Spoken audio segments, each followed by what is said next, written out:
Bazza Gaza. Who? Bazza Gaza.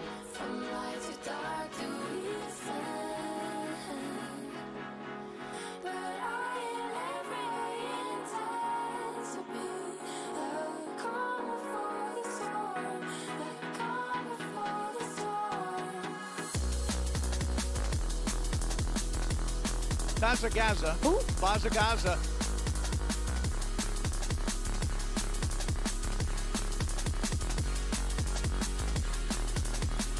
Bazza Gaza. Who? Bazza Gaza.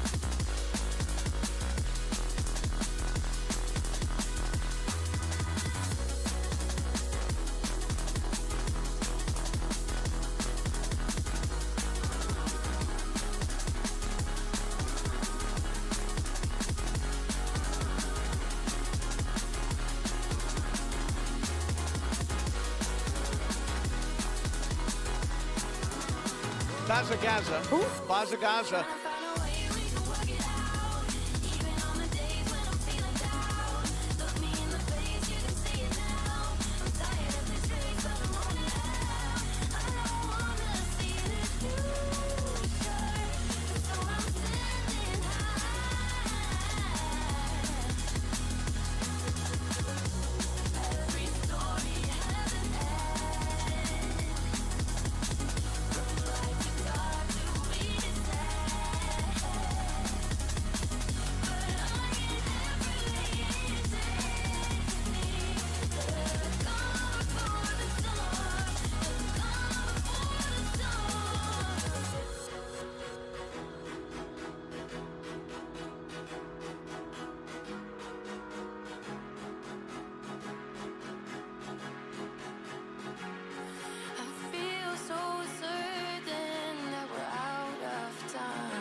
Bazza Gaza. Who? Bazza Gaza.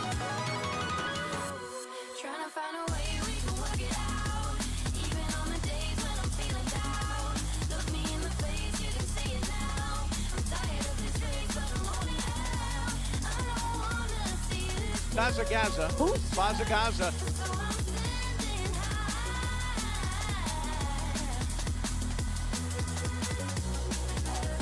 Bazza Gaza. Who? Bazza Gaza.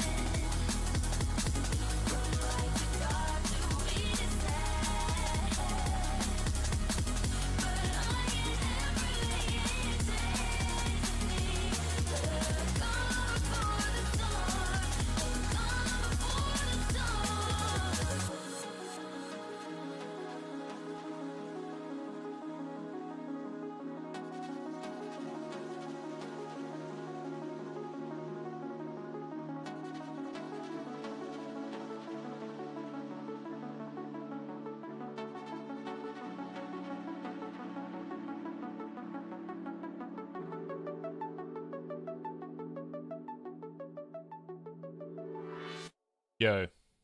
Yo, yo, yo, yo, yo, yo, yo. Bazza Gaza. Who? Yo. Bazza Gaza. Yo, yo, yo. Yo, yo, yo, yo, yo, yo.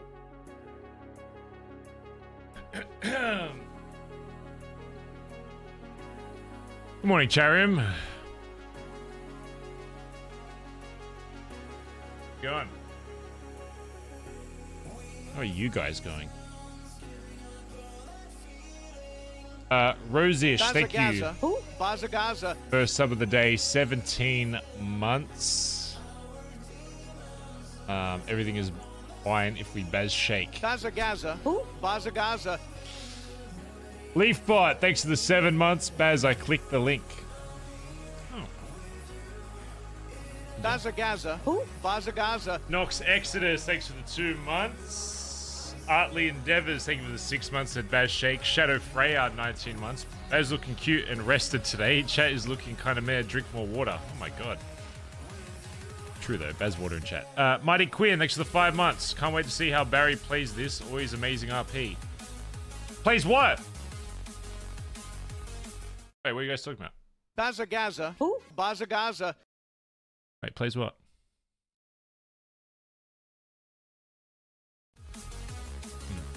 Cake, thanks for the 8 months. Bazza Gaza. That's Baz Shake. Aussie Louie, thanks for the 8 months. Looking forward to a totally normal, boring stream. Yeah. Nice relaxing Monday stream. Sunday stream. Forward to it, really. Keza, thanks for the 2 months as well. Harabik, thank you for the 9 months. Said happy 9 months. Appreciate it, mate. Ests, thanks for the 20 months. Front row seats. Mr. Darkness UK, thanks for the 3 months. Deals, thanks for the 5. And Marty Punkard, thanks for the 8 months. Excited for a normal day of GTARP.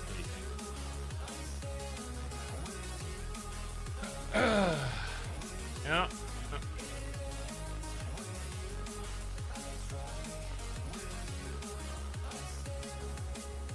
You know, Chad, we could just stay in starting soon screen all day, you know. We don't have to go into RP, you know. Nice and relaxing in here. Nice and chill, you know. Bazza Gaza. Bazza Gaza. Trickster Jack, thanks for the 13 months. No new PC anymore. It's still new. I took it off because it's been like 2 weeks since I've had it, so it's not really new. It is still new though. Bazza Gaza. Bazza Yep. Gaza. Behemoth, thanks for the 5 months. Holy shit, thanks for the subs today, chat. Cermix Olidia, thanks for the 13 months. Hyperolic, thanks for the 9 months. Thanks for the Subaruni today, chat. Can we get some love in chat? Subs. Bazza Gaza. Bazza Gaza. So many of you in here. I wonder what's going on. Did something happen while Barry was asleep? Shadow,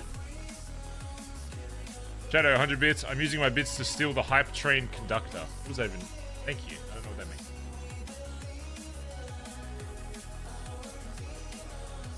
Bazza Gaza. Bazza Gaza. Well, I guess we shouldn't delay the inevitable, chat. Debug, thanks for the 16 months. Appreciate it. Bazza Gaza. Bazza Gaza. Guess it's time for Barry to wake up, chat. Well, I mean, we could just keep him asleep. He slept in a lot yesterday. Chris, thanks for the 17 months and said normal day. Do we wake him up, chat, or do we keep him bed? Bazza Gaza. Bazza Gaza. Casmium, thanks for the 7 months. Hey, streamer, it's almost my birthday. Can't wait for a normal day of racing.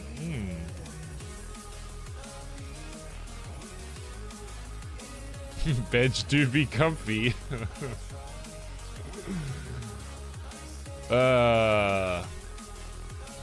It's like, yeah, Barry's in the situation where it's like you don't want to get up for work. He's having a really cozy... He's having an especially cozy sleep tonight. I don't know why. I guess you gotta get up sometime, chat.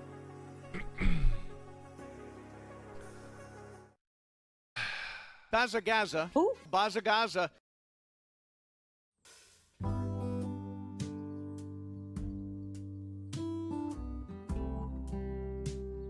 Look how veggie looks. Relaxing.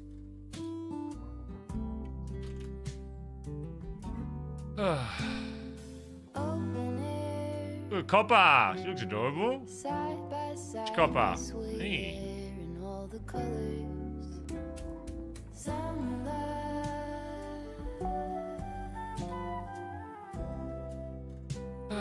Bazza Gaza. Who? Bazza Gaza.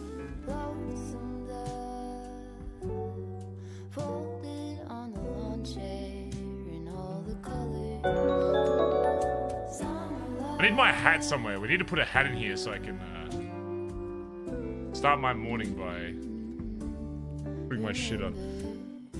Good. Thank you for the 20 gifted subs to start the fucking stream. Jesus Christ. Can we please get some love in chat for Good dropping a fucking 20 bomb?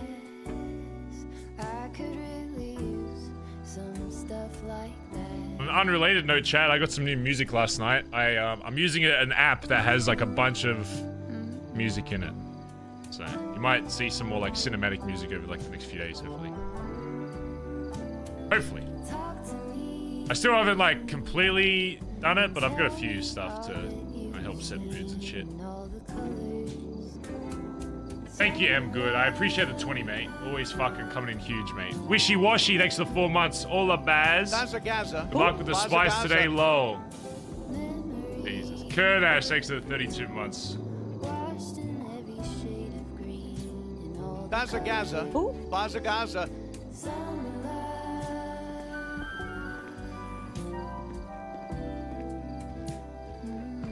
Bazza Gaza. Who? Bazza Gaza.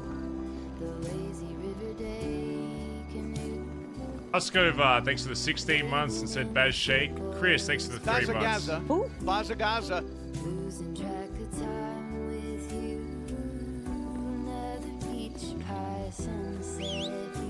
Bazza Gaza. Who? Bazza Gaza.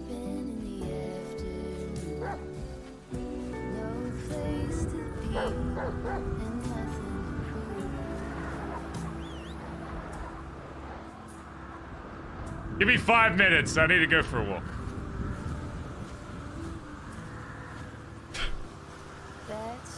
Man, just give me a minute. Just give me just a minute.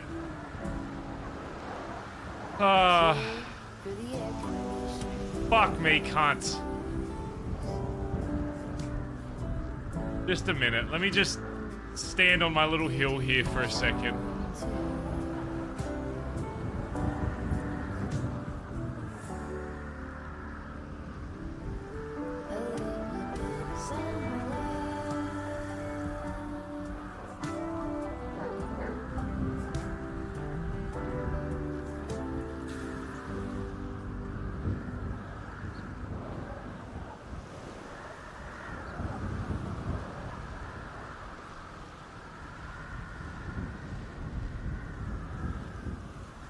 One more song, chat. One more. Come on. Let me just give me one more, okay? One more nice, relaxing song before we get into it, okay?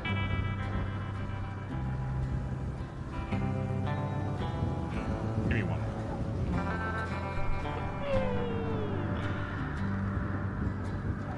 more. You don't copper.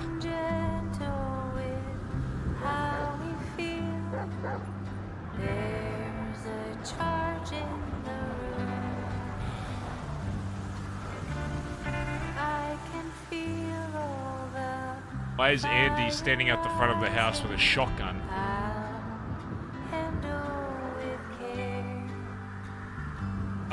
So everyone's aware, obviously I've seen Whippy's new video, if I talk about stuff and you're like, that's weird, why is Baz saying that?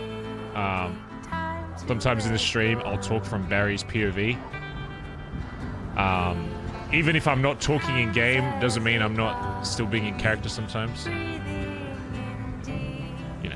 If I say, I wonder why this is happening, I'm not asking chat, why is this happening? So, don't think it's like Baz asking, hey, can you please put some meta in chat so I know?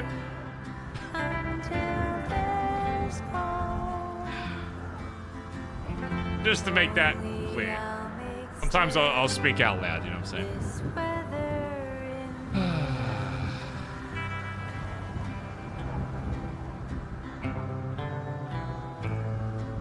There's a minute left on this song, chat. Let me just... just sit here for a moment. Anonymous gifted a sub to Darth Whooper. Thanks for it. Can't wait to watch a chill stream today. Go fuck yourself, Ruby. Fuck you and your really well edited fucking video. Also, you used the lines that you said were shit. Whippy made me re-record it like 3 times. He was like, yeah, the first one was just like a bit weird. I was like, alright. And then he ended up using that one. Probably because his 36-hour-awake dumbass couldn't even tell the fucking difference between them. You used the first one. I could tell because of the way I said, your leader is like to you. And you were like, can you not be a weirdo? I'm like, oh, okay. And then I did it again. And then he used the first one anyway.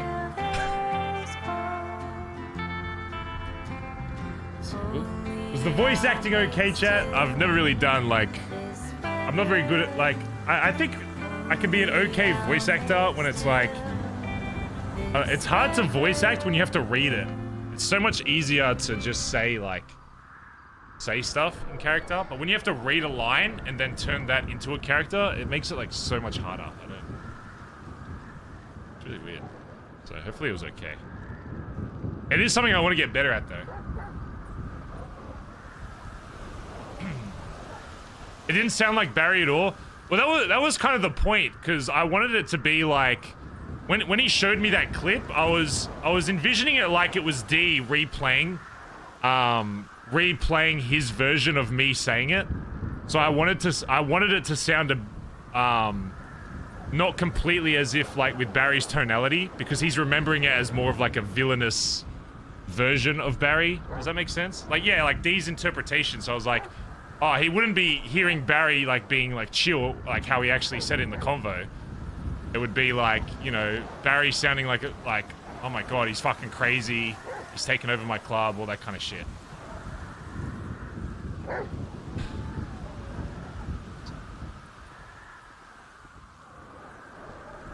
Jesus Christ, it's fucking freezing. I'm gonna put a jumper on real quick. Oh.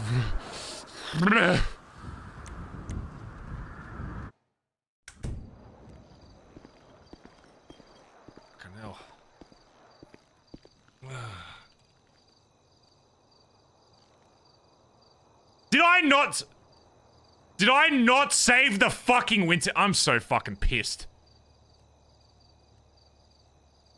Oh, I guess I don't have a jumper here. Great. What is this? You do live at the beach, to be fair. Yeah. This will do for now. Morning. I wouldn't say that. Check your phone. No, I just woke up. You might go ahead and do that first and foremost, maybe. Bazza Gaza. Who? Bazza Gaza. Okay. Just check the text messages. It's the popular over here. That's always a great sign.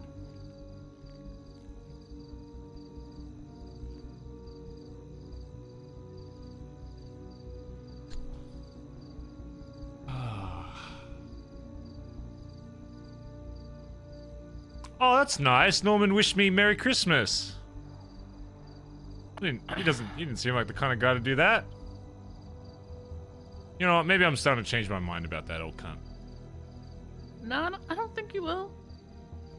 Oh no, he texted Merry Christmas, full stop. That's nice. Yeah, well, just keep reading the other ones, maybe.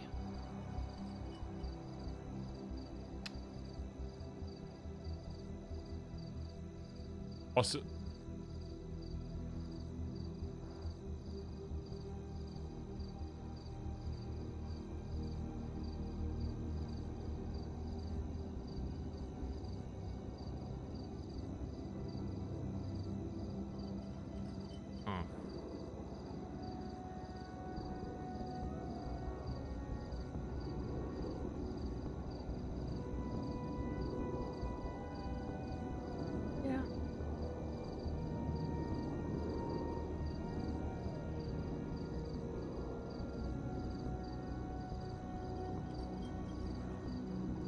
he is back.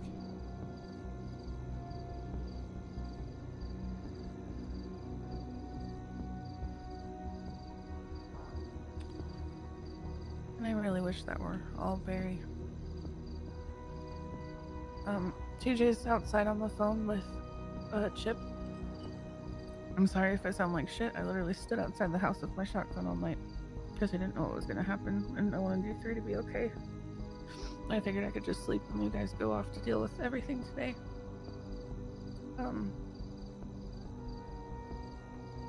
I don't have all the context, so I'm going to say that first and foremost, so take what I'm saying with, like, I don't know, just knowing that I don't have anywhere near all the context. I probably have like 0.5% of it. I was hanging out with Nancy. Your boys said, Collin said that the skull was missing from the billy. Nancy then proceeded to call Norman and ask him if he knew where the skull was. He told her to check with the people who watch over it. She told him that they don't know where it is. Then she asked if Dundee was actually back, and he said Merry Christmas and hung up the phone on her. After that, Nancy was a little freaked out and tired, so I took her to her house and had her lock herself in the house, made sure the entire property was locked up, and then I stayed there for like 20 to 30 minutes to make sure she was okay. And then I get a call from Dad, who I had given a heads up because apparently nobody else had. And apparently he was left alone in the billy, not even like, not at his house, but the street in front of the billy, and completely by himself, despite people being aware that this was the situation. So I mauled it a little bit and was very angry that people couldn't just drive him down the street and make sure that he was tucked away safe in his house, which is literally on the same road, or call me to come get him or whatever else. But I took Dad and we came here and we hung out here for like hours waiting to see if you were gonna wake up at any point so we could let you know before you stepped out the door and knew what you were walking into. But you never came, so we left, and Dad My God, that's went so back sad. to them. Apparently they rushed to Toledo for something. And left Dad behind, which I understand, but they still could have made sure he was safe. I had a conversation with Junior about how frustrated I was that they didn't care what happened to Dad at all, and nobody made sure that he was at least safe, even if they couldn't take him with them for whatever they were doing. And I asked him to keep that in mind more with everybody else, and he agreed and was venting a little bit, but he also lied through his teeth the entire situation and conversation we had, which I get, because if club stuff is club stuff, that's fine. I just personally never quite understand why people will lie instead of say, that's not my shit to talk about. But whatever. I called TJ while I was with Dad, and he had not been filled in on anything from anybody. And he was completely unconcerned and unbothered by the concept of Dee being back, and said he wasn't gonna live his life in fear anymore. And I tried to be nice, but I wanted to maul at him and be like, why are you asking me why I would have a gun out when I literally don't know what we're expecting right now? But I then get a call from TJ about an hour later.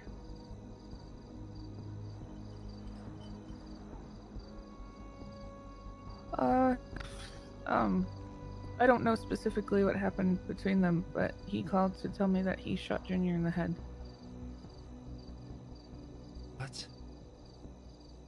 Apparently, Junior was in the billy with Dundee and Benji and Marty, and TJ showed up, and I think was he in the billy? I don't know. Who the fuck let him into the billabong? I don't know. I like have guesses, but I really don't want to say anything when I really don't know the answers. The fuck? All I know is that apparently TJ showed up and he wanted to talk with Dundee because, I mean, to be fair, TJ was like, I'm the one that got you out. I feel like I deserve a conversation after what I did to make that happen. And somehow an argument broke out between Junior and TJ, and Junior ended up calling TJ the boy who cried. And then I guess TJ pulled a gun and told him to say it again, and then TJ, Junior said it again. I'll, You should get the details from him. Yeah. He's talking to Chip right now on the phone. I hope you're right, sis. I think he's been talking to everybody one-on-one. Well, not everyone, but a lot. I'm sorry for dumping this all on No, it's fine. I'm sorry you have to deal with all that. I don't know, I guess I kind of went a little too ham the day before on these unknown bottles I got. Kind of just crashed out for a day, I guess. Drugs or alcohol? Drugs. I bought him in a Burger Shot toilet. Let's maybe not do that in the future.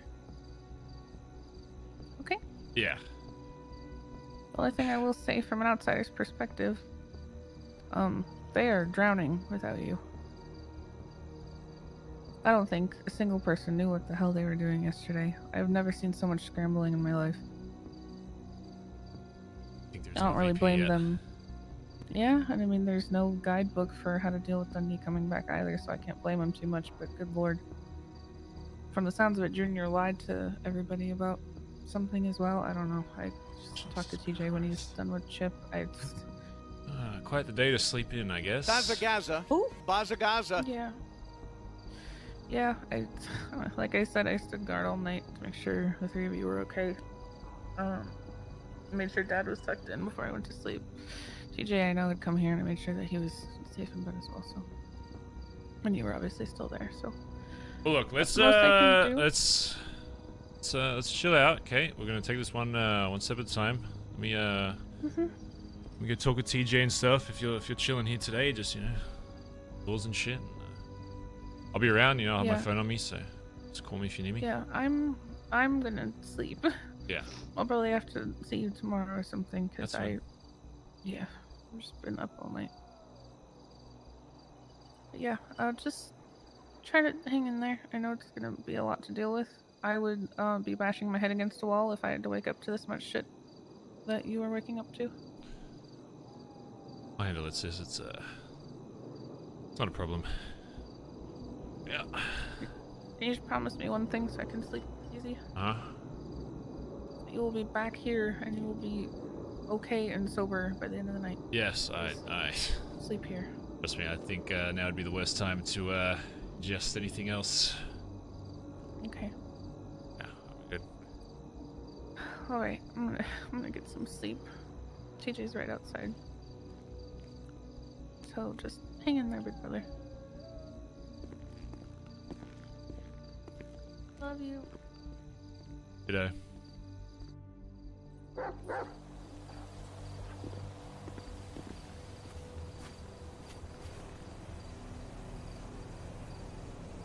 Oh, okay, so that was a lot.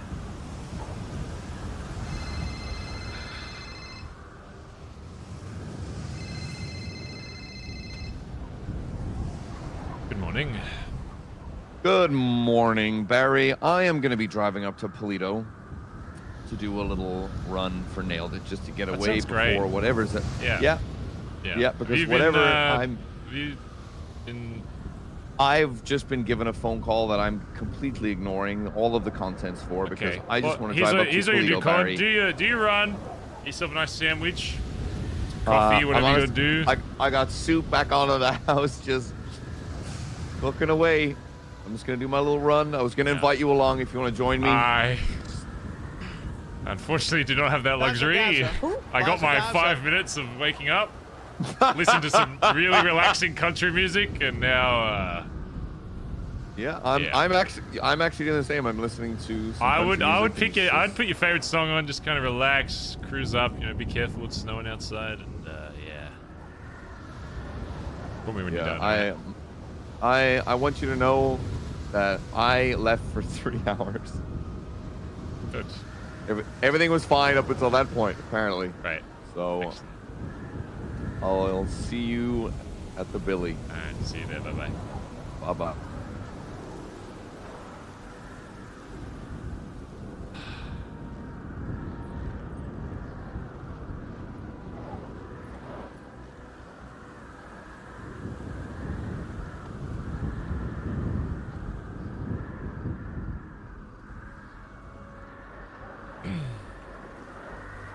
You got a joint by any chance, son? Nope. Good. Give me 1 sec. No, I don't. Give me a sec.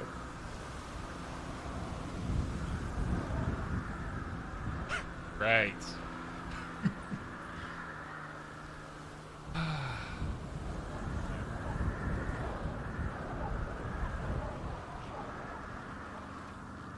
Might have to turn off the mod just for this part, chat, because the snow's so fucky.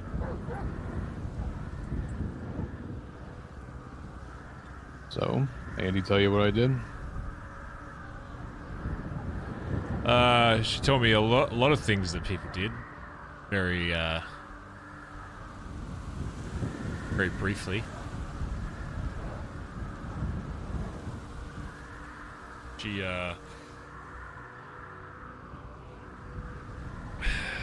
told me you shot Junior in the head. Did.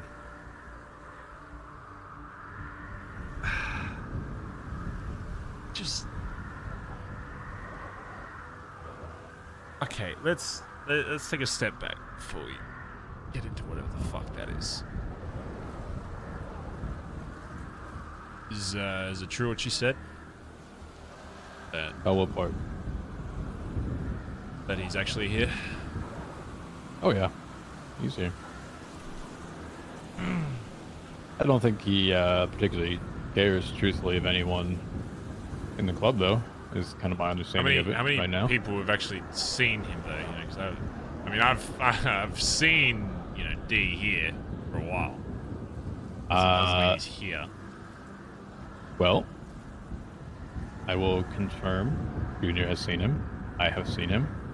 Benji has seen him. Marty has seen him. Apparently, Mickey saved a dead man. I don't know if that has anything to do with it, but apparently Mickey might have as well.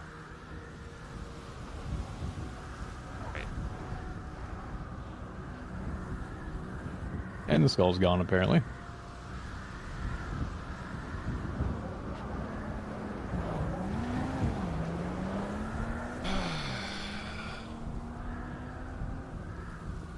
How did you first find him? Or see him, I guess? People were freaking out all day. Bazza. Who? Bazza. Oh, they're freaking out. At first, well, him. I talked to Andi Hey, first. Pez, what's up? Fuck you. I woke up, went to a race, and just called Andi real quick. And she was kind of somewhat in a panic.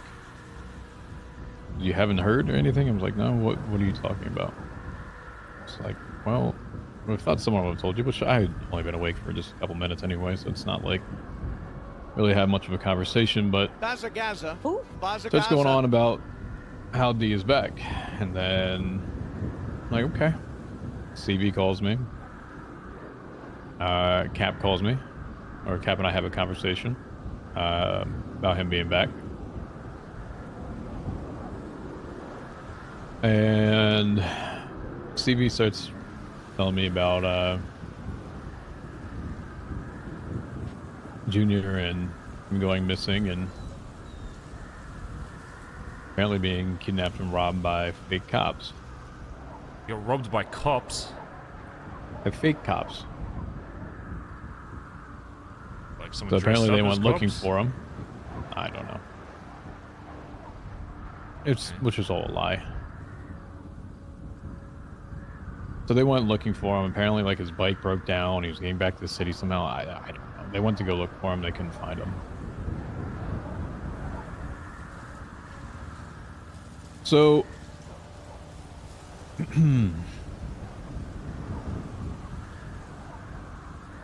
end up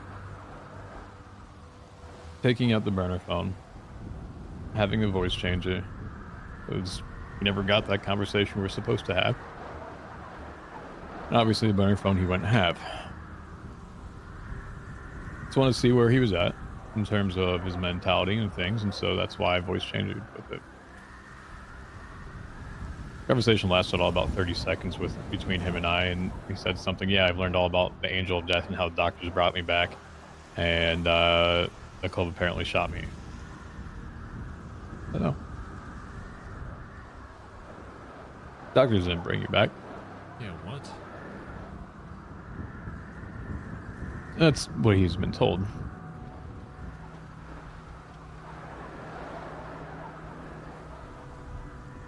But he doesn't remember.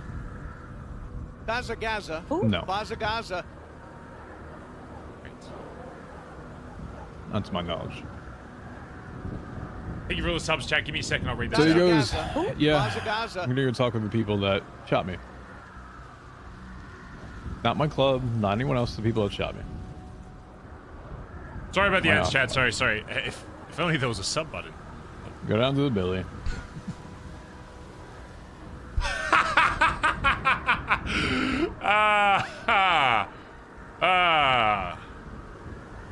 Classic 5M.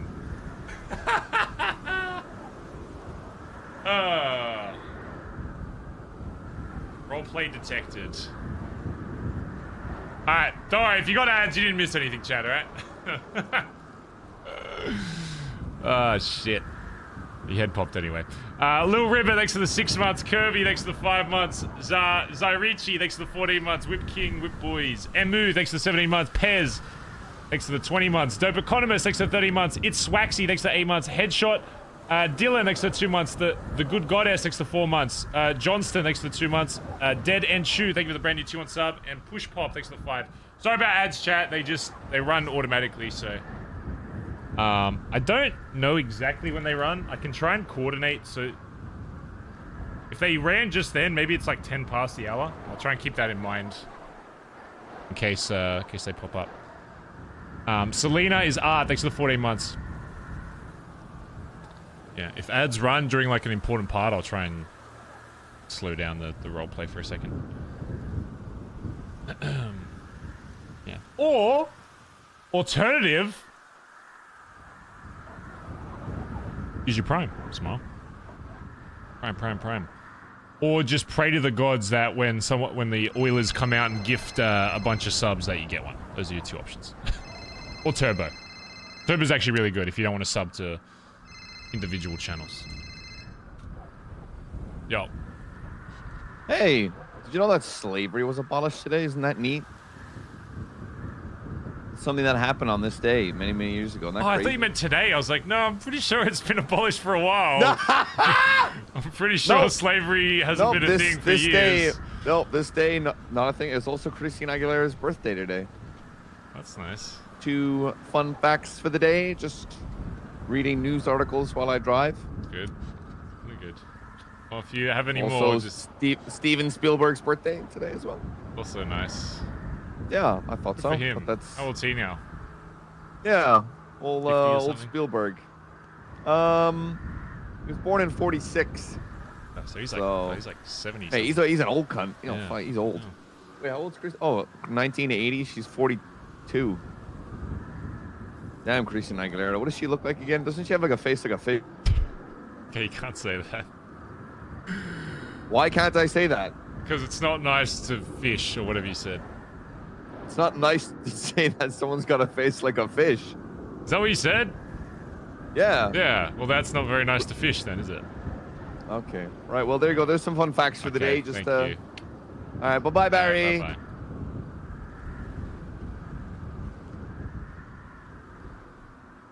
As you were saying. So what was the last thing you heard? Voice changer calling him. Yeah. So he spouts out that Angel Death, the hospital doctors, says he's going down to meet the people who shot him. Not the club, doesn't name me by anyone names, just says he's going down there. So I go down where I'm at, take the Cliffy, park it. See, when I get there is Dundee, Jr., Marty, and Benji. I didn't know it was Marty and Benji at the time, and they're all blacked out, class 2s, everything. I asked them who they were, because I didn't fucking recognize them.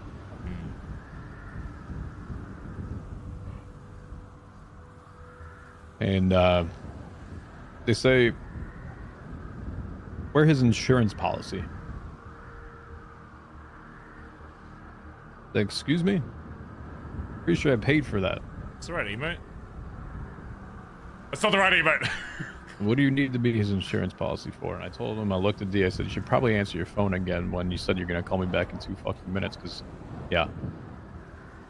I brought you back. And he goes on with the sun, something yada yada. It's like nothing really of value there. I'm gonna liken this to, and Barry, I've told this to everyone, and it's not just what you say, but it's how you say it. And the best way I can imagine this, I've never heard this side from Junior before in my life. God. But something along the lines of that character in a movie that is by someone's side up until the last moment when they finally know the way to betray them and go with the I gotcha bitch, I was always going to do this the entire time. That's the tone that was going right there. Why did he shoot him? Can you imagine that? Why the fuck did he shoot? So, what exactly led to you putting a bullet in his head? So, no! He's after I said everything. I paid for his policy. Oh, he's fucked everything I've done. Junior, in that very antagonistic tone, is you did. Don't tell me it's just Yeah, words. I did. Don't tell me you just shot him because he was sassy. So selfish, TJ.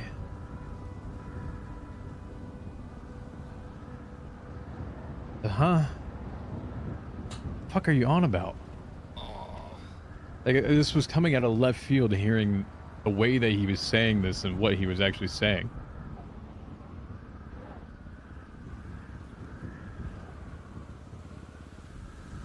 But okay. So I go, Junior, how was being robbed by fake cops today? He says, I said what I said.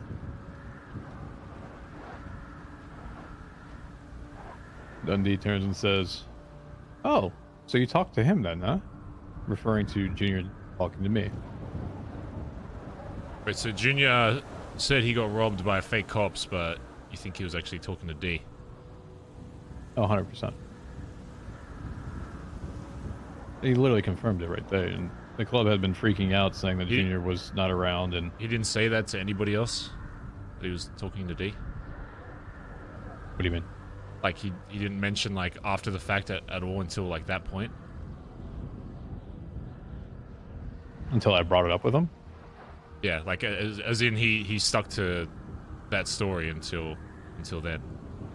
This is the first time I actually talked to Junior all day.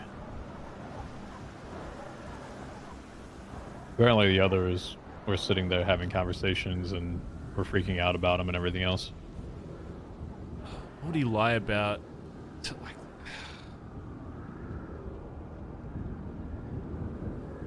Okay, go on.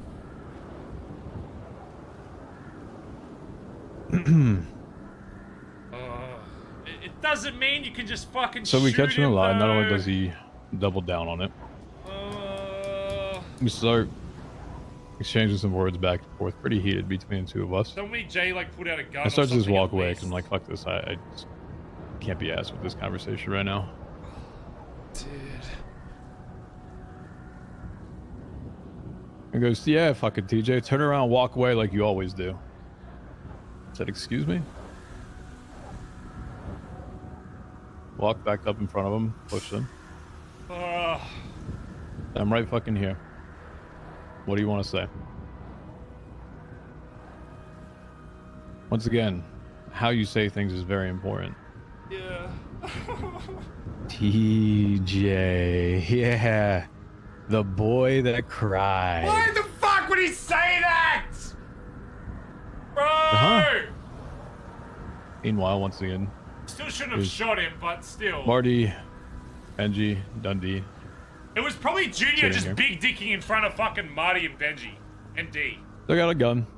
I said, do you really want to say that again? Oh. Fuck me, cunt!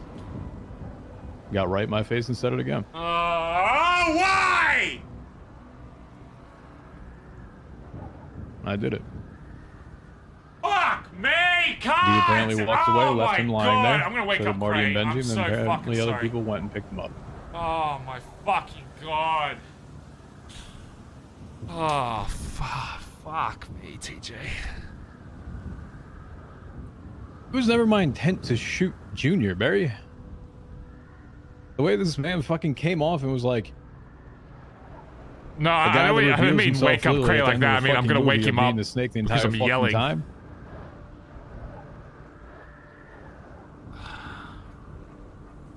If in front of 2 rival gang leaders, Benji of all fucking people on top of it as well, wants to disrespect me as well and not have the back of someone else that is, quote unquote, their family, not only does he want to do it, not only does he double down and do it,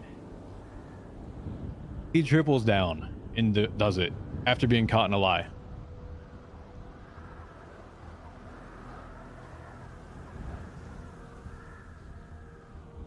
I'm telling you, I literally was about to I was walking away for this conversation.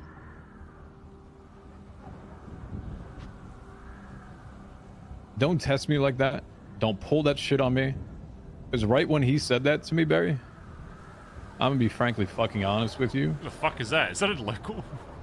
That was not what anyone in a patch situation would ever do to someone that is their family or another patch member. Ever.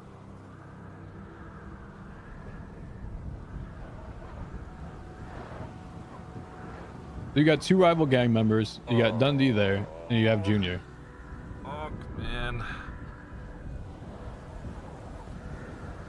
Ooh. Huh.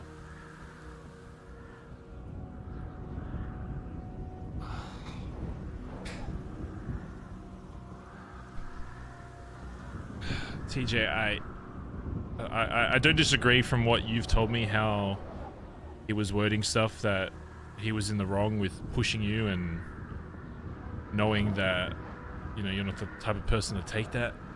But at the same fucking time, son, he just shot a fucking high command member of our fucking club. How the fuck is anyone ever going to see that in any other way? They might agree. It doesn't matter if they agree with you with how he spoke to you and that they 100% think he was in the wrong. As soon as you pull out that fucking gun and pull the trigger, son, he fucking... doesn't matter. I'm sorry, Barry, but I'm not going to sit here for the last 4 fucking months after I've been going through a fucking spiral. I know you've sacrificed more than fucking anybody in this club to get D back. I'm on your side with that. Fuck, TJ. And when that motherfucker wants to say, excuse me, you're selfish for saying that. Ah! Fuck! God. He was never team fucking BBMC. And I called his dumbass out for this too. I said, you need to stand behind get out from the fucking shadow of Dundee over here. It was like his little protector was back. And because he was right by his side, it was like he had all the fucking power in the world with his words that he was saying. When in reality, he walked away, backed up from the billy, and left Junior sitting there. Wait, so D was still there when he got shot? Yeah. He saw it all happen. Benji saw it happen. Marty saw it happen. D, all 3 of them walked away.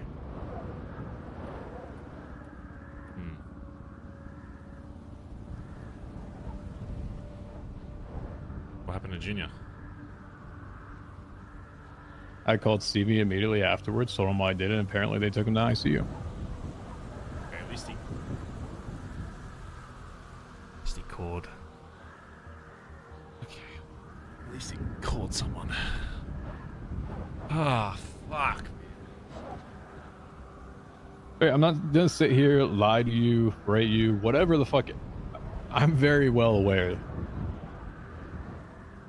that what I did should not happen, especially given everything that you and Collin did with D. And, like even Junior did to Collin and on the island. TJ's fucked. I'm very well aware. It doesn't matter. I don't think there's anything Barry can do. It was never my intention to do that. Oh, I think he's fucked. What I was looking at was... And Barry's gonna have to be the one responsible for it. What I was hearing was someone that doesn't have the patches back, Because that was his term when he came in the club, that Barry would have to blood him out. Was someone that, No. frankly, sounded exactly like a fucking snake. Oh, shit.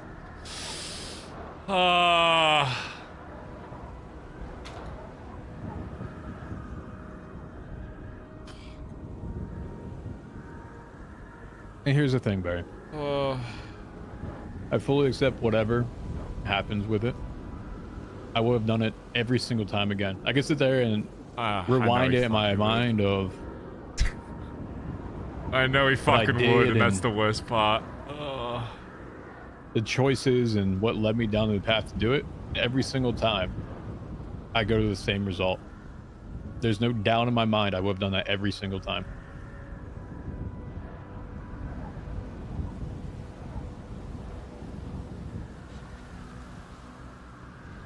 Yeah, I know you would. It's just...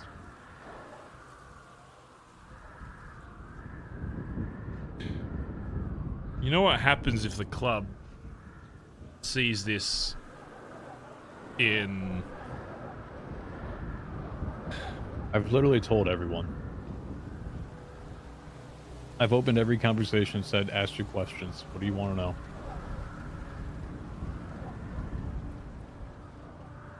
Stevie and I had a very heated conversation. Ben and I had a conversation.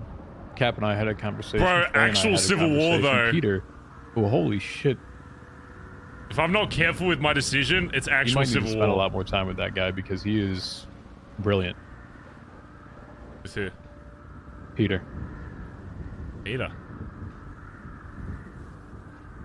An hour-long conversation with him, Barry. I get a fucking can of Coke. Most of them were like 10, 15, 20 minutes. An hour with Peter. This guy... Oh, Peter. He's smart. Peter. Might be stupid, dumb on the outside. You sure it's not... You sure it wasn't an hour conversation because you couldn't understand half the shit he was saying and you had to get him to repeat it? No. I can understand him perfectly fine. Okay.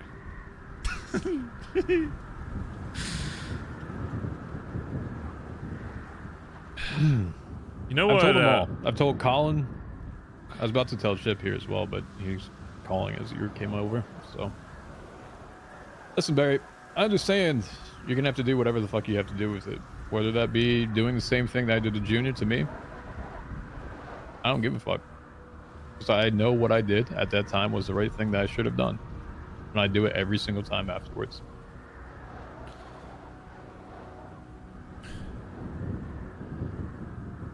You know what your deal was when I brought you into this club, right? I'm very well aware.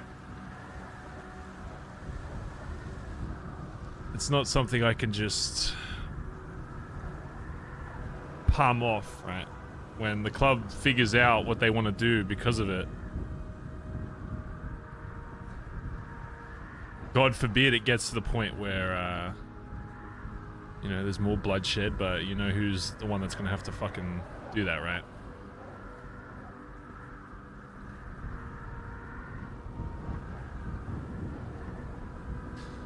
Now looking you straight in the face as you do it.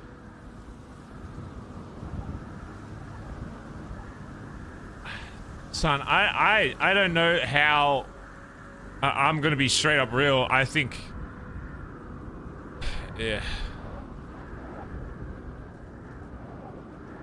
At this point, regardless of what he said, whether I agree or the rest of the club agrees with if Junior was, you know, doing this snakish behavior and saying all this dumb shit, regardless of that, if the club decides that your actions were greater than his, then I mean, realistically, how else can I even spin that? You don't spin it, Barry. There is no spinning. Stop thinking about spinning things.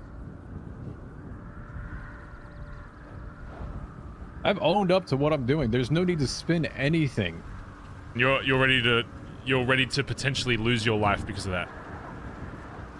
I told you I'd stand by exactly what I did every single time. And if that's how you want to see it, then so be it.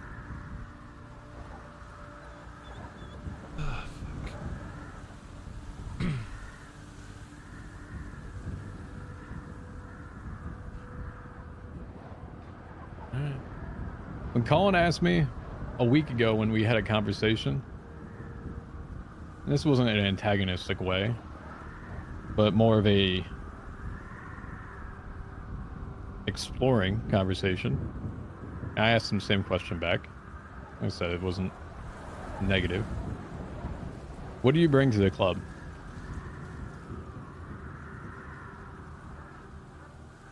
Literally said to him, accountability and holding people accountable for their fucking actions.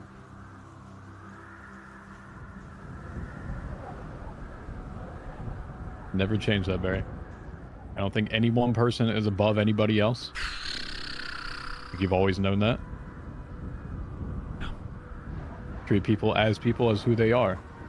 And when you have someone that is a fellow brother that is caught in a lie, berates and then doubles down and triples down when given the option. Yeah. At that point, Barry, and this is why I'm okay with whatever the fuck happens, because I don't see a future at any point of that. If I was left unprovoked. No. Entirely different conversation. So you can tell me, is there a future where anyone, if they heard that exact conversation, will say Junior has the patch best interest in mind?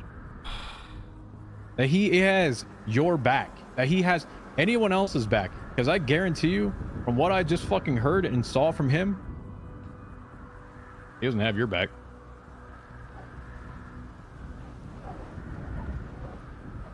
Oop.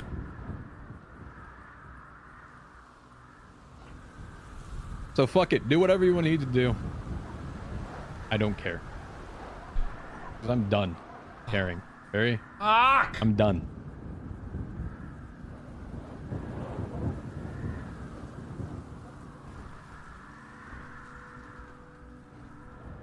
Don't fucking... Let's not start talking like that, alright? Still, you're the one that brought it up. What do you want? I know, but let's not talk about fucking... What did you literally say to me the other day? That you needed someone that was going to be able to put a bullet in your fucking head if you went crazy.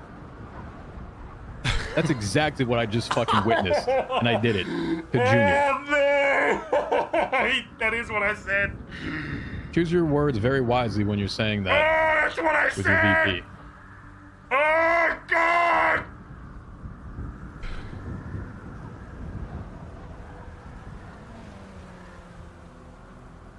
Oh, shit. I spelled conversation wrong. Conversation. Yes, I did say that.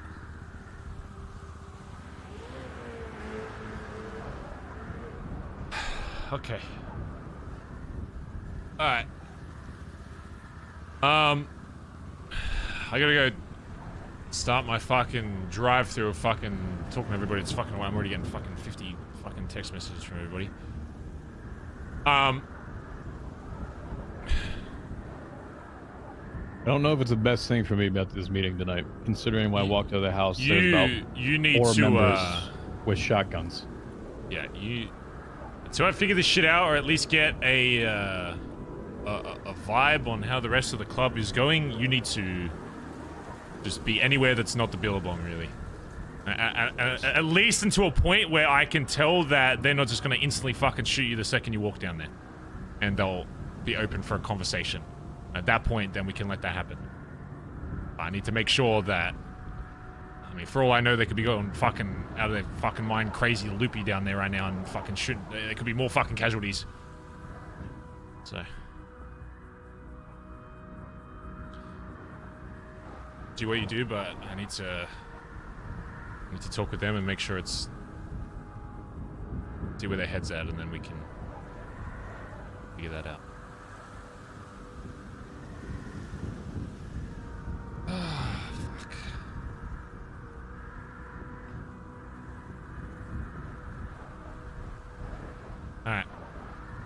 Well, Andy's sleeping inside and stuff, so we need to. I'll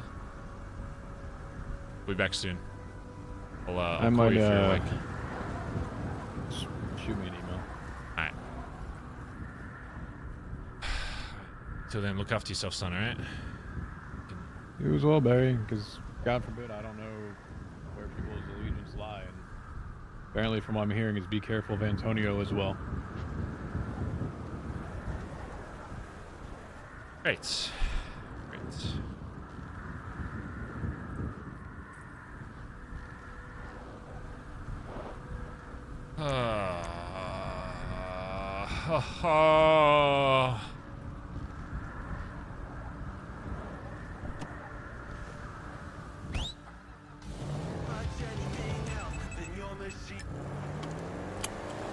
Fuck me! Oh, TJ has, dude, it's fucked. It's actually fucked.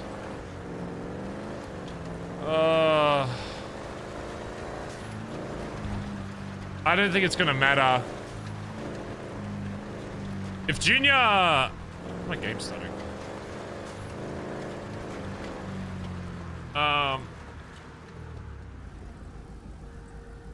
Do I have this ticked? Apply changes. Save configuration. Wait, why did it just get darker? Oh. If Junior wakes up and says, I want like TJ blooded out of the club for what he did, I don't know what the fuck Barry's even gonna be able to do. Game's like stuttering as shit, chat. One sec. Like, I don't think there's anything I am gonna be able to do. It purely comes down to the way it's usually always worked. Oh my god, what is happening with my game?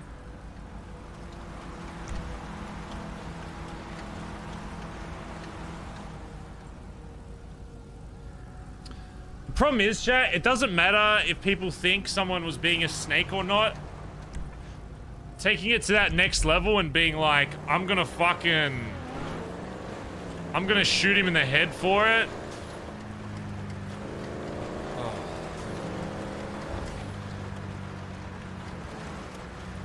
Is my FPS not? Oh, is it because I take the mod off? Maybe I need to leave it on. Oh, the snow looks so fucked though. How do I fix it? How do I fix this snow? Give me a bloody aneurysm. Then if I turn it off, I'm getting too much FPS. My game stutters. Because I can't limit my FPS without the mod. If I turn off the mod, you'll see it randomly stuttering. Because I'm getting too much FPS, but you need the mod to limit your FPS.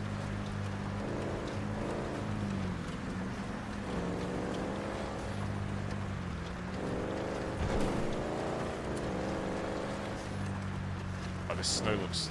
Oh! Okay, what is... What the fuck is happening?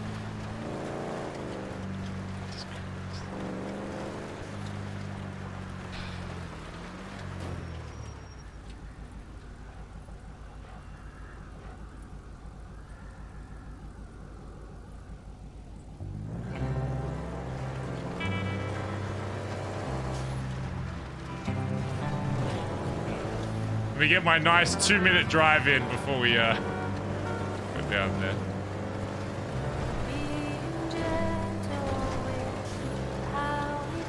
We need to go get a new gun as well.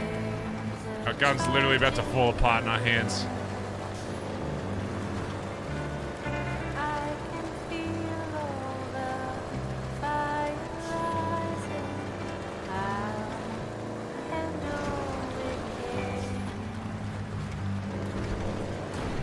Barry has to kill TJ.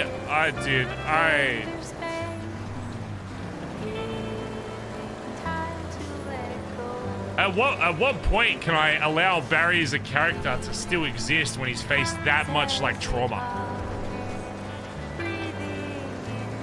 Like, dude, telling me he's nearly had to shoot his own dad. He's had to tell his dad basically to fuck off because one or two people said no.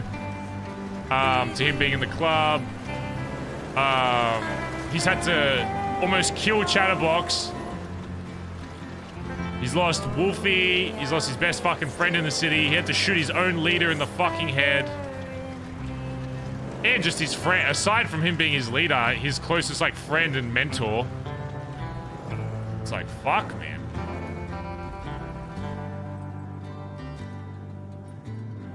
I breathe in, I breathe out, till my energy. How much can I allow to happen? Different meaning, expectations, they leave us deafened by pride. Man, we're really down to fucking Berettas. Jesus Christ. Jesus fucking Lord in heaven.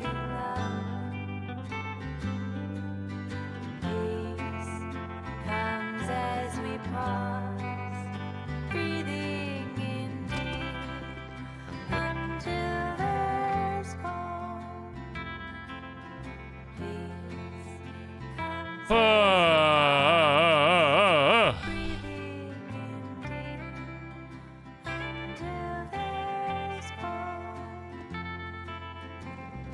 Only I'll make still this weather. Only I'll make still this weather.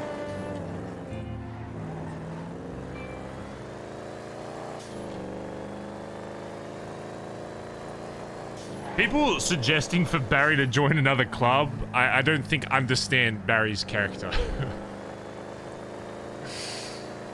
If Barry was going to ever leave BBMC, he would have done it ages and ages ago.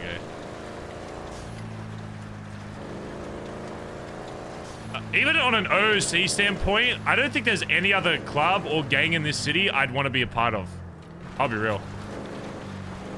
I don't think there's a gang that exists that has the same, like people, everyone likes to ego talk their own gang and say like, oh, we have the best shooters, best drivers, best hackers, yeah, but, I don't know.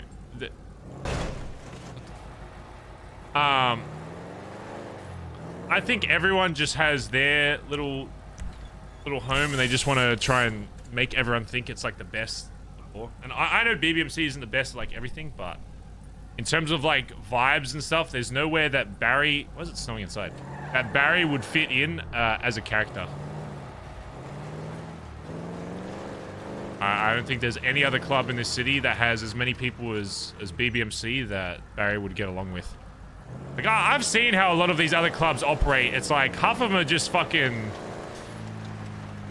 they just import the best fucking shooters that fucking talk like this. It's like,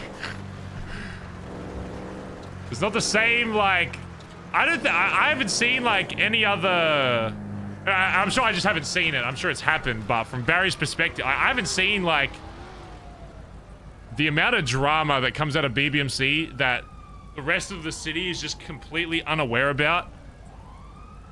Everyone's like, oh, yeah, what happened to BBMC since D's gone? It's like, there's been more drama, more progression. Get out of the area, active shooters. Okay. He pulls me over for the red. There's been more shit happening in the BBMC in the months that D's been gone than ever, I think. It's been like, the last 4 months have been fucked. From an outside perspective, though, they're probably like, oh man, I haven't really heard BBMC outside of like a few cop wipes and all this shit they've been doing, but internally in the club, there's been more shit, more progression in every way than there ever has been. From an outside perspective, it's like, there's probably nothing going on down at Vespucci. Yeah, they seem pretty quiet. It's like, yeah. Sure, man. Pepe laugh. Doesn't know. It's because we stopped going to war. I stopped allowing the club to go to wars over dumb, brain-dead shit and wanted to make sure when we go to war that there's actually, like, RP behind it. Like, we could have Honestly, old BBMC would have done at least probably 3 wars. 100% there would have been a war with GG when they did that weed drop. But I was like, I'm not... And it was a rule break, so... I just kind of don't award that shit.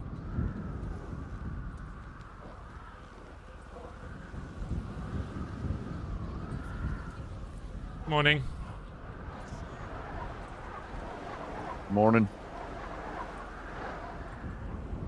Keep well. Seaside War will probably happen. Ah, slept great. Baby.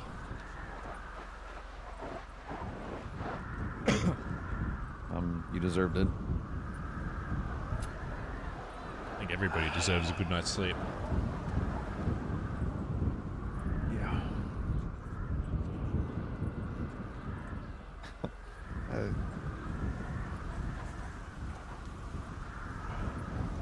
I don't know what we are gonna do.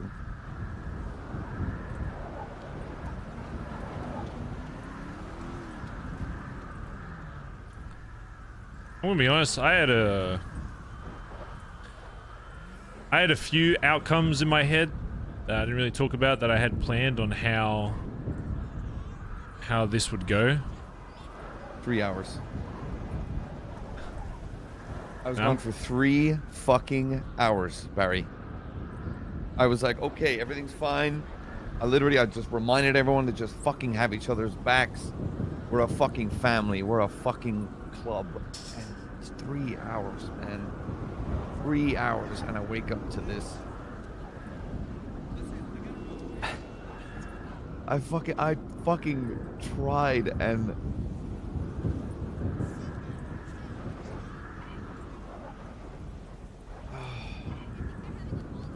high command member lying to the fucking club, a patch member shooting them.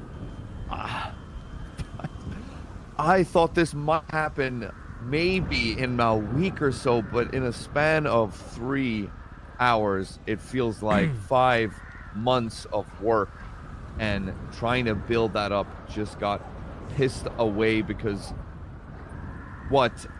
somebody wanted to get their friend back. Someone was being fucking goaded, wanted to be a big boy in front of gang leaders, and goaded a person who had already put so much work into all of this. I thought we were fucking better than this, man. I really fucking did.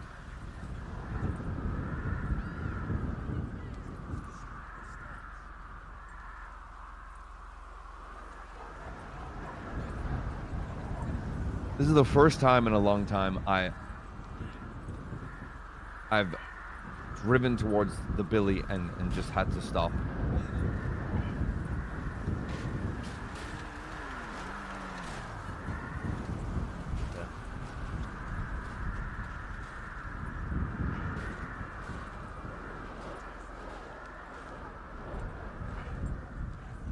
There's no fucking happy fucking ending.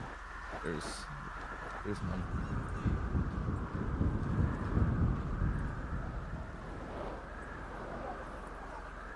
If I look at this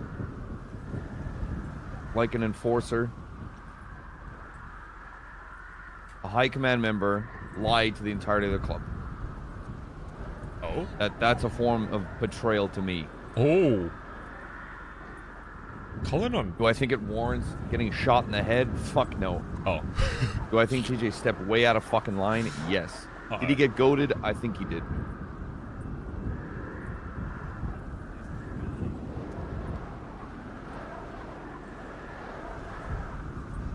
I think if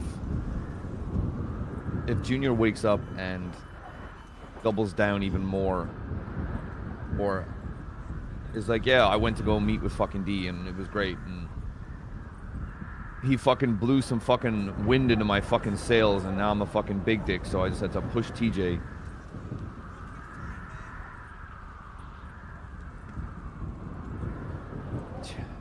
I don't know, Barry. I really don't fucking know, man. I wanna turn this fucking car around, go back to Nancy's house, and drink myself into a massive fucking stupor. But that isn't gonna fucking help anyone.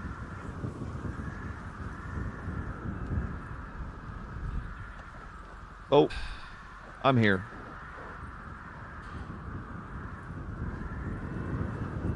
Need to get more context from those that were around. Stevie was one of those people. We need to talk with her and get her side of things, but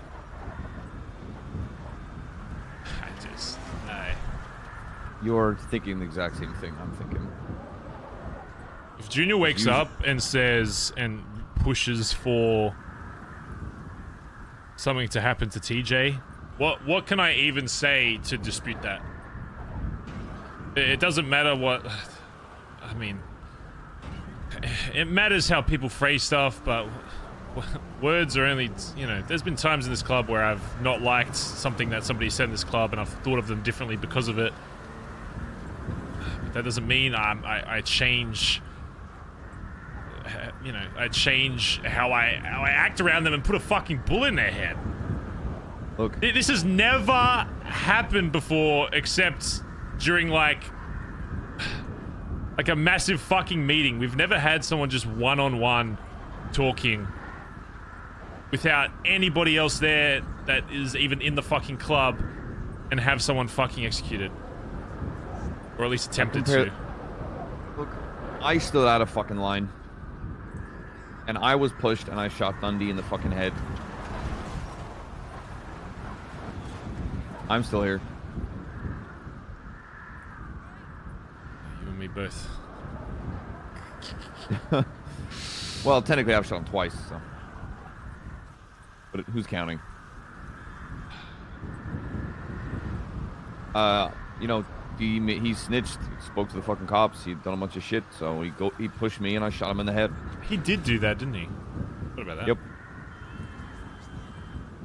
I guess context does matter. Yep. If Junior lied to the fucking club to go shoot the shit with his mate. Oh, TJ could still be saved. I feel like there still could be a civil war. A betrayal. Because Junior's not gonna like that. Do you feel that betrayal is worth getting shot in the head? Because I'm leaning towards no. Because I think people need to treat a bullet with a lot more weight. That's the problem. Is I think TJ did do that, and that's what I'm concerned about.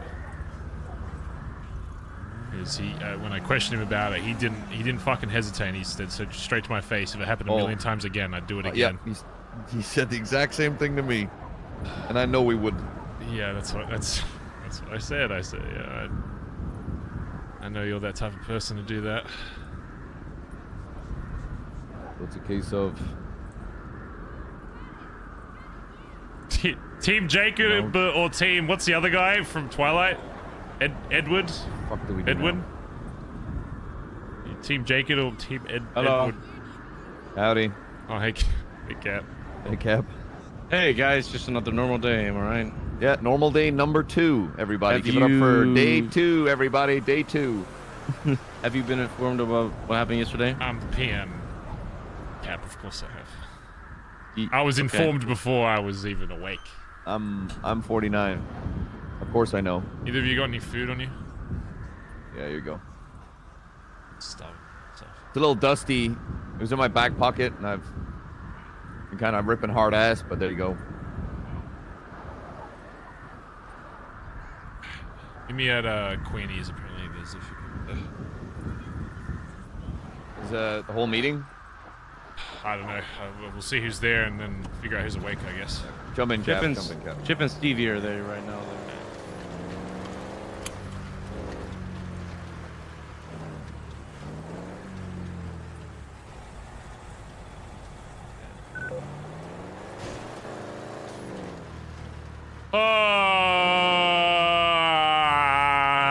Do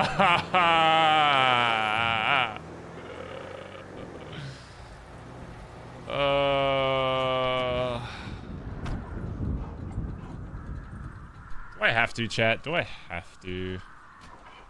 Eggplant, thanks for the 16 months. Huntsman, thanks for the 20 months. Jessica Mack, thanks for the 19 months. Gazza, thanks for the 3 months.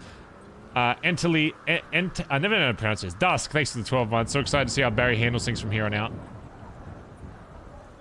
I mean, I'm still the PM, chat, so figure it out. But if you had to get, if I had to give a prediction from Barry's point of view, I think there will be somebody that will be out of the club by the time this arc is done. Whether that is like a prospect not agreeing with something, or a patch member, or a high command, there will be somebody that is in this club right now that I do not think will be in this club after whatever resolution appears from this.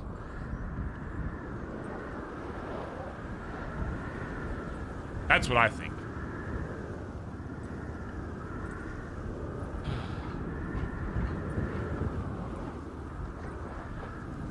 And then Copper will become VP. Or sure he is, but I just haven't told the rest of the club that. Barry's retirement arc. Barry doesn't retire. Chat. Barry retiring is Barry. Something very important to tell you and I. There is no Barry retires, chat. It's Barry. Barry retires when Barry dies. That's Barry. Barry's retirement is being bedged 6 foot under. That's Barry's retirement plan. The bedge emote, except the bed is a grave. You're about to tell me that you've shot another member. I'm gonna shoot you in the head. No, I have not shot anyone. Trust me. All right.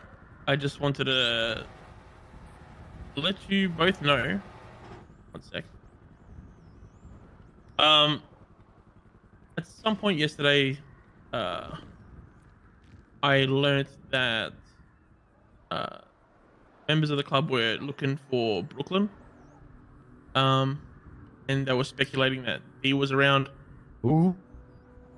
So the chick I shot in the face, I went on a date with D that the one one time. Yeah. Why the fuck would the club be looking for her? Stevie said that they were looking for her to go through her phone or some shit like that. Like, I didn't know what was happening, really. It was all...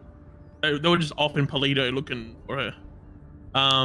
Big Bowl Junior, I think. I ended up messaging D.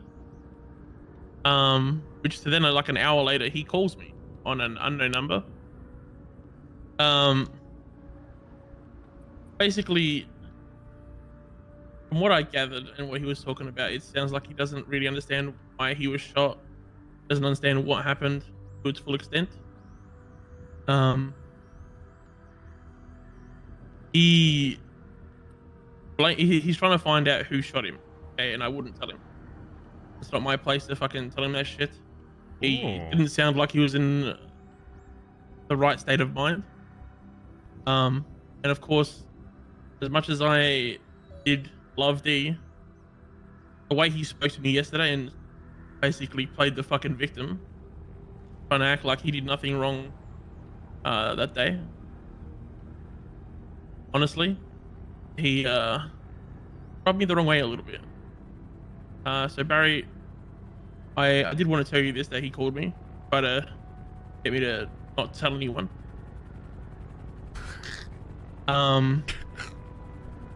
He did call me Marty. I don't know if that was a slip of the tongue of who was around there at the time with him.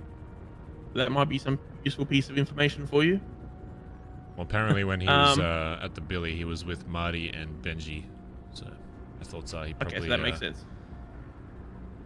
I mean, would you call the club that your last memory is them shooting you first when you first come back? No.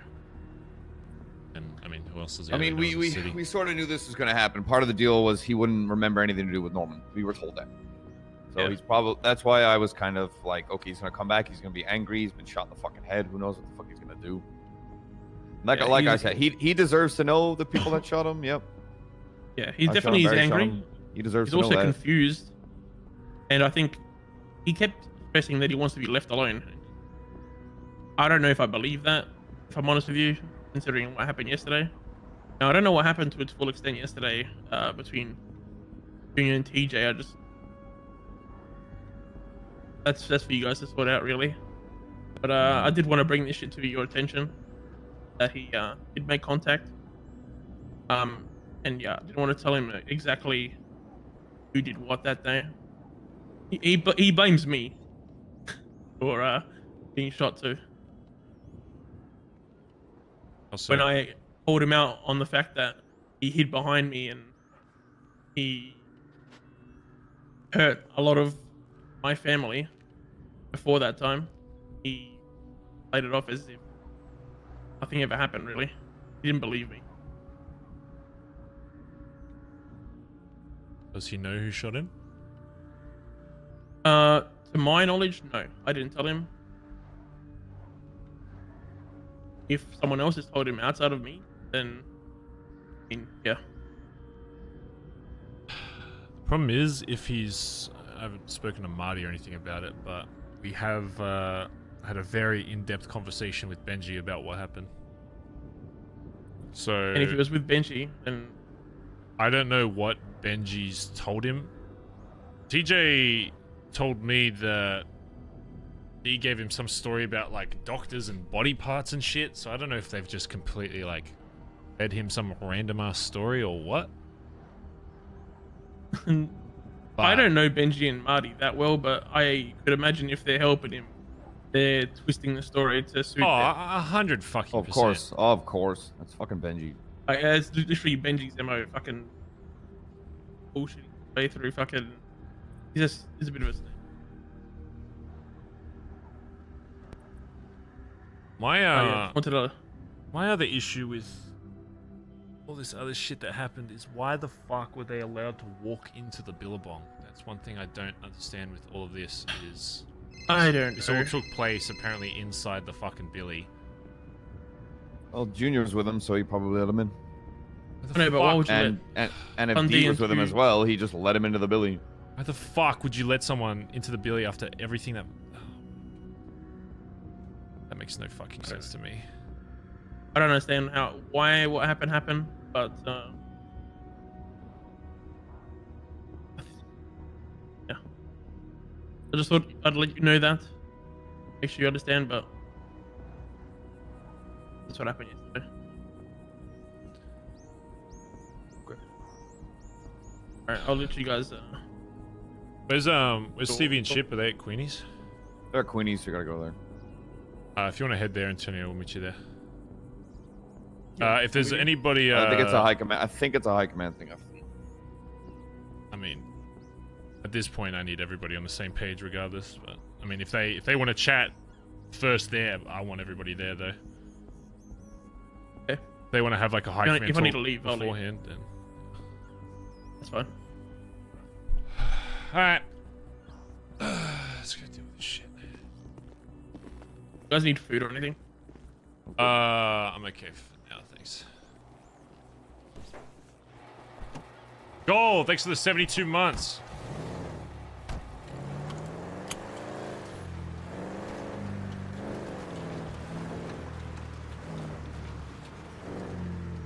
What's that over there? It's ominous. BBMC, looks like Ellie, Beta, Cap, Peter. Beta.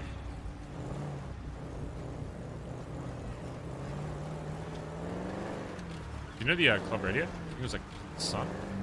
I don't give two fucks right now.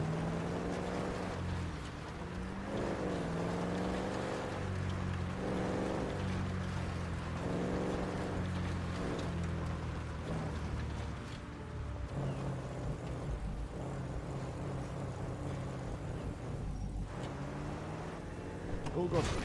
My door! Fuck your door. Fuck your door.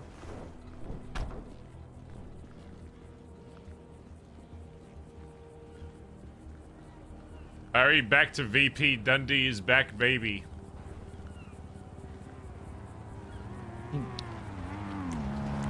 Gotcha. Got that. think based on the conversations we've had so far, chat, that's something the club would want?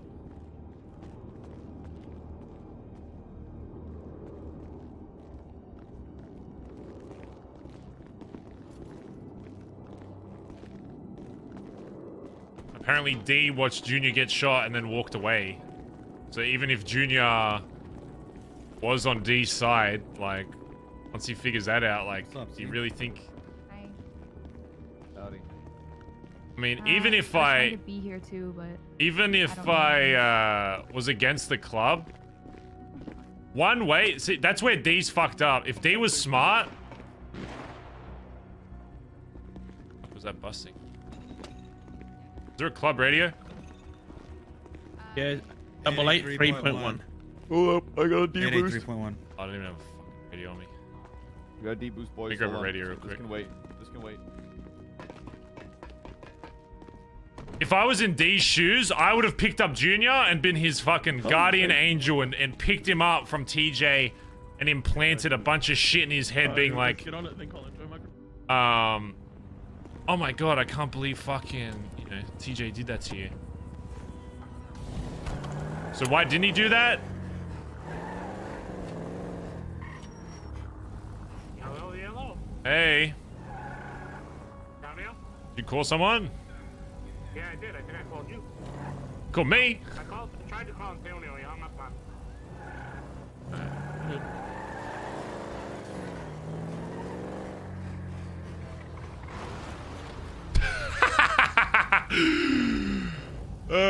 Dumb cunt. What a fucking moron. Yeah, sure you did, buddy. Sure you did. Let the cop fucking deal with him, mate.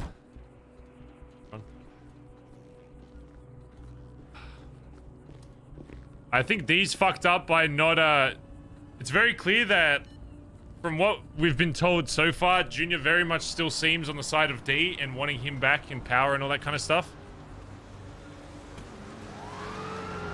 And I think D fucked up by not pushing that a little further. Because now we can use that against him to remind him that D doesn't give a fuck about him. And there's no radios.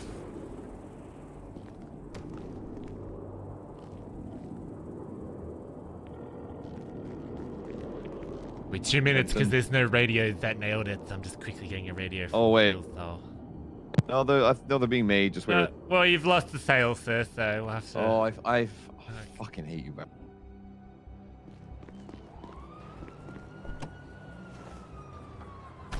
What are D's goals right now? I mean, what do you think? You think someone who created BBMC would just wants to just let be like actually just move away and not have anything to do with BBMC? I mean, maybe. I unironically don't know what his like end goal with it, but if it was a club that I made, I'd be like, you think I'm just gonna sit there and let that club exist? Hey, Dad.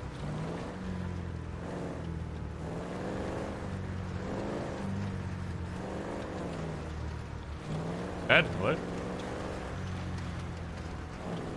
Can't hear you, Dad. Phone reception's bad. Call me back.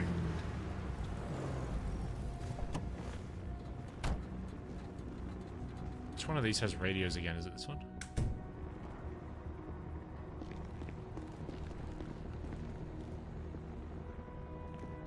Ooh, $1,400 for a radio. That's a bloody bargain.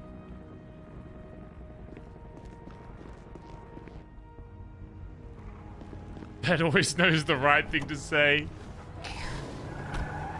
Dad's always had a way with words. Frantic, thanks for the tier 3, 35 months. Can we get some love and chat with Frantic? Jumping a fucking...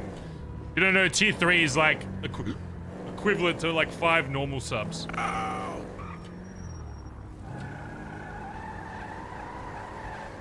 my god, are you okay?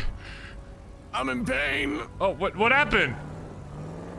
Motorcycle go boom boom. Oh shit. So yeah, I tried to do something wicked, but instead of going Michael Bay, I go Michael Boom. Oh well, I think EMS is here for you. Hey, who is? He's this way. Yep, there you go.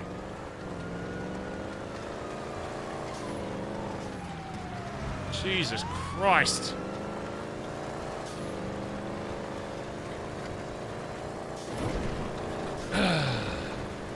Paincomb, thanks for the 10 gifted subs. I still have alerts up, chat. They're just gonna be, they're not gonna have the sound bite with it, just to try and help you keep immersion a bit. I know the sound can sometimes be a little bit immersion breaking. But thank you very much. Can we please get some love in chat for Paincomb dropping a forehand?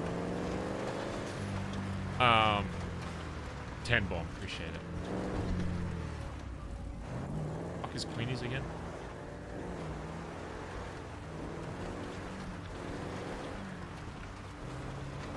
I feel like I read somewhere but that's not how you pronounce your name. Like Honeycomb?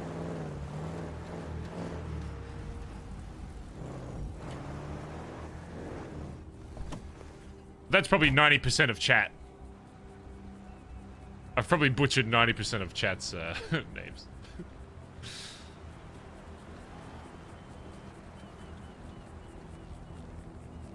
Wait, what'd Cray say? LCR, thanks for 3 months. Did you kill D yet? Not yet. Well, I've killed him once before, just not again.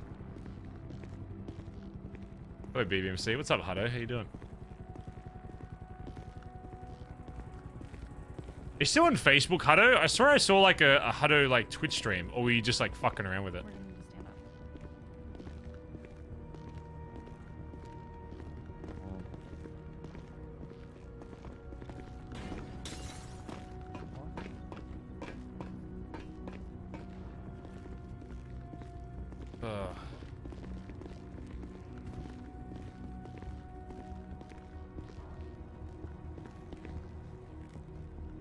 Morning. It's already. How you doing, Mr. Prime Minister? It is 883.1. Make sure everyone's yelling in here, because let me make sure this shit. Do I have a warrant for my arrest? Is this like a really badly played out attempt? Oh, I actually have a warrant out for my arrest. For what?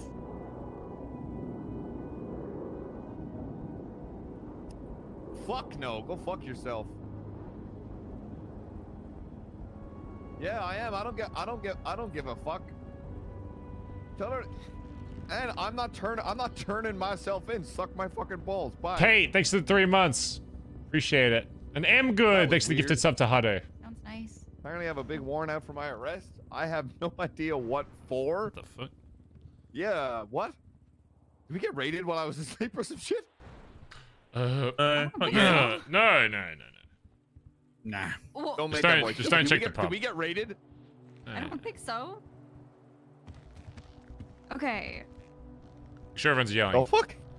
Yeah. Make sure it's locked. I locked it.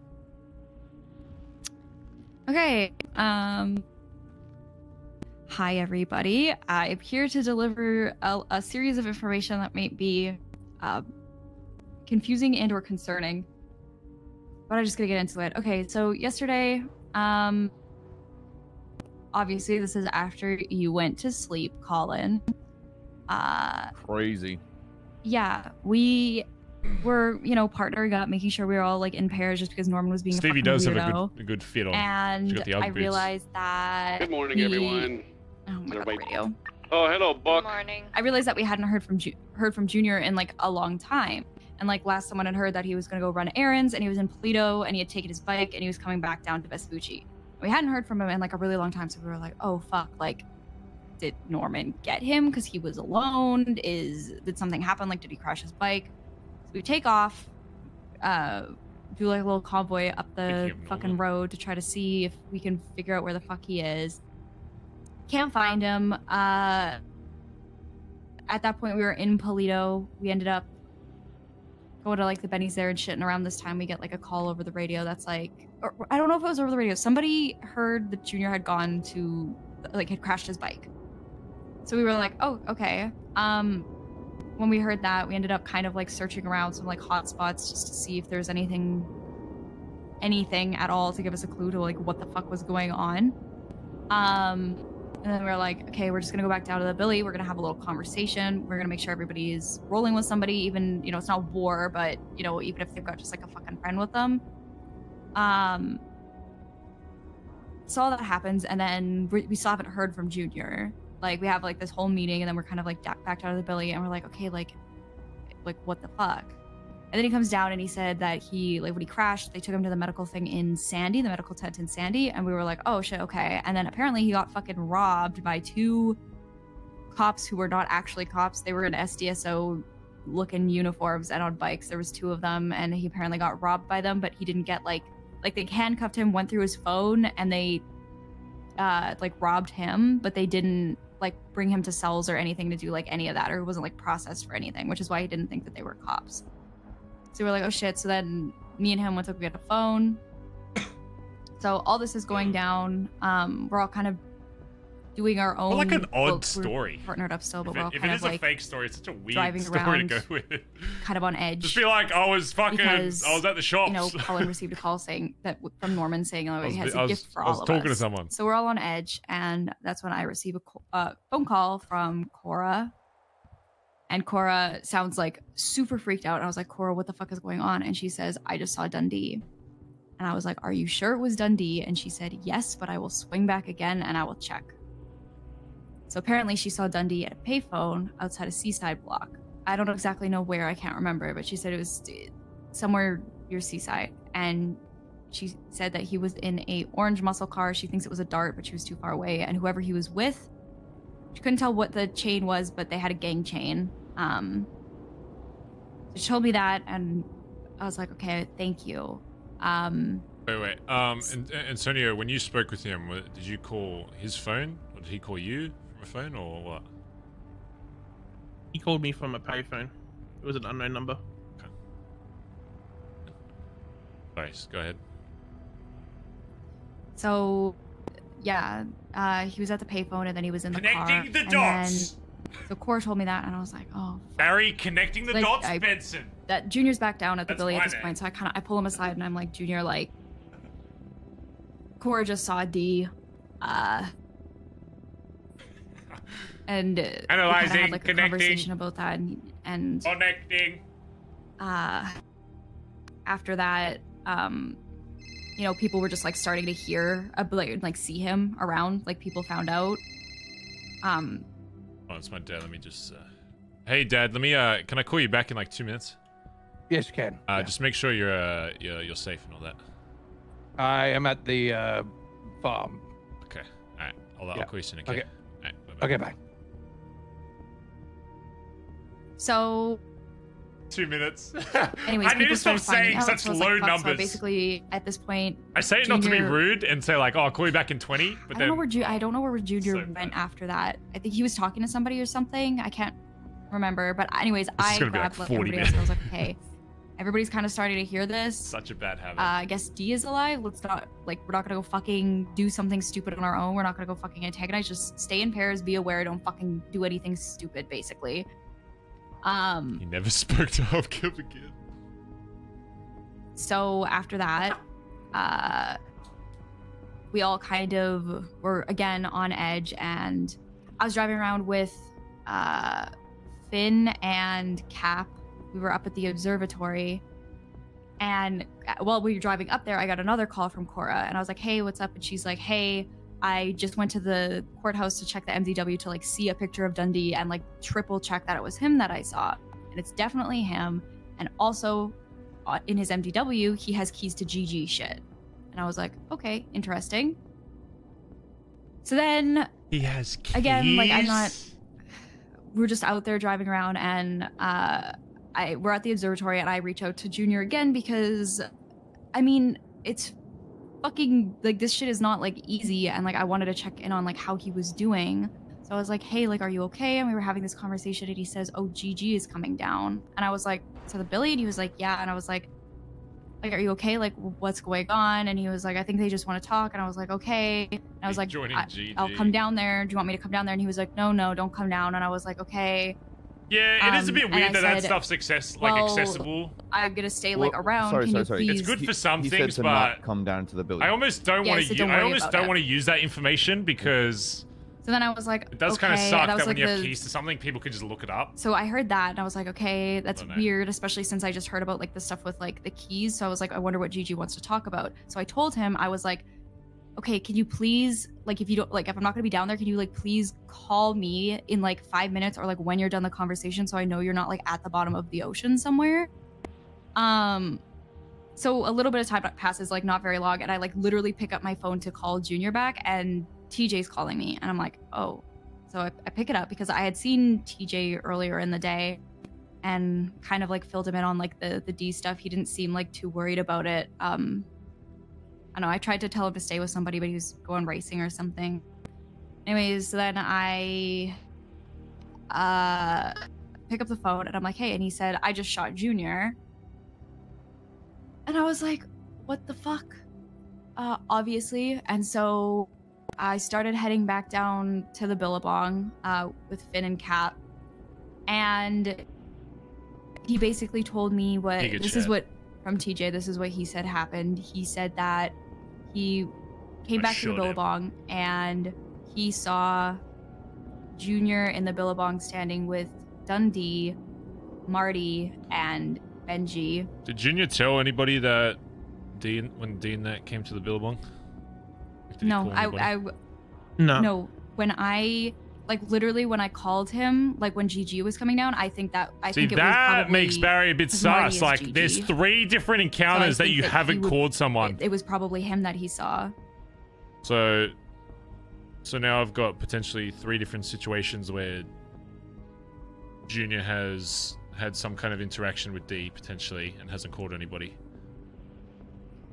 Every time I called him and got in contact with him, he gave me an excuse as to why he wasn't. This isn't the same guy that came to me on that day. You know, talking to me about making sure never to not involve the club again, right? Surely. So, yeah. So and like like I said, I had talked to Junior. Like I'd been very like clear about like I don't like 3 he's different around, encounters, people are seeing him. I don't fucking want even just to have the club around and like that. I just literally we just need to be aware that he's around. Like that's literally all I give a shit about right now. Let's just fucking hold our horses until we can have a like it's fine if you want to have a one-on-one convo and actually have a conversation, because at this point it was only me and Junior awake for high command, right? Anyways, so then I fucking go down there, obviously, and TJ's talking to me on the phone, and he said that he saw them and that Junior or D, some one of them said something apparently about like implying that they had been in contact earlier in the day. That's what TJ said, and then TJ said that Junior was antagonizing him, calling him like the little boy who cried, and then asking him like what the fuck he was gonna do about it or something like that.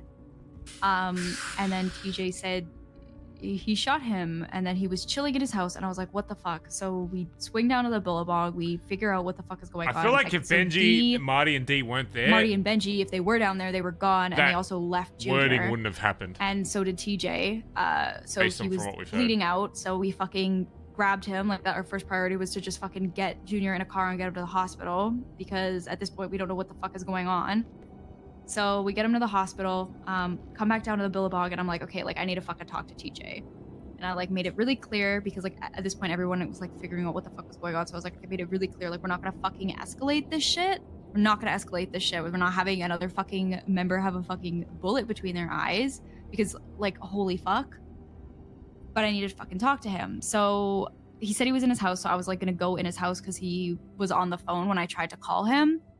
So I tried to go to his house, it was locked, and I was like, oh, okay. But we were standing like outside of the Billy, like kind of in front of your house, Barry, and we hear movement inside the Billabong, and obviously with everything going on, we pull guns and we run in, and then we see that it's TJ, and we're like, oh, okay. He gets in a car and he drives away. For a while.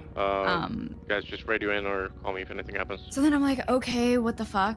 I tried calling him, he was on the phone, but whoever he was on the phone with, he hung up with, and he called me back, and I was like, well, we're gonna have a conversation about this. Can you come down here? And he refused to speak to me in person. So now TJ thinks he's gonna get shot by like as a group, like at all. And we had a really, really fucking heated argument. Not gonna lie to you. We had a really heated argument, and I basically told him that because like I said, we can't talk to Junior because Junior's in the fucking ICU, and we don't really know like what the fuck else is going on. And at this point, we didn't have any other information. We just had what we do at the time. And so I was like, okay, well, if what you're saying is really true, you need to fucking come and face high command, and you need to fucking talk to us and tell us like to our faces what the fuck went down.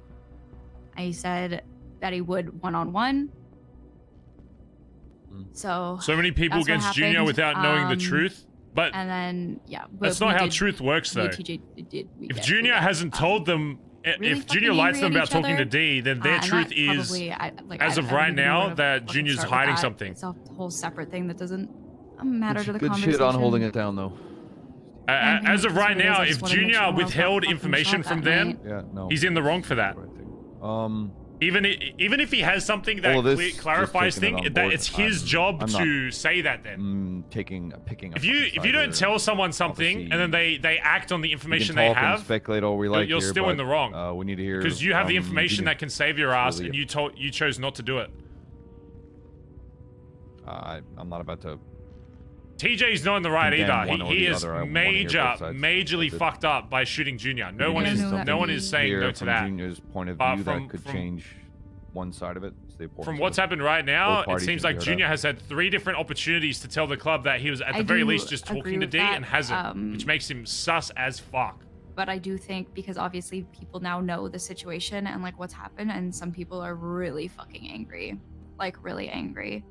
Because as it stands right now, we have the only thing we have, or at least what I heard last, was the word of TJ, and people are pretty fucking pissed. Yeah, TJ's been honest with what he did, but he's still without fucked up. bringing it to like he shot a high command member. Saying anything to anybody about what was going on. So I'm just saying that there's going to be high tensions, and we're going to need to. We can't like. No. You know. High tensions with D coming back. Surely not. Yeah, so I know, right? From what it seems like to me, from what I've heard so far, on one hand with this, TJ has majorly fucked up by attempting to take the life of a high command member of the BBMC, no less. And the other side to it is, from what I've been told, it seems like Junior has interacted with D multiple times without even letting other members know. It's one thing to be like, I want to have a private conversation.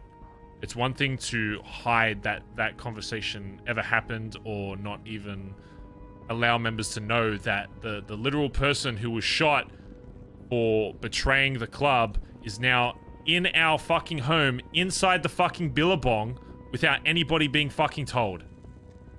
That's probably one of the, and God forbid, I hope Junior's okay in the ICU. I mean, have doctors said anything about his condition? The only doctor around when he got put into the ICU was Nancy, so we didn't get to hear anything. God forbid anything fucking happens to Junior, and I hope that he's okay, and I hope that he fucking wakes up so we can clear this up. At the same time, though, why the fuck was this person let into the Billabong, not only by just himself, but with 2 other gang leaders, gangs we've potentially, I already figured we were going to war with when this shit hit the fucking fan anyway, or nearly went to war with before this happened. Both gangs. And they were let into the Billabong without anybody else fucking knowing, literally outside our fucking homes, and then it's progressed to what happened. I mean, honestly, it's a fucking miracle that there was only 1 person fucking shot. I'm surprised that half of them didn't get fucking down. Yeah. Like, I don't understand the logic behind not only not telling the club that this is taking place, but then doing it in their fucking home. The Billabong has always and should always be a safe place, and a place that you guys should feel comfortable in. Because if it's not, then there's a very extreme issue to solve there. Your home should never feel like a place you have to tiptoe around and walk on fucking eggshells. But when you let people in that are no longer in this fucking club, as of that point, and with 2 other gang leaders potentially in the completely wrong mindset, who has been spewed whatever fucking story from fucking Benji and Marty, who doesn't even remember why he was put in the situation that he is. Why the fuck would anybody think that it's okay to let him just waltz in? Yeah, especially, I don't know, especially for me, like with Benji, it's like Benji like literally just shot us over like a similar situation like a month ago, maybe a little bit more. Like... Yeah, too. Yeah, I think both are fucked up. One fucked up more than the other. Both needs to be addressed. Yeah. No, that feeling when Barry never removed these keys. Number one, Barry doesn't own the business. Like Number two, even if he had keys, why would you let him walk in? It doesn't matter. Fucking wrong, and it doesn't matter if he still had keys or not. Number one, like it's like I don't. I physically can't remove his keys because it's locked to a business. Number two, it's literally irrelevant. Do you know my worry is So if you're saying, he had keys to the billabong, that means fuck all. It doesn't matter if he has keys or not. Why would you let him walk into the billabong? If you're picking sides, but you haven't heard the other side. Keys are irrelevant because we roleplay that he wouldn't have keys anyway. As much as just I'd a like game to be mechanic. like, oh sweet, we can solve this today. Bing bang boom, done. We can. Because I can tell you this: what is my concern is TJ's. No, don't worry about him. Keep it in normal chat. TJ's already gone. I would just roast you if you say dumb TJ's already gone to Ellie's ear, and I don't know if he's trying to plant seeds for some sort of. I don't know what he's trying to do, like some sort of retaliation why he's right on shooting Junior. But I feel that is absolutely not fair to pull people aside and have to justify individually rather than a group setting so we can actually question him and get the full beans right there. Well, he's afraid that we're going to shoot him. That was do you know what? Words, do you know what I mine. compared this to? I'm going to say this. Do you know what I fucking compared it to when I was talking to Ellie, Peter, and Cap? Barry, when you shot Dundee that day, you pulled us all to the golf course, I think a day or two later. And you said, I shot Dundee, and here is why. You didn't have to hide. You said it confidently. You said it spoken like a prime minister because you had the rights in justifying why you did that.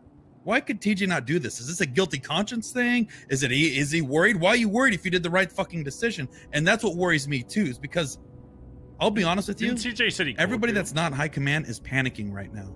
From the 4 people that I talked to this morning, they're freaking the fuck out. But they've only talked to one person. Why is it like this? Why the fuck is it like this? I'm really not freaking out.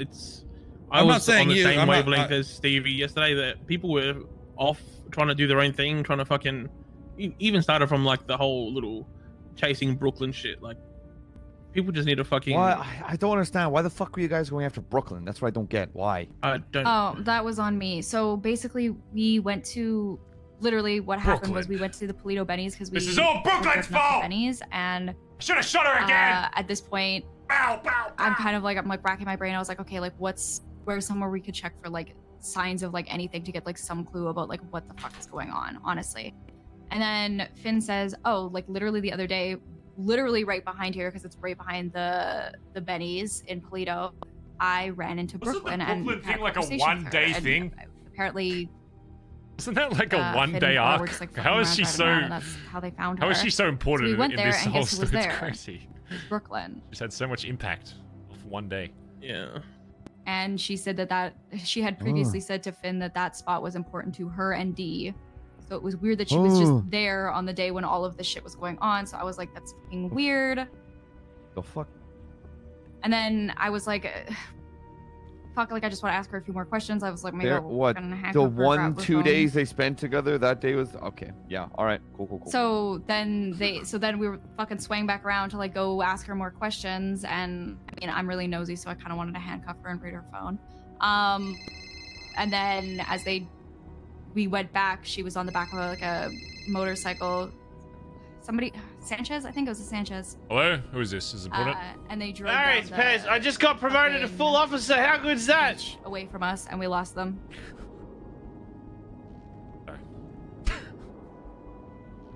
So, Mustn't have been that's important. No, not at all. My ears are bleeding from that phone ring. Yeah. Again, I think it's important that we address all of the jackets, patches, kind of get them on the same fucking page. Otherwise, this is gonna keep happening. People are gonna be panicking. We gotta solve that shit. Gotta just be. There's no way Pez remembered the 10 codes or whatever. And we can't really do much until Junior's out of ICU because we need to speak to him. Specifically, and I'm just gonna say this because obviously I'm not around as much, but when I brought this conversation up with Edbert. Edbert, first of all, did not believe that Dundee was back, literally point blank period. He said until he sees him and speaks with him, he's not going to believe it's Dundee. He also said that he doesn't believe anything that TJ said because he shot a high command member. Oh. So of everybody who's It's the most good that volatile someone's right taking now, that point. definitely, like Ed's very like. I'm not saying like he's gonna do anything, but I just keep an eye on Ed, like mental health wise, because I am a little worried about him. Having these like one-on-one conversations randomly is gonna make it worse for people. It's not good. You should probably just like address everyone at once. Like I've Collin said it before. If you can Well, get I everyone did. in I the was same in a room group with and that. get them all on the same fucking page, that's a good thing. You start cornering Anytime- people like Yeah, they're no, fucking anytime dogs. I had They'll a- Pushing an no. agenda? Yeah, I'm not cool with that. No, I'm not cool with anytime that. I had a conversation with people, I tried to bring down everybody who was awake at the same time if I could. That's good. Like literally You did that every multiple time. times yesterday. Yeah. Which I know made really frustrating for people because people wanted to do shit, but I was like, no, we want to wait for people. So like even when I did have the conversation with Edbert, it wasn't just Edbert, it was Finn and Disarm people were there as well I never want to disarm people in case shit actually happens. because they were the only other people awake. Like if something And pops again, off when and I no one's wanted got to a have the gun, conversation then with it's TJ, my that's fault. why I had I shouldn't Antonio, have to do Cap, that. and Finn with me because I wasn't gonna have like I a shouldn't one-on-one have to conversation disarm with TJ about that stuff. But then he drove off, even though I told him not to. Okay. All right. Yeah.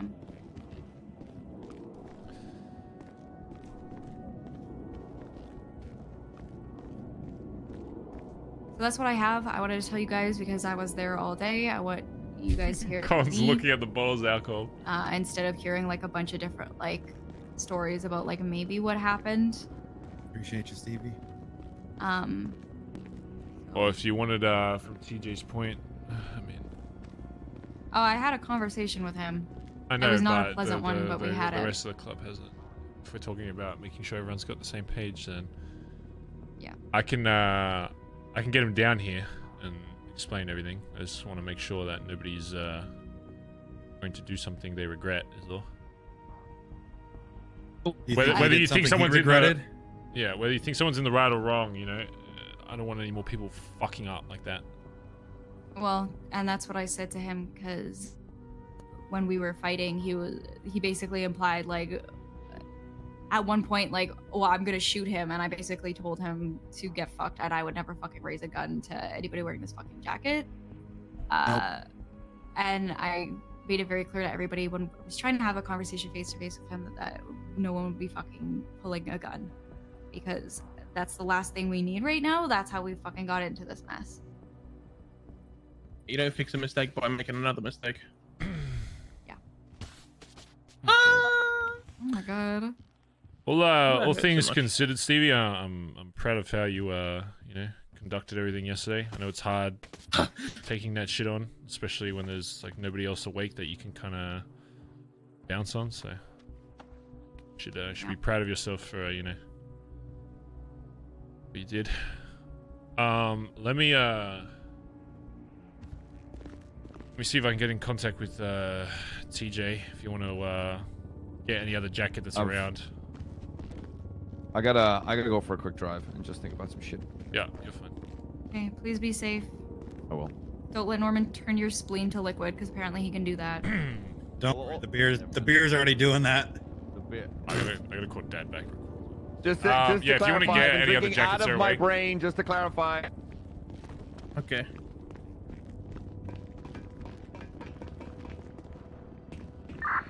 I'll just be out. So So a just sec. I'm radio. just gonna. It's fine, cool. Yeah. Gotta call Dad back. Can I lift the Billy real quick? Oh shit. We'll be back in like an hour or some shit.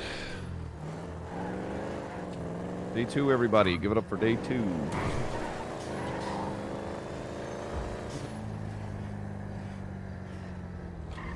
No, I went to bed pretty confident. You know, yesterday just being like, hell yeah, I think everyone's on the same page. Good shit. Mm-hmm. Yeah. Thank you.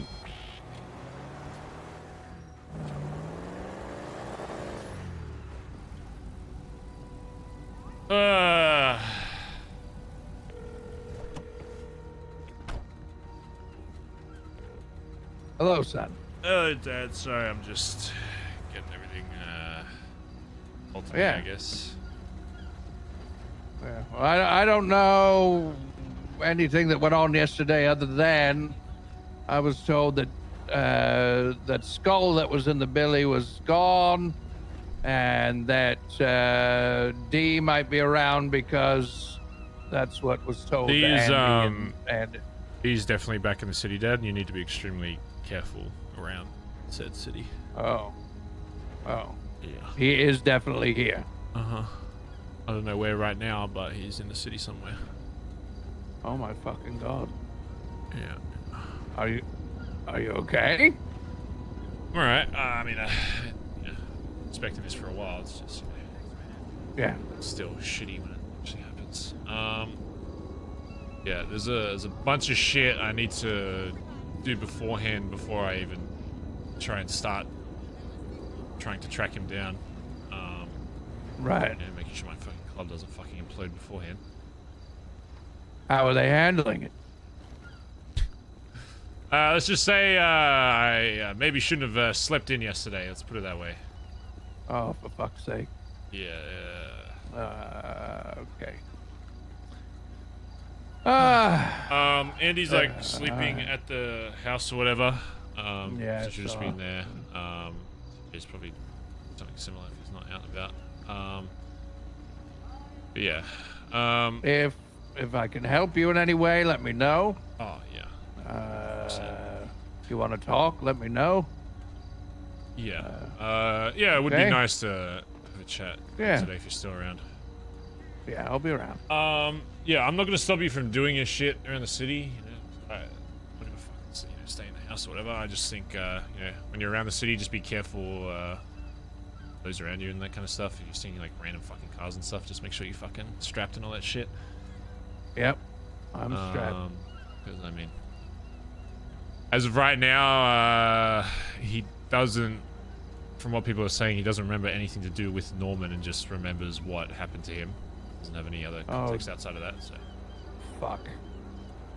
So his memory is somebody in the club shooting him and then him waking up. So. And he's getting fed whatever other people tell him, I guess, that aren't even involved in it, so. That's not good. No, just not. So. Alright.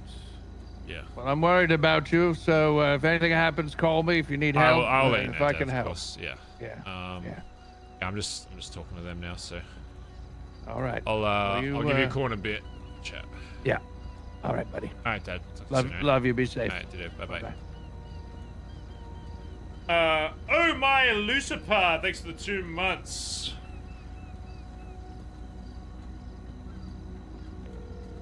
I don't know if he'll still be awake or not. I'll have to email him.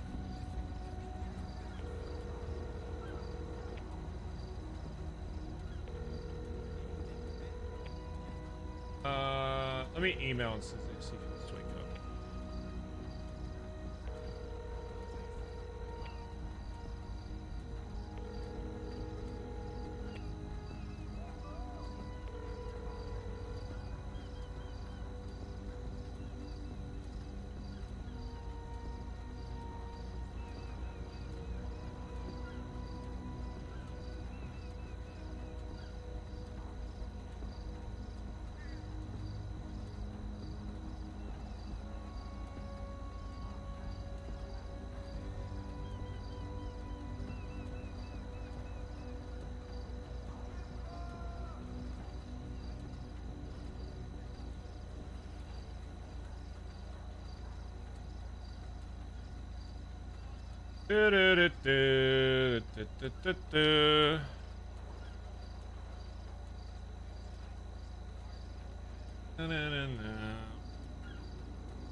How you doing so far, chat? Hey. Oh, I was shooting an email.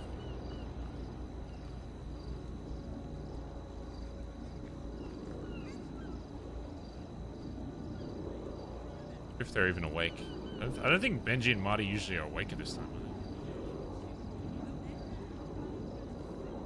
I don't even know if I'd want to even speak to them right now.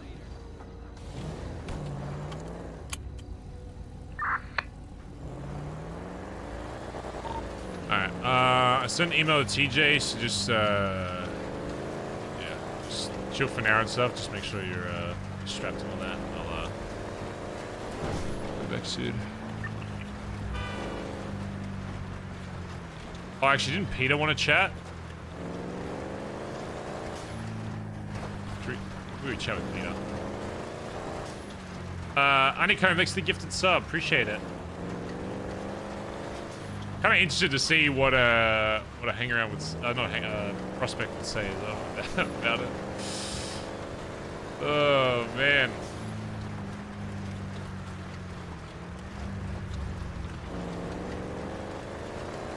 Junior needs to wake the fuck up at ICU, honestly. Junior needs to wake the fuck up to progress that shit. Because right now, like, as bad as it looks for TJ, it looks pretty fucking bad for Junior as well. The longer that gets left, I think the worse it's gonna be. Who knows? Watching TV. Wasn't he streaming this morning? Was he not in the city?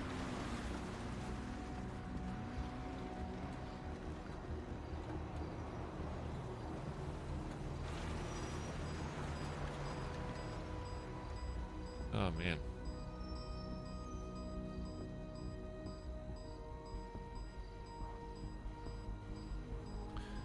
I guess we could talk with Peter and then go from there, I guess.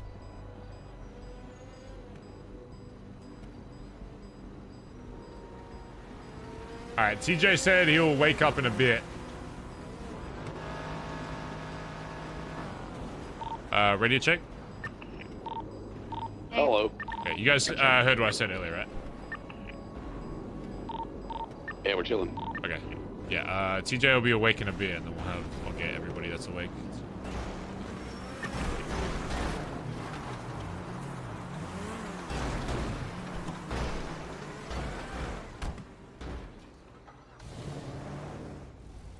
Oh, man.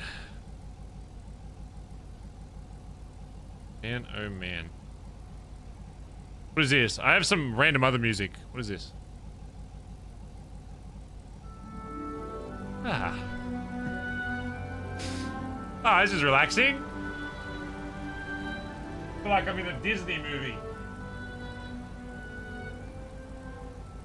Ah.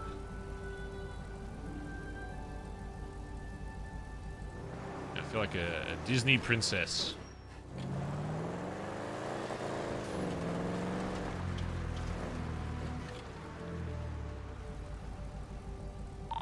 I'm just gonna quickly run and go get food for people.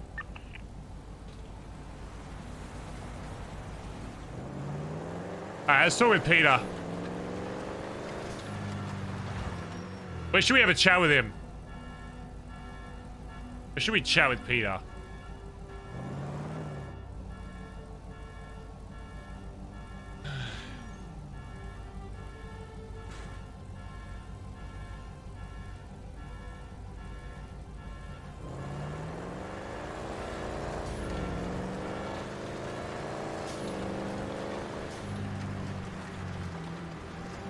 Let me get in your trunk.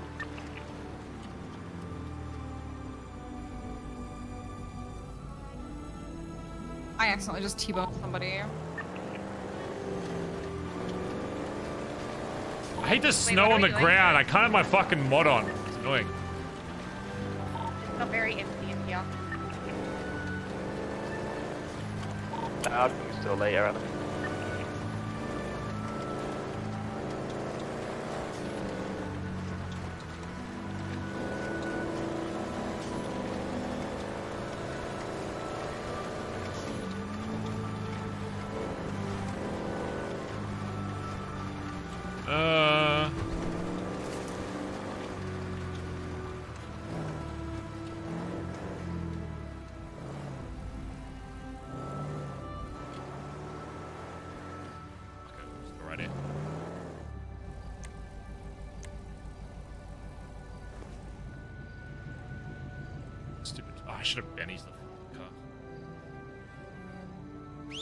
I'm gonna make sure Copper's with me the entire time today, chat. If you see Copper not out, tell me. I feel like Barry would have her out like non-stop.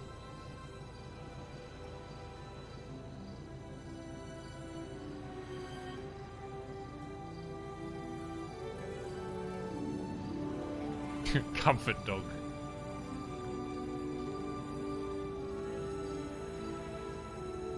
What's the thing? Is it stand guard?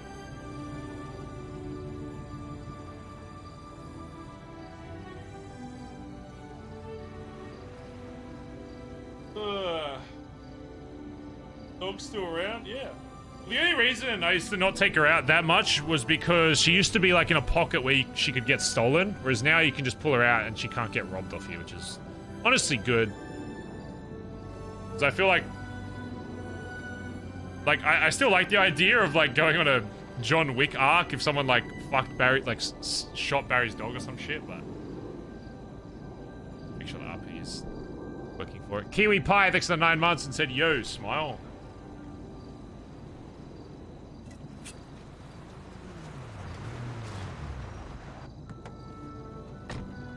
This is probably not the music.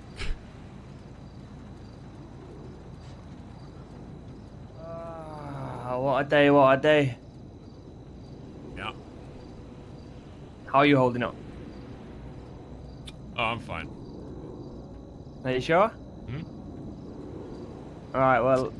Been around a long time, Peter, okay? Nothing that can surprise me in this club, so... Well, this is where I need... I'm not saying you're not 100% honest, but I understand how the hierarchy works. And there's some things we don't know. We can't know. You don't want us to know, but with all this fucked up shit, in my opinion, this is just about people and individuals and understanding why certain people do certain things and what led up to those things. Barry would you know? never reveal to a prospect that he's not fine. And I need to know before I make any solid judgment on any single person within this club, but I'm basing it on pure facts. And I don't know nothing about this Dundee guy, right? I don't care to, but now I need to. So, you haven't really been around since all of that happened. I've always had, I mean, when you were hang around, maybe less so, but now that you're a prospect, I've never attempted to hide anything from the situation with D. It probably just hasn't been a point where you've been told yet, because, yeah, people were kind of pushing it away until it actually happened. But I have no issue with telling you anything you want to know about it. Yeah, I just want to understand who he was, what he stood for, how he treated you, the others, how he treated the patch on his back. Yeah, let me move his car so his truck. Yeah. Damn.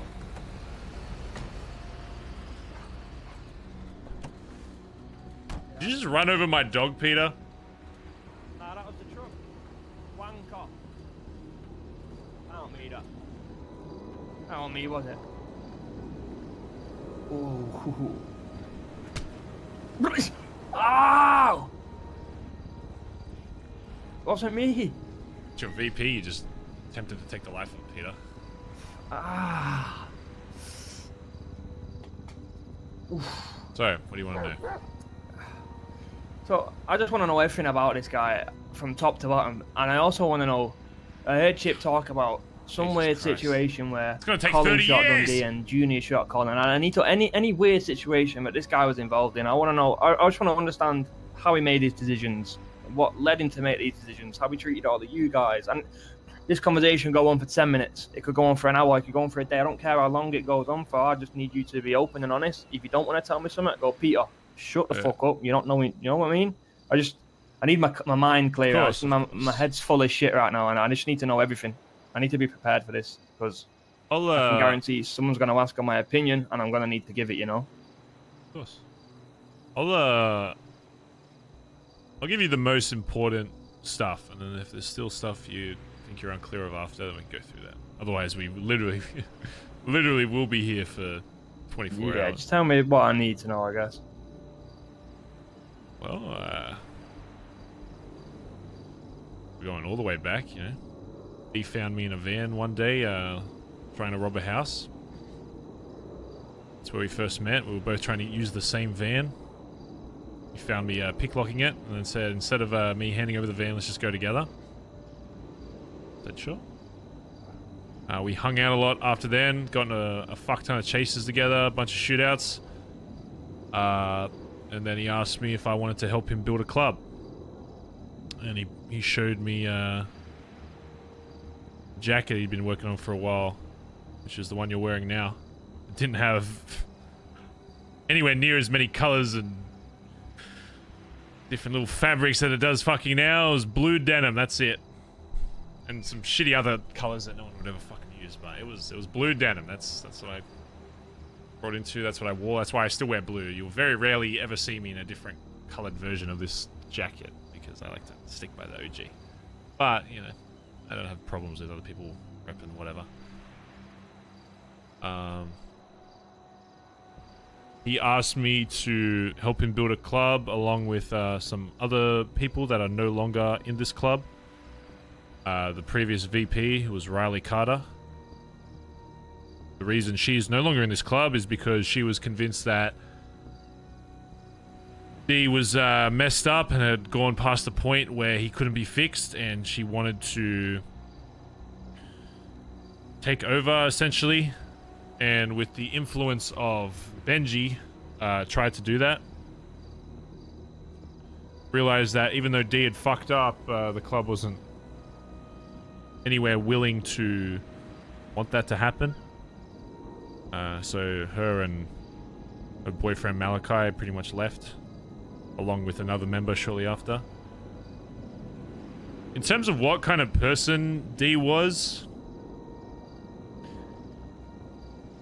he's probably one of the most knowledgeable people of the city you'll ever meet.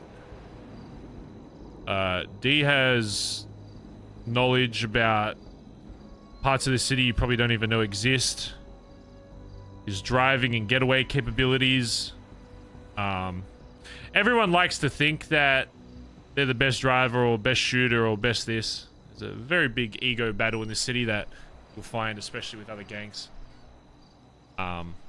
If you're asking from my opinion, I still think to this day that D could do things and maneuver his car. He might not have been the best racer, even though he was an extremely good one. I think in terms of like getaway capabilities, I still think that he's the best the city had seen. And I think if he needed to adapt to new things, he very much could.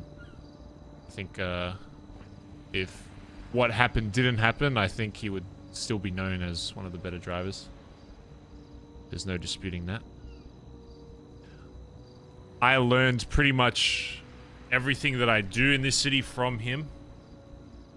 Anything to do with maneuvering around the city. When I first started driving, I was absolute fucking dog shit.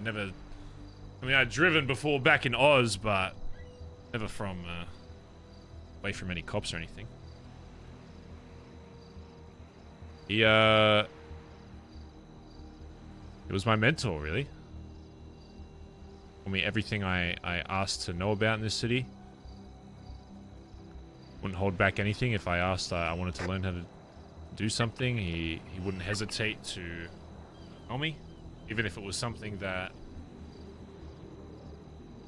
for the benefit of himself, it would be best like as little people know about it. He'd take me on, private drives. I didn't even know.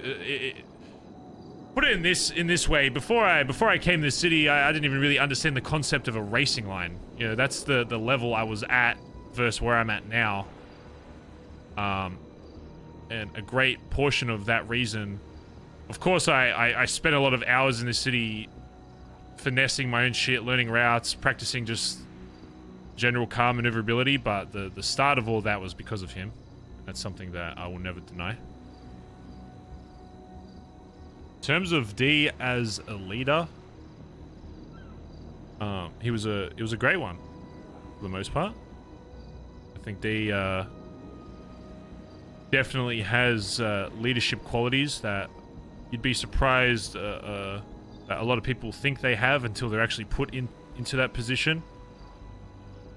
Everybody thinks they can run a club until they actually have the power and they actually need to make a snap decision. Not a lot of people can do that.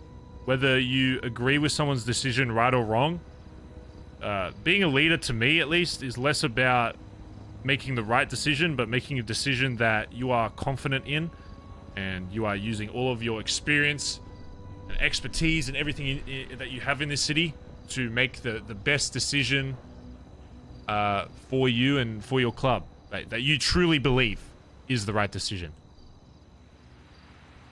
That's what I think a good leader is. That you're always going to make... Everyone's going to fuck up. Everyone's going to make wrong decisions. Everyone's going to make the great decisions. You can't expect to live in this city without messing up at some point. Nobody will ever be perfect. And on that side of things, D was a great leader. He had a certain presence about him that I was enticed by when I first met him. I might, for the most part, seem a bit more reserved and calm when it comes to that sort of stuff, but when I get into it, and you've probably seen it on jobs, when it comes down to the bigger shit, I absolutely live for it. I am an adrenaline fucking whore, mate.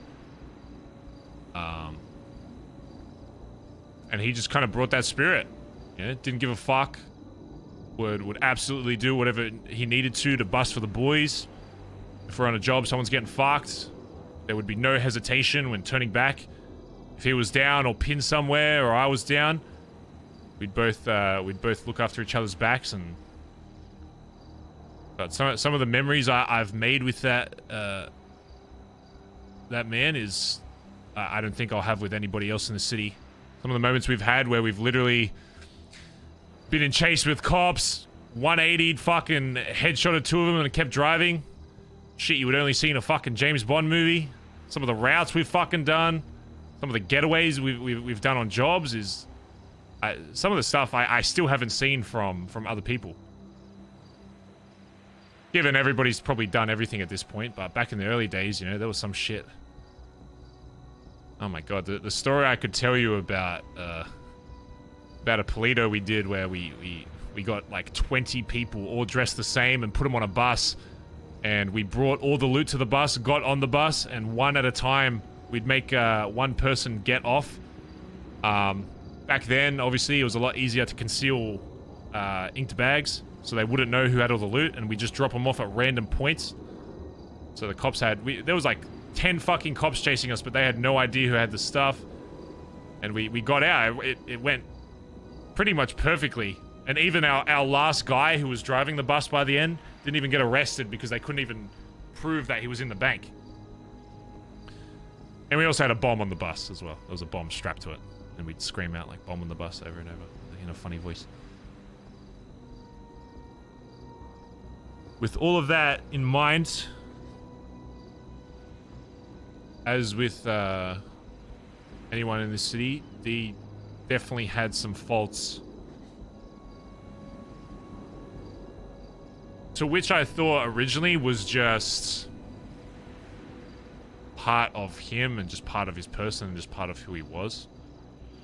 And I think to this day, some of those things were because of that.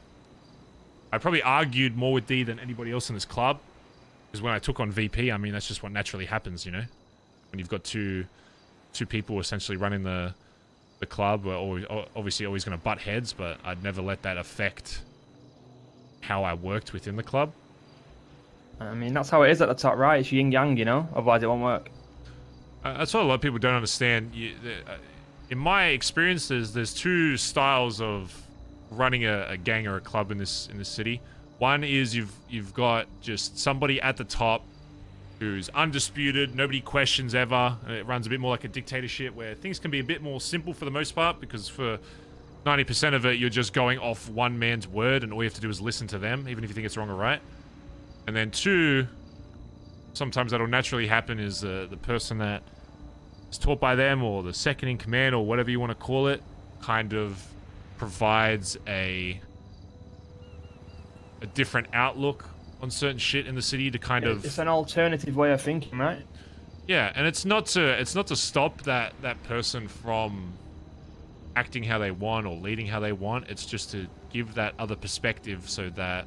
Yeah, more solutions. yeah, it can just help you make the decision. Sometimes the original decision or plan will still go out, but at least you have that, you know, that other person to kind of bounce ideas off, right?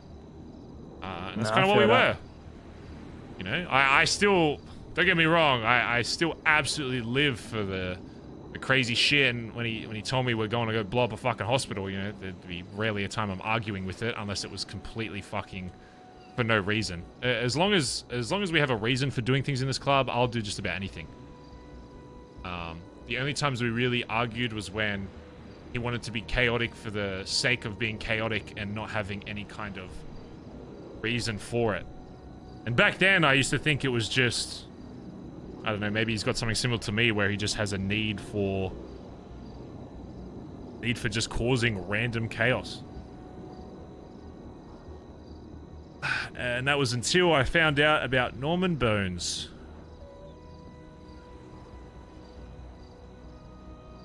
Probably a name that's been whispered around. Yeah, is the fucking devil or some weird shit. He's just a creep, bro. Keep him away from me. I call him Old Cunt, but people have different names for him. Well, he's a cunt, innit? Norman's a cunt. That's why I've seen that. Yeah. I mean, there's a billboard. If you go up fucking LA freeway, you'll fucking see it. Anyway. Not LA freeway. What's the freeway called? About 4 months ago. And this is before I knew anything about Norman and what kind of connection he had with D. D told me we were doing a boost. Told me he forgot his weapon. Asked to borrow mine. So of course, you know, I'll go lockpick the car. You fucking ice whoever, you know, tries to fuck us. He immediately points the gun at me and tells me to drive to a little shitty fucking basement by the barrio.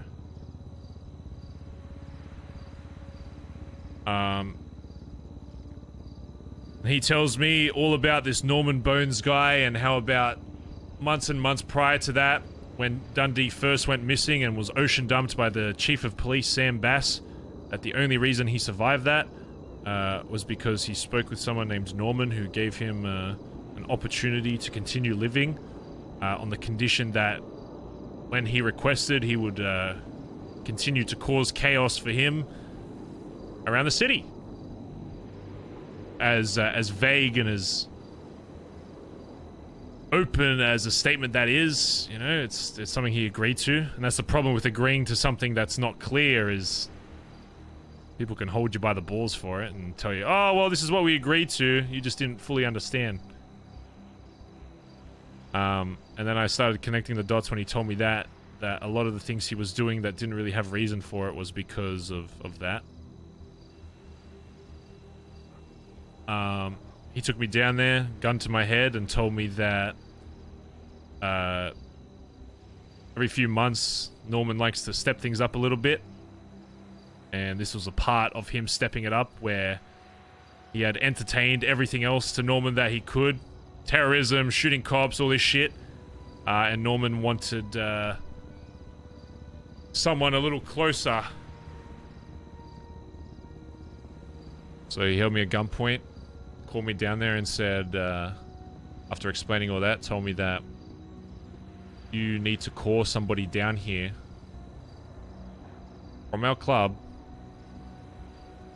call one of the prospects down and tell them that they need to meet us here, and I'm going to put a bullet in their head. I say, are you fucking crazy? You fucking lost the plot. You're fucking stupid. You're on fucking crack or some shit. At this point, I still don't even believe, like, yeah, this whole Norman shit. I thought it was just some old guy. Then he gave me a gun and I tried killing him and it didn't do anything. And I was like, okay, maybe this is real. And I said, no, I'm not going to fucking do that. He said, well, if we don't, then I'm going to have to kill you. I said, all right, well, there's your fucking answer, because I'm not calling another member from the club down here. And then we just kind of paused for a while. I told him, you know, after everything that I've done to help this club, are you really willing to throw it all away? I understand that your life is on the line, but isn't this what we signed up for? Isn't this the whole point of joining this club? Was that odds are there's going to be a point where it's your life or theirs? Yeah, but what does Bondi till I die even fucking mean if we're going to put our own lives above what we've built? He said, you're right, I can't do it. I can't kill my VP. Still open to the idea of grabbing somebody else. At that point, prospects were still very valuable to the club, but in his brain, he would rather kill a prospect than his fucking VP. You know, we had some people that were just newly in the club. I think Antonio was one of the names that was brought up. I said, I don't give a fuck if they're repping a jacket. I ain't doing shit. So Norman says, well, unless we come to a deal here, you know, one of you isn't leaving unless there's bloodshed. And that's where he says, I forget the exact wording, but he brings up if there's anybody else close to the club that doesn't rep denim. And obviously the only other person I was close to in the city at the time was my dad, Hubcap. And that was the first name that Dee brought up. Was, why don't we go after your dad then? Because then you can't use the excuse of you're not going after the jacket and the club. At first I was like, of course fucking not, are you crazy? Going after my, it's the same thing. I know he doesn't mean anything to you, but he's still my dad. You're gonna make me do that? And he says, well, I don't have a choice. And of course, I don't want Dee to die. As much as I don't want him to harm the club, I still don't want Dee to be killed. I don't want him to spend the rest of his life in fucking purgatory. So I made a decision at that point because it was clear that he couldn't make one for his own. Because realistically, he could have gone down there, caught someone himself, brought my dad down there himself, and just done it. But he was at a point there where I think he was just scared to make a decision and he forced it on me. So I was the one that had to give a name.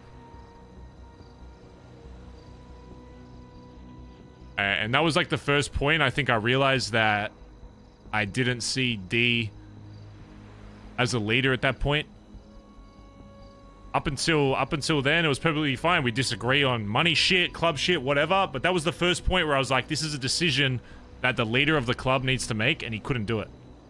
And he forced it onto me.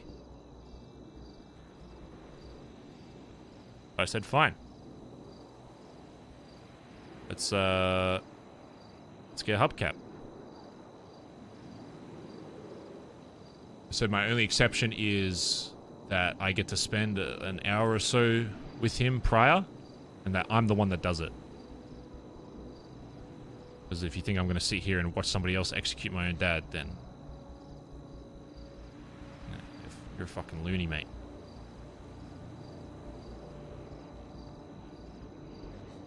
So, next day, whatever, I gather him down.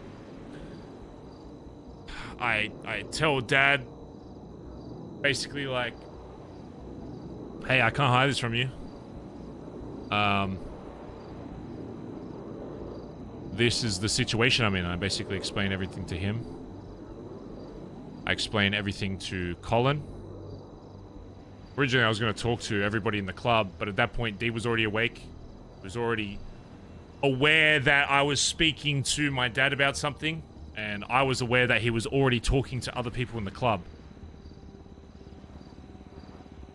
After I talked to Collin, I kid you not, I probably spoke to Collin for, I want to say like 3 or 4 hours straight. It was a lot, probably the longest convo I've had in this fucking city. Just trying to get any other solution that wasn't shooting my dad in the fucking forehead. And there was nothing else that we could do. And the only thing that I regret to this day was not involving the rest of the club in that decision. The only reason that happened was because at that point, we already got word that D was trying to hunt down Hubcap. He knew that I was talking to Collin. He was already trying to hunt down Nancy. And he was going to, essentially, if he could get to them first, he was probably just going to do it without allowing me to have that opportunity. I knew the rest of the club was around him. And based on how D was acting, I knew that if I told the rest of the club what was happening, that D had most likely already had the opportunity to spin the story a different way. At that point, I told D that we were doing it. He was still under the opinion that we were going to kill him that day. My only rule was I want everybody there, so I wanted all the BBMC there to watch, and I was going to explain the whole thing as to why it was happening. Because at that point, the club still had a relationship with Hubcap as well. He wasn't I don't think he was a hanger-on at that point, but he was very close to the club. Hey TJ, give me 5 minutes and then we'll do this thing, all right? Where should I be at? Maybe just head to the Billy. I'm just talking with Peter and then I'll be there. Alright. Alright, I'll see you soon, bye-bye. Actually, 5 minutes. And at that point, me and Collin, came up with the idea of, we're gonna get to the point, we're gonna put Dad on his hands and knees, tell everybody the full story so they understand just how fucked up this was. And I think D thought I was going to leave out the part where, he offered to bring somebody in from the club to execute them instead of himself. Which, of course, I didn't leave out. I told everybody about it. But at that point, I knew D was getting suspicious that I was telling the full story. One other detail as well is that I told him I want the club there, but you know how this club is. I want to make sure people are unarmed. I want to be the only armed one there. So when shit hits the fan... Because at this point, the club, if I shot Dad in front of the club, I don't know how they're going to react. He might be my dad, but he's still close with all of them. Also says a lot about you if he was to shoot him, you know? Mm-hmm. So, I feel that.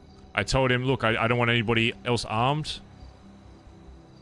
including you, but if you really want to bring a gun, then sure. I think I said if he was the only one armed, that's fine. I called the others just before meeting up. I said, hey, like, you know, what guns you got? Just to kind of see if they would say, like, you know, oh, no, we don't have anything. And they told me, oh, yeah, we're all kitted up because D told us to make sure if anything happens that we're ready. So at that point, I already knew that D was sus of the whole thing. The only reason I didn't tell the club, and this is the one thing I will never not admit fault on. The one part of this that I completely and utterly did wrong for this club was not telling the others my true outcome of that situation, or even the situation to begin with, because if it came down to it, at that point Dundee was still the leader and the PM of this club. Even if he had gone fucking insane, if D told him to do something, they would do it. Junior especially, I think, is one of the more loyal people, if not the most loyal person to the patch in this club. And the problem with that is it yeah, well, the problem with that is it can be to a fault. Because if your leader loses that vision and starts doing shit that's against the club, what do? At that point, what is your loyalty to? Of course, the hierarchy of the club tells you to follow the leader, and that's what Junior would have done. He would have trusted the core of the leader, because at that point, he's still the leader of the BBMC, and at the end of the day, has the final say on everything that fucking goes on. He would have, he probably would have tried to stop it, or he would have tried to kill me.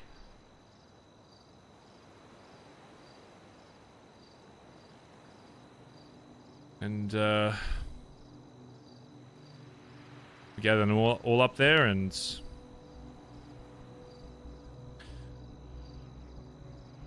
I did it. Gave the full story, and then I turned to D and I shot him in the back of the head. I had some people in the club pull guns out, and I explained to them, like, you know, really think about what you're doing here. This isn't me just trying to protect my dad. Obviously, that's part of it. I don't want to see my dad get fucking shot, but if my dad truly did something, and you can choose to believe this or not, if my dad really did something that jeopardized this club, I would have no problem taking him out. And I have done that to people that have impacted this club beforehand, regardless of how close I am to them. This club is more important to me than anything else in this city.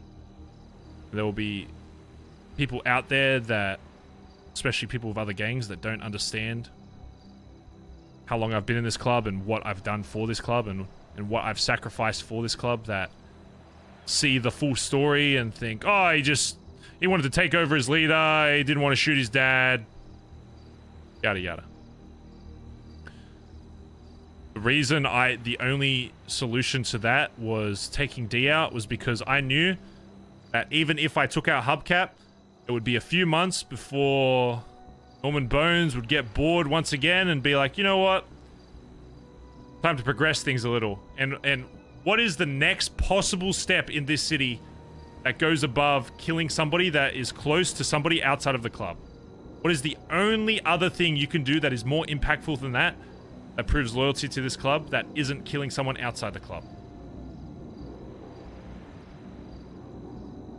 You know? I mean, I'm just listening right now, I'll be honest. You tell me. It's taking somebody else out that is inside the club.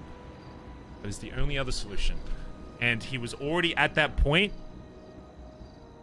where that was on the table before Hubcap was even mentioned. Hubcap was the last name mentioned on who should be killed. So if he was already at that point, it would have been delayed a couple months. And then he does it again. He does it again, except this time it is somebody in the club. Yeah. And at that point, the same thing happens. So at that point, I make the decision. I'd rather save fucking 2 lives than just 1 on the risk that he doesn't progress to that. Oh, I kill my dad and just hope that D just snaps out of it and he's fine. Norman doesn't fucking go anywhere by completing it. He stays completely under his control until somebody in this club's fucking hurt, and that's it.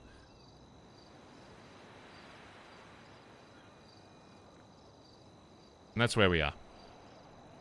Well, I appreciate that, and I appreciate the honesty, and this is another reason why I don't know if you found it weird, but I wanted to reach out. But me personally, I don't think I could have spoke to Collin, spoke to Chip, spoke to Junior who was here, spoke to Stevie. Ever since I come around, you're the only person who hasn't demanded and bossed. You've asked, you've dropped yourself down to my level. And I'm not saying you're not acting like a prospect, but you've acted like a human, you know? You treated me like a human, a fellow human being, a person. Stevie.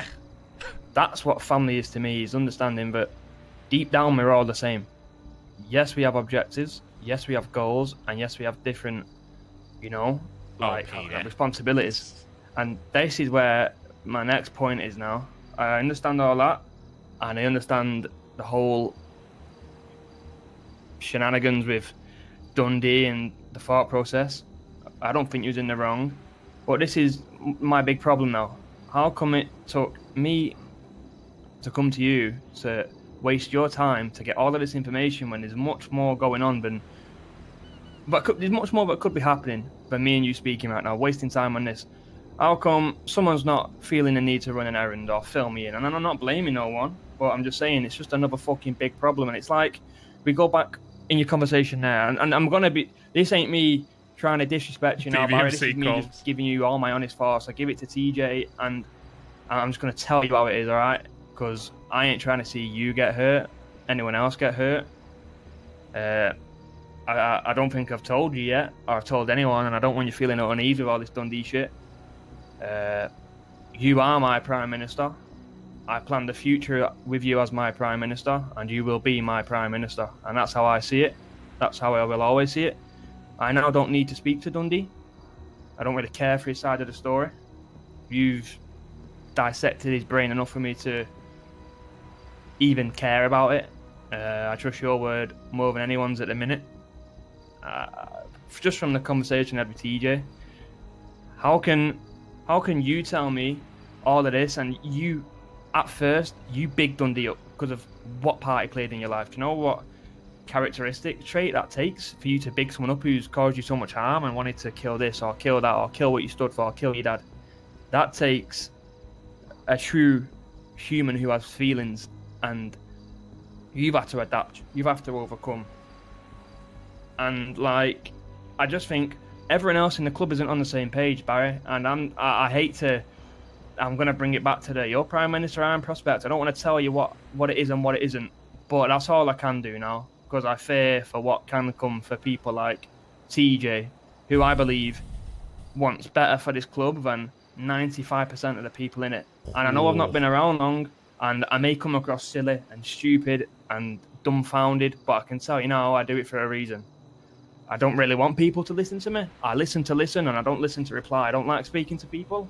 Yeah, I like to just right, soak Peter. in, you know, and it helps me make a judgment. It makes me make a call on what I want to do in life.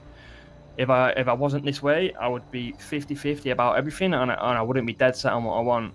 And if I wasn't dead set, I wouldn't be here, you know. So I just want to make you know what I think the issues are. And you can sit there and tell me, but Peter, it's 2 weeks jacket. Peter, you've only been around a couple months. Time is a complete concept and a pigment of someone's imagination. It's not hard to grasp something in 10 minutes or in 1 second or in 1 year. It all depends on the person. I apply logic and common sense, and that's all you need to apply. Everyone keeps beating around the bush. It's like I had many conversations with Cap, and it's just BBMC comms. But why the fuck are you settling for that? Like, it's not something you should be proud of settling for, or proud that it's just the BBMC comms, because I guarantee the BBMC comms have led to fucking most of this. And I'll even go further and beyond to say this. How can you, the Prime Minister, tell me all this, and I feel I can approach you? If anything, in most aspects of life, the top dog I should be afraid to approach, because I feel like he's going to look down on me. But it's you out of everyone who won't do that. I feel bossed and demanded around by everyone, but I'm not here to say it. Like I said, I'm here to sit back, listen. I just want to observe everyone so I can have 100% fixated opinion on every single person in this club. And it's not that I feel opposed. It's not that I feel I'm not wanted, because I wouldn't be here, right? You are all grown ups, and you don't, you know how to tell someone to fuck off. But if we can treat each other like this, why can't we, just like you treated Dundee in that first part of the speech? Where's the nice parts? Why is it always do this, do that, do this, do that? But then when it comes to clubs, an issue inside the club like TJ shooting Junior, and I know it's probably none of my business, but I'm going to tell you from man to man and Barry to Peter. First of all, everyone I spoke to, Chip, Stevie, they're all crying about, you've shot our high command. I'm not being funny. Define high command, because 1 minute you're dying for the patch and you live for the patch, but the next is the fucking high command. That's two different styles of leadership. There's one where you're all dying for a cause and you're all representing that cause, which is the patch, and there's another one where you respect the hierarchy. You both can't have those things in play. You either for the patch or you for your hierarchy. The reason why so many problems keep fucking happening, and out of everything I've listened to the past fucking 2 months about the past 1 to 2 years of this club, I don't know how no one's addressed this fucking issue. It's as simple as there's two different styles of leadership, and let me try and understand my thought process here, because TJ understood it very well, and I know it's probably hard to take me serious because I come across as some stupid fuckwit, but when I tell you it's all calculated and done on purpose, I can promise you that. Oh shit! What the fuck? Did you, when this whole come around, I've talked to a couple of people now, and they all told me, Dundee brought this whole togetherness around, and how it's all for the patch, and it's for this, and it's for that, and it's all for the cause. Do you not think after a while Dundee used that to belittle everyone and to say that his car's yours because it's for the club? It's for the patch. And if you want to die by the patch and live by the patch, you will do those things. If you had a gun or you had money, it's for the patch. No, it was for Dundee. That's what I've got my head around. Whoop. And the fact that no one's even thought of this or brought this up or even addressed this, and maybe they have, but they've not told me. But that's how it fucking seems to me, and I wouldn't treat you like that. You haven't treated me like that. And I can hand on heart now say, people probably will die from all this shit, and that's life. And if it has to be me for the betterment of all you guys, I don't really care. I've lost enough now. It's my time to go if it happens, and that is what it is. But Peter's you becoming can one of my and favorite tell me members. that What the fuck? this patch means anything with people's decision makings, how selfish people are, how people boss people around, how people demand something. But then I can come to the Prime Minister who's meant to be this guy, and in every other organisation or gang would probably be that guy, and you're the person I can speak to, and we can read each other like books and have a proper constructed conversation and argument based on two different sides of opinions. But I can't with no one else. And I will talk to you about this TJ shit. I don't think he's in the wrong. What the fuck are all those people doing in the billet? Lucky it was TJ, because I guarantee you I'd have shot a fucking lot of them. And that's me. So thank fuck TJ was there. And also, TJ, the most quiet person I've ever met. Why do you think he's been fucking, you know, outside of the club for so long? And you'll know, you know him more than anyone, but I just know from, I'm a people's person. I know how to, you know, fucking see people for who they are. I can pick at your brain and get the information I want. And why is TJ being so distant? Because he's been trying to fix all this shit and no one cares, no one listens because they're so deluded and so blinded by it's for the patch. I tell you now, that one sentence is a fucking poison, bro. You either all live by the patch and you're all equals, and you'll see how far that gets you. But you need someone to call the shots, as you will know. You need someone to sort this out. You need someone to sort the guns out. You need this, you need that, you need this. You just need it. It's everything has it in life for a reason, because it's fucking needed. People have trialed and tested this whole we all die for the patch. We're all equal. But you're not, because someone will get greedy, rise to the fame, rise to the power, and this is where it all comes from. So do you not just think that was a tool Dundee implemented to get the best out of our youth, to make him some high almighty god? Because that's my opinion. And TJ somewhat agreed. I don't know, I'm not going to speak on behalf of him. But that's how I see it. And everyone else is still living by this poison. And people are wondering why the same fucking issues keep happening. Because nothing's changed. You either have one system, you can't have two. You're either all the same or there's a hierarchy. And I'll be honest, I know how both work. And I tell you now, the hierarchy is the only way. I know I'm never going to be a leader. I know I'm never going to call the shots. I know I can only give my opinion to certain people who are going to respectfully listen to it and let me pick at their brain so they can pick at my brain and we can come to a conclusion. But why the fuck is everyone else still thinking that it's okay to live by the patch? Because I guarantee you now, I know myself. I need someone to point me around and I will work hard regardless if you're around or you're not. But I need someone to point and direct. I'm a sheep. That is what it is. I'm a good sheep at that. I know I'll go no further than being a soldier in this club one day. That's just me being facts, and I know who I am more than anyone. And I am made just to die for someone, and that's all it will ever be. But you need someone herding the sheep and telling the sheep what to do and where to go, otherwise they're going to scatter and they're all going to be on their own. And you can somewhat see it since all this whole shit's happening. What about Aubrey? Drifted off, trying to get boyfriend after boyfriend. I don't blame her. There's probably a reason for it. Everyone seems to be drifting off, and no one's asking why. It confuses me why no one's asking why. Because there's obviously a fucking problem there. People don't just do something for nothing. Well, TJ just didn't shoot Junior for nothing. Someone provoked him. Someone's provoked all these other people to feel distant. And I tell you what, Barry, all these other people who are making the decisions when you're not around, maybe you need to, I don't know, I'm not here to say nothing. I'm just here to give you an alternate look on things. And you can bring the time up to me. You can bring, you've not been around long, you don't know shit. I'm hitting you with logic, the facts I've been told, and my thinking process.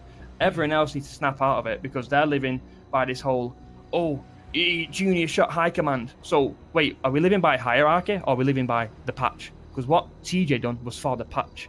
So what the fuck are we living by? And stop confusing us all. Otherwise, we're never going to know jack shit. And we're going to keep going around in circles and circles and circles and circles. And you're going to come across the same problem, whether Dundee's here or he's not. Whether you're here or you're not. If the beliefs of the club stay the same as what Dundee implemented, and people don't even know why the problems are problems, then people are stupid.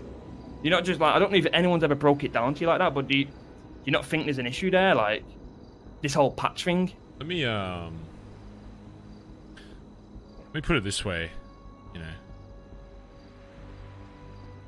why do you think that there isn't a VP 4 months after, you know, I became leader of this club?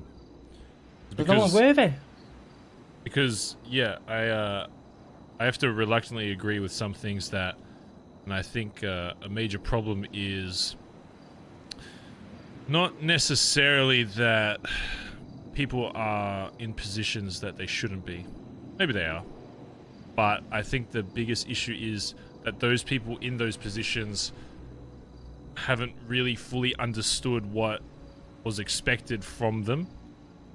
And a problem that I'm seeing more and more, and I think yesterday was probably the biggest evidence of that, is that there are people in high command, when they don't have that leader to lean on to help coerce their decision into something,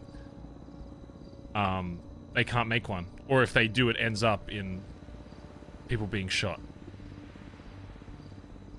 That's the biggest issue I've seen in this club, where people are so scared of the old way we used to run things with D. And I didn't even go into about how some members have been blooded out. There have been some people in this club that I've been very close to, that I think maybe during the time, early days of BBMC, I think it was for the right reason. But now, knowing everything that I do know, there are some things that like don't completely line up. And I think that there have been some losses that have happened to this club that I don't think ever had to happen. And I think it is because of that the attitude and the personality that D brought, was that he was so confident in everything that people just felt like they should believe everything he says and they should do everything without a fault. And that's the one thing I wanted to change when I did become leader, is that there are going to be times where I tell you to fucking do something and you fucking do it. But there are other points where I wanted to see if anyone would kind of not be afraid to step up and be like, hey, we need to do this instead, and kind of contrast something what I've done. Let's use like Dodo as an example. I know there are a bunch of people that disagreed with my decision on Dodo, and some people brought it up kind of lightly, but even in those conversations they were scared of how I'd react. And even when I was VP, I knew that I would disagree with things that D said, and I knew that me saying something he would still disagree with, but I was never scared to bring something up. It wouldn't matter if he said no to it, I would still bring it up regardless. If he made the final call, I'd still go along with it. He's the PM after all. But that's what it is, right? You can be honest and you roll with the punches and you deal with the consequences after, behind closed doors. That's what it's about. That's what's lost. I'll tell you how it is. I'll tell you how I see it. I'm going to be really, really distant these next couple of days. 5 minutes, I'm just going to evaluate what's in front of me. I've told TJ if he needs to call me for whatever the fuck it is, ring me. I'm in a sort of mood where I don't really care right now. I'm going to call it how it is, but to the people I trust and the people I care for and the people. It's like the other day I was speaking to Ed and Cap, and I say, Barry gave me a life. Whole glass, thanks for the raid, mate. No, you can thank me for the viewers another day. Thanks, mate. But if I'm going to be honest with you, Barry, he's a mad cunt. I don't believe in none of that. I'm telling you this is honest, because you can tell me to take this jacket off and I'll walk the other way. But I don't believe in this patch bullshit, bro. It's a Dundee infused virus which people are still leading by, and they're wondering where these issues keep popping up from. But there's the very same people who live by the patch will also live by the high command ruling when it suits them. They chop and change between, like, bro. The whole. It's just that ain't no high. How can I respect someone like that, no matter what role you are? And it's like when we go to do a job, or we go to do this and you go to do that. And I know it's the little things that matter to me. You will, with some other people, you'll know they need to kick up the ass. Go and do this. And I know what you're doing. But with me, it's kind of like, yo, you want to drive? You know what I mean? And obviously sometimes you want to drive for a while, and that's where you give, and then I'd be like, no, you drive. It's like I hold it for 10 minutes, you hold it for 10 minutes. That's what this club's lost. Everyone's gone off in their own direction. They're doing their own thing. They're focused on their own pocket, their own this, their own that. Like I just think it isn't a family at the minute. I don't see it as a family. I see certain individuals as family who I'd die for. I see you as my Prime Minister.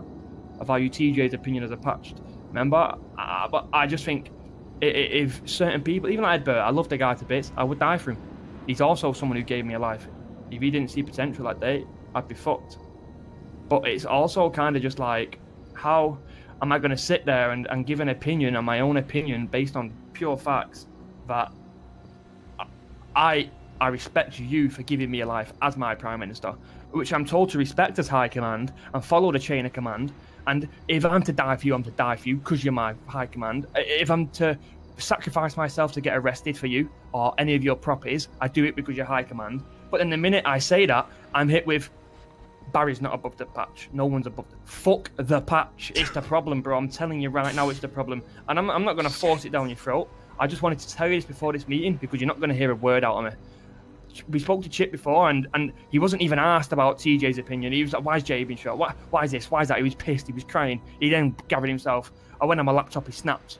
Bro, I felt like wrapping the laptop around his fucking head. I'll be honest. I was pissed. I didn't say nothing. I bit my tongue. And I'll just be real about it. There's a lot of people in that club right now who I'll be civil with, and I'll respect, and I'll do as you tell me to. But I will tell you now, Barry, that place needs a restructure from top to bottom. Some people in life, when they have a problem, they can take a tablet or they can get a vaccine. I'll tell you now, some people need open heart surgery, and that's what that fucking place needs. Because for as long as it looks like a family, I can tell you it's makeshift, and it can come down faster than a ton of bricks. That is nothing but the foundations of a family, of a house, and it can come down very fast. I'm just telling you that this is friend to friend. Someone, you give me a purpose when I had nothing. If you tell me to leave now, I've got nothing again. So what have I got to lose? I'm doing this for you because I think this is what you deserve, and I don't know why no one else has done it in the club before me. Maybe TJ tried, maybe someone else tried. I just think, I don't know if it's there for the wrong reasons, or they don't care, or they're just cruising. But I just think the sole beliefs of the club are the main issues, but also it's the people inside because they choose to initiate conversations with, TJ was right about this guy. What the High fuck? Command. You can't chip or choose in life. You can't choose the red pill and then the blue pill. It's one or the other, and that's why it's not working. And I just thought I ought to tell you because I am going to be distant. I'm going to listen. I'm not going to respond. I'm not giving my opinion to no one because if I told everyone my opinion, I'd be dead. And I'm going to tell you the same thing I told TJ. If you need me, whether it's a driver, a gunner, a friend, an opinion, someone to lean on, someone to talk to, someone for an opinion about whatever it may be, you come and tell me. You ring me. You want me to meet you somewhere, you ping me. I don't care what it is. You just let me know. Because I'm not about to start making shit worse for you. And that's one thing I did say to TJ. And this is where I'll play both sides. It's like, why do that? It's going to make it harder for you. Fuck the patch again. This is about Barry now. This is the one we're looking after here. This is the one he's going to be going through the most roughest time. Let's not be selfish because it is about you. I don't care what anyone says right now. Like I said, this is how strongly I believe on it. Fuck the patch. Everyone inside that club is what makes the patch. And when that shopping changed, the patch and the beliefs change. It's all, that's how it is. And I will die for you. I know TJ will, and I know there's a lot more that will. I guarantee Ellie thinks the same. And there's a lot of people who respect you in that club, and I don't care if Dundee came back, if it was on your terms. I don't care if he didn't. I don't care who's there, who's left over, if it's me and you. If it's you, I will respect whatever the fuck you want, but you need to change that, brother, for you. Because if one of them don't kill you, the BBMC will itself, because that's a virus, bro, and it needs changing from top to bottom. That's all I'm going to say. It's about individuals. It's about people.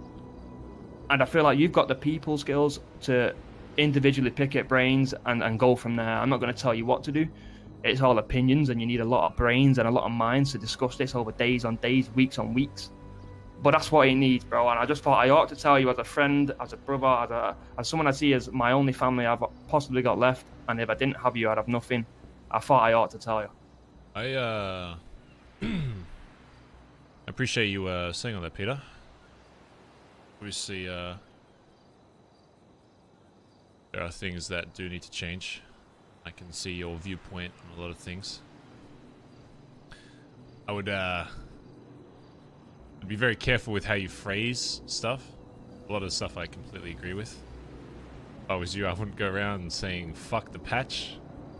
Yeah, I mean, it's not. I'm not talking. Trust to me. no one After hearing you talk for that, I understand what you mean by that. But there's one thing that you need to understand in this club is that words can get you fucking shot. And that I've been told this by TJ. Yes.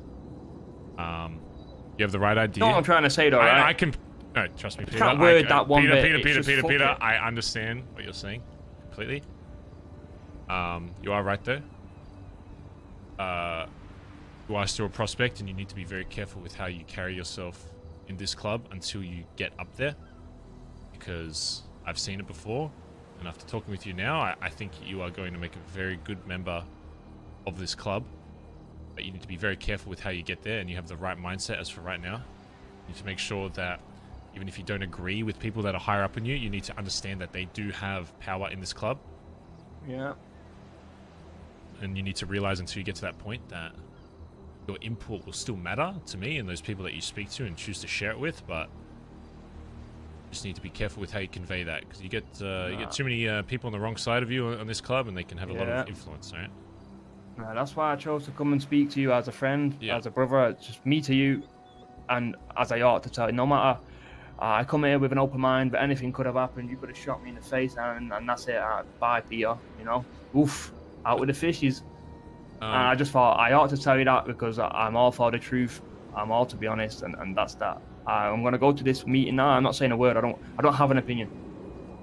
I'm not gonna tell someone who I believe is gonna go in one ear and come out the other, and they're gonna hit me with some more bullshit. I'm not for that. All right, let's go. Let's go let TJ speak his piece in that, and try and rectify some of these issues, get everybody on the same page, and then go from there, right? Do you want me to drive back and come a bit later so I don't know that we've been together? What? No, I don't give a fuck. I already told them I was talking to you. Oh, well, the dog's here anyway. Get me in the trunk.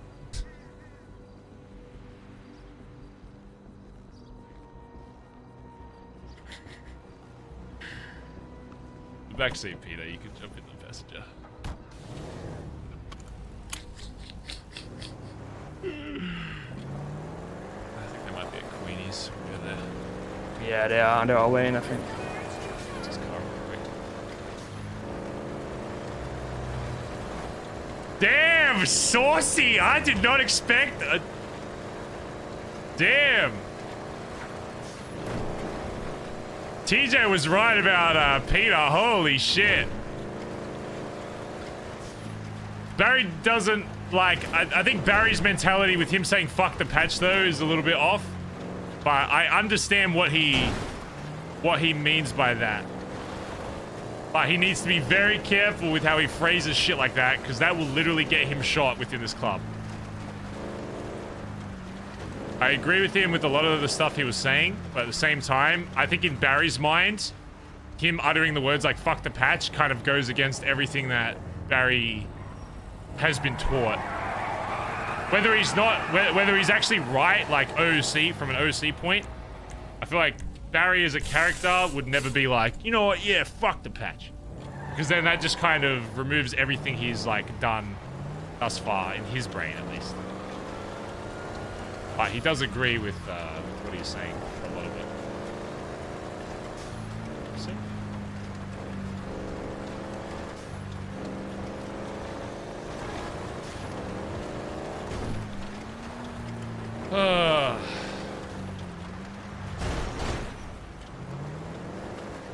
This fucking snow is fucking horrendous.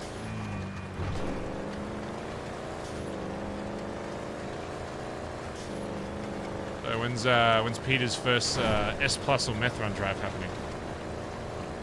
Hey, whenever I'm called upon, brother, I'm down whenever. You got strats for different cop situations yet? I got a driving will get you so far, but one thing that I will tell you is having something in your back pocket where if it comes down where there's only one unit left, or there's a bike cop, or it's just a heli, it's very good to know like a little strat that you can have to just fuck that off. That's the only reason we got out from that fucking S Plus was because they fucked off all the cars and it was just R1, and then you just do a basic like tunnel strat and you're gone. I mean, I'll take you out in the Subi one day. I think it just fell asleep there for a second. TJ here? How long has it been? I don't know. I actually literally just fell asleep standing up. Alright, we're here. Great. TJ here? TJ, you gotta get out the chair and jump around a little bit. Oh wait, is he here? there? Walking around. I'm talking to a wall. I'm talking to a chair. I'm going fucking crazy. I'm going fucking crazy. I'm talking to walls and shit. Wait, is TJ here? Yeah, he's in a chair right here. I'm looking at him. Oh, I didn't see TJ. You need to jump. Hey, there he is. Oh. Alright. Is everyone here now? I don't know if Collin's even awake. Let me see real quick.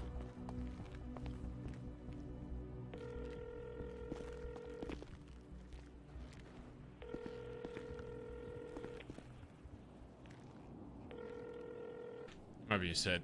I think he has a full story anyway. Alright. I just wanted to have an opportunity because there has been some very dramatic shit that has happened over the past 24 hours. And one thing we don't need right now is people on different pages with understanding people's thought processes with doing shit.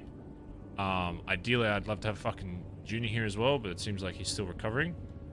So we're going to make sure that we get as many people getting TJ's side first. And this isn't to be like who's done right or wrong, because I think there have been both sides that have done things that I wouldn't do and I wouldn't expect people in this club to fucking do have happened. But I am going to make sure before this escalates further that people completely understand both sides, not just TJ's. And if Junior was here, we'd have them both fucking talk. But now that we are here, I just wanted to give TJ an opportunity to make sure that everybody here at least understands his thought process, myself included, as to why shit that happened yesterday did. Wait, who was that? Antonio? Yeah. He gone. Or maybe just... Yeah, Chip had a nap too, so they're looking on back. Wait, is Chip, like, going to bed, or is he taking a nap? No, he should be here. I think he's had a... Or wait, like, until they get back.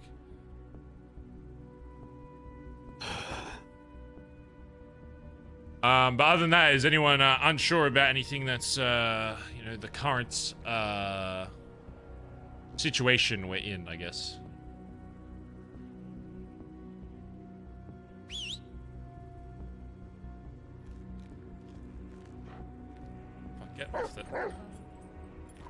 I got some shit to say, but I'll wait for Antonio and Chip to come back around. Chip? You have a car. Endless Wasteland, thanks for 200 bits, by the way. Peter got great energy. Wingate, thanks for the 21 months. Chip at Benny's. I'll be right back. No, thanks for the 27 months. Sorry, Baz, I'm still here. It's harvest season. I'm driving tractors for 16 hours a day. What the fuck? Thanks, man.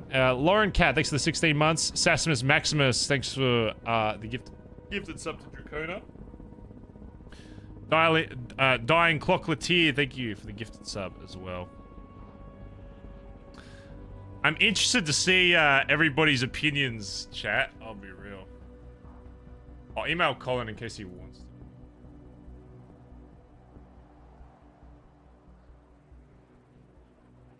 Oh, Collin said he's waking up in 5. Oh shit, this is about to be stacked. Oh, who's gonna bring the spice? Who is it? Lock in your votes now. Who's bringing in the most spice? With this many people here, so we're still waiting on Chip, Antonio, Collin. Dude, oh my god. I reckon Faye. I don't even know what side is Faye on. Have we heard anything from Faye's perspective on this? Hi. I'm gonna take a piss in this office real quick while we wait. Jump, please. Alright, chat, I'm gonna pee real quick, alright? I'll be 1 sec. And then the spice continues. I'm a crossed arm man. My crossed arm face.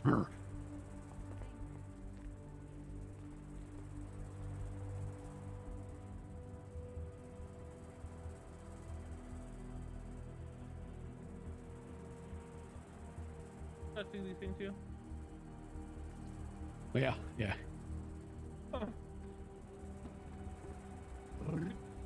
Good. Fine.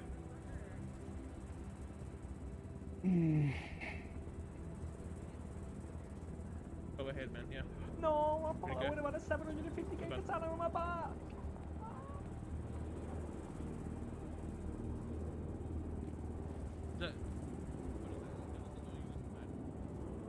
I just wanted a picture. We don't all have millions, Antonio. My machete is your katana.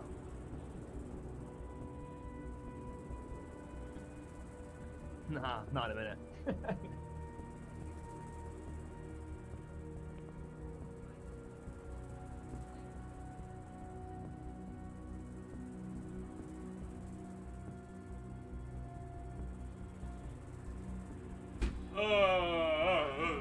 Wait, I'm getting up.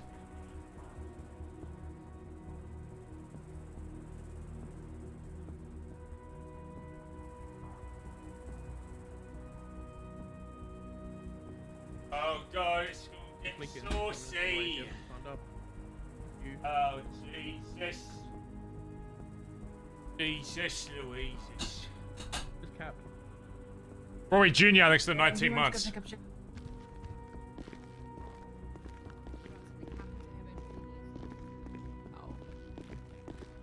Has anyone got any food?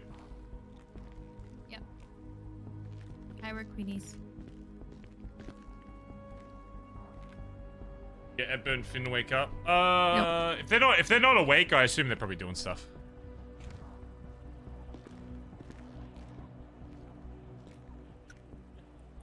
I need to stop doing that. Yeah. Wake up, Junior. I'd love for Junior to be awake, but I guess he's playing the ICU a bit longer. I kind of want to get everyone on the same page before tomorrow, because most likely the D and Barry convo is probably going to happen tomorrow. And then I'm literally just going to go into that off whatever happens today, so...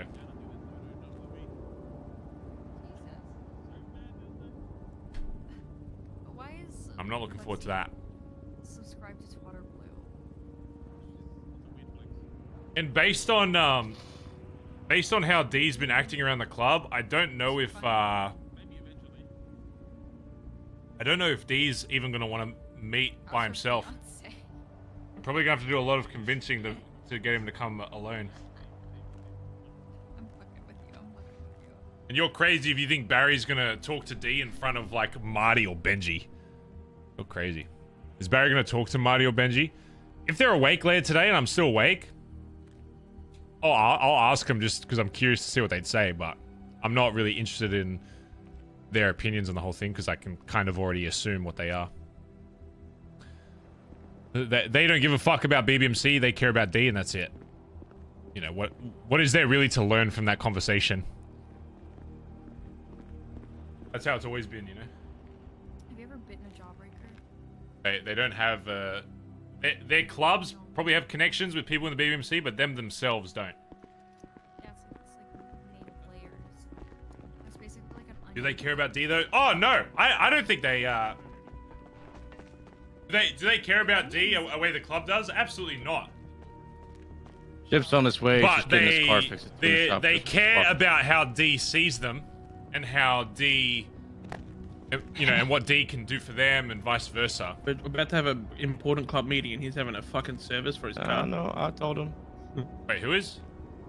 Ship. What the fuck is he doing? Need to change the oil. Getting his I car can't see fixed at the TJ. tuner shop before he comes down.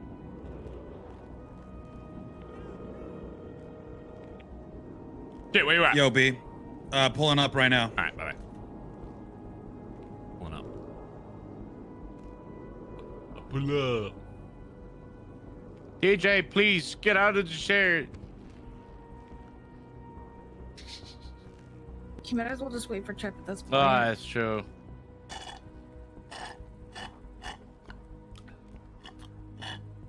Benji cares more about D than Barry. Oh, of course. And he just cares about the sauce. They just want spice as much as you fucking chatters do, so.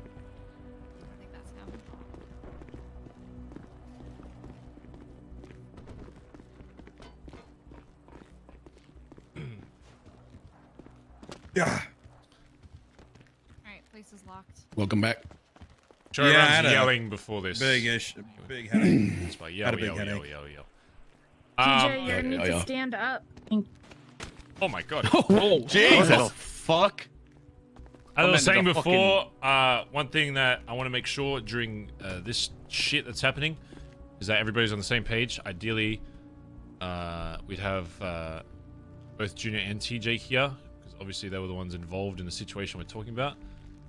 And as soon as, hopefully, if Junior does make it out okay, then we'll have the same thing. But now I want to, while we have everybody here, bring up anything outside of that situation, and as the coming back as a whole after.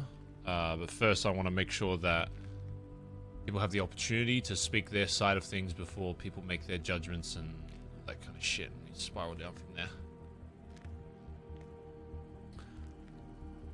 Oh yeah. TJ, do you want to just bring up like maybe just a brief of like what you saw during that day and what led you to the shit that happened?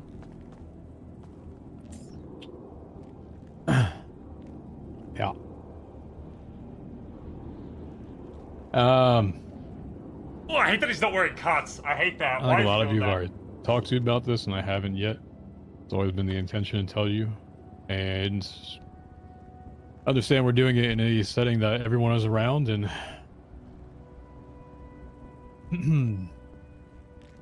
as I have with everyone else. You may ask me questions. I prefer in private if you do that. So I know what happens when we get into groups with this group, and how people would like to just have conversations until they actually speak with people. Oh, please don't minus 1,000 speech. But like for one, just to have an open fucking mind about what I'm saying, not a preconceived notion of what you may or may not have already heard. Please don't minus 1,000. From somebody else with their own twist to it, and actually speak to the people that were involved with it. Oh God! So, I woke up, hopped to the Billy real quick, saw Cap real quick, had a little conversation with him.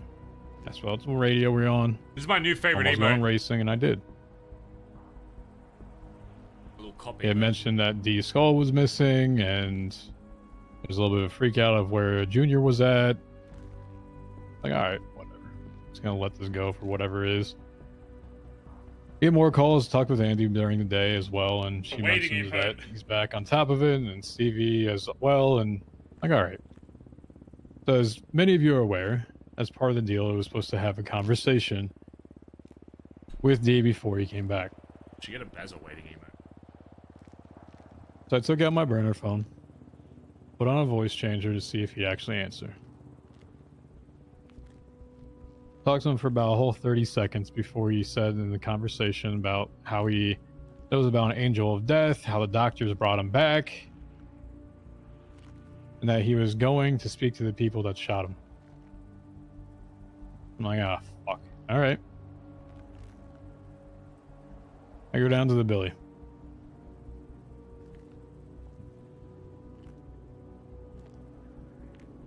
Enter the Billy. There's 4 individuals sitting down there. Over, thanks for the 2-month resub. 2 of them dressed in all black. Dundee and Junior. I don't recognize the 2 dressed in black. Ask them who they are. Say Benji and Marty. Okay, what are you doing here? Quote unquote, we're his insurance policy. Oh. Okay. For what? I'm pretty sure I paid for this. What's there to insure? Meanwhile, D's having this, son, I've missed you, son. You know how that conversation goes.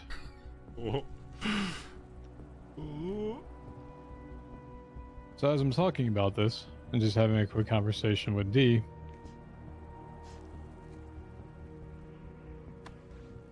very much unexpected aspect of the conversation turned itself in a way that I was not anticipating. And for those of you that I've talked to about this, the best way that I can explain this to you all, it's not all about just what you say, but it's also how you say it. The best way I can visualize this to some of you is if you imagine something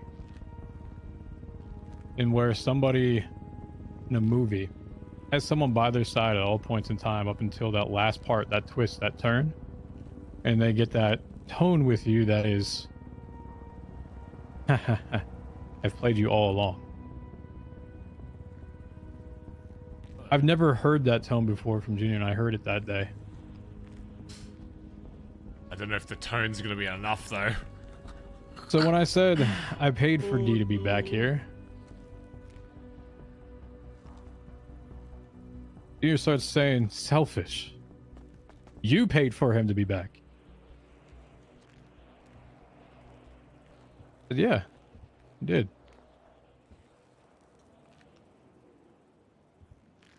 The club's helped TJ, but it was TJ. You know, TJ's deal. With it. I start walking away. I don't necessarily disagree. Never my intention to do anything. Never intention to start anything. Literally just wanted to have a conversation, and that's it. So they start to walk away. In that same tone that I'm hearing, yeah, TJ, walk away like you always do. Excuse me. The fuck are you talking about? Problem is Junior said that because he was trying to big dick in front of the others. I 100% think that. Question said I think right it would here. have been different wording if it was just those two. What do you want to say?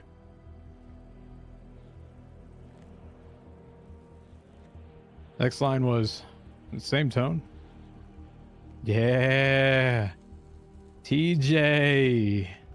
The boy that cried. Excuse me? At that point, I took out a gun. Oh. I said, do you want to say this again?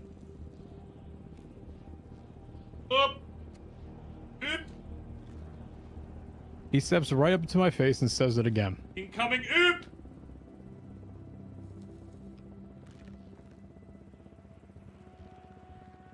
So I did what I did.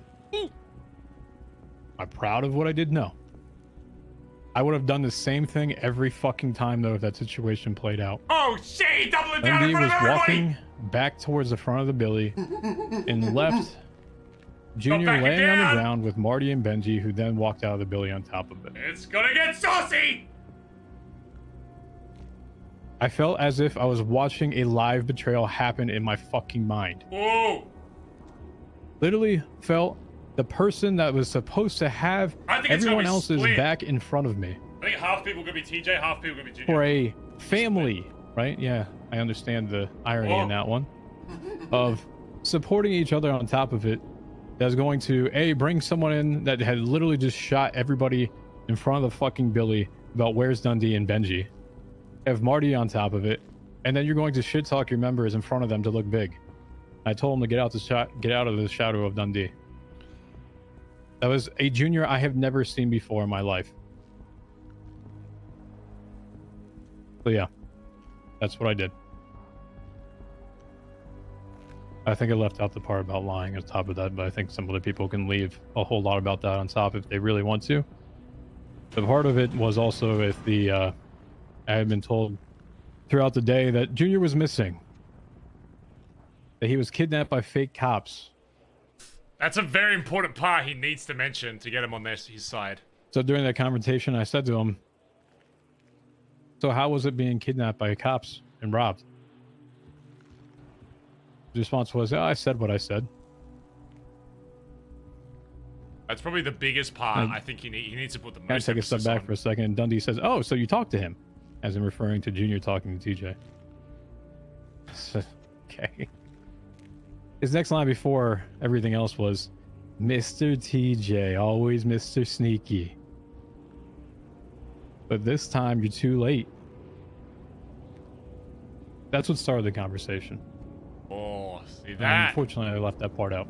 Icky snaky? That's a little spicy. You can hate me, you can despise me, you can support me. I don't give a fuck because, truthfully, at that moment, Sneaky. I never felt like he was part of my family. Ooh. I don't give a shit what you think of me. Ooh. Because I would have done the exact same thing every single time that situation played out. Ooh. I don't regret it. Ooh.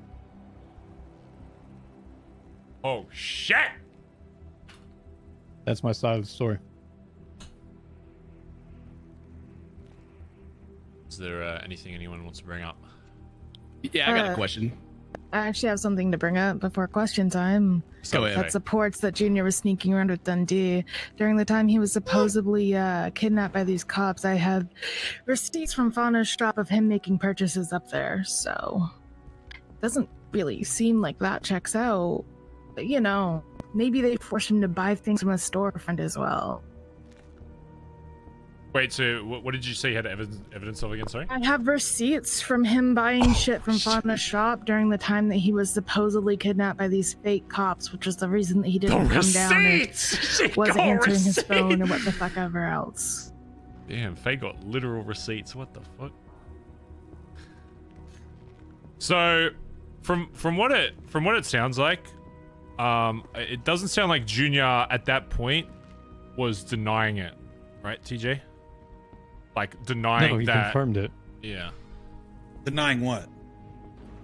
That he was lying to the club of where he's been and what he's been doing. So I've heard different when they things. went on a search for him. You guys can tell about it. I wasn't part of your search party. Yeah, so correct me if I'm wrong with about a bunch of this stuff, but I've heard from different people that the day started with Junior somehow either getting a phone call or calling him or getting in contact somehow, and then I'm trying to understand not telling the club to meet with him and speak at some point, and then giving you guys a story of where he was, which doesn't. Yeah, pretty much. So Junior, like, Collin told everybody to stick together, pair up. Junior either got or made a phone call, I'm not 100% sure which, just absolutely disappeared, wasn't answering his phone, wasn't answering calls. I got a hold of him at one point, and he said he was, quote, running errands. Then he continued to be disappeared for, I'm going to say it was at least the next 3 or 4 hours.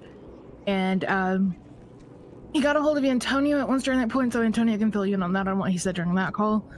And then again was missing after that call for another 2 hours, and then came back to the building with the fake cop story, which I didn't hear in person, so someone who did can tell you about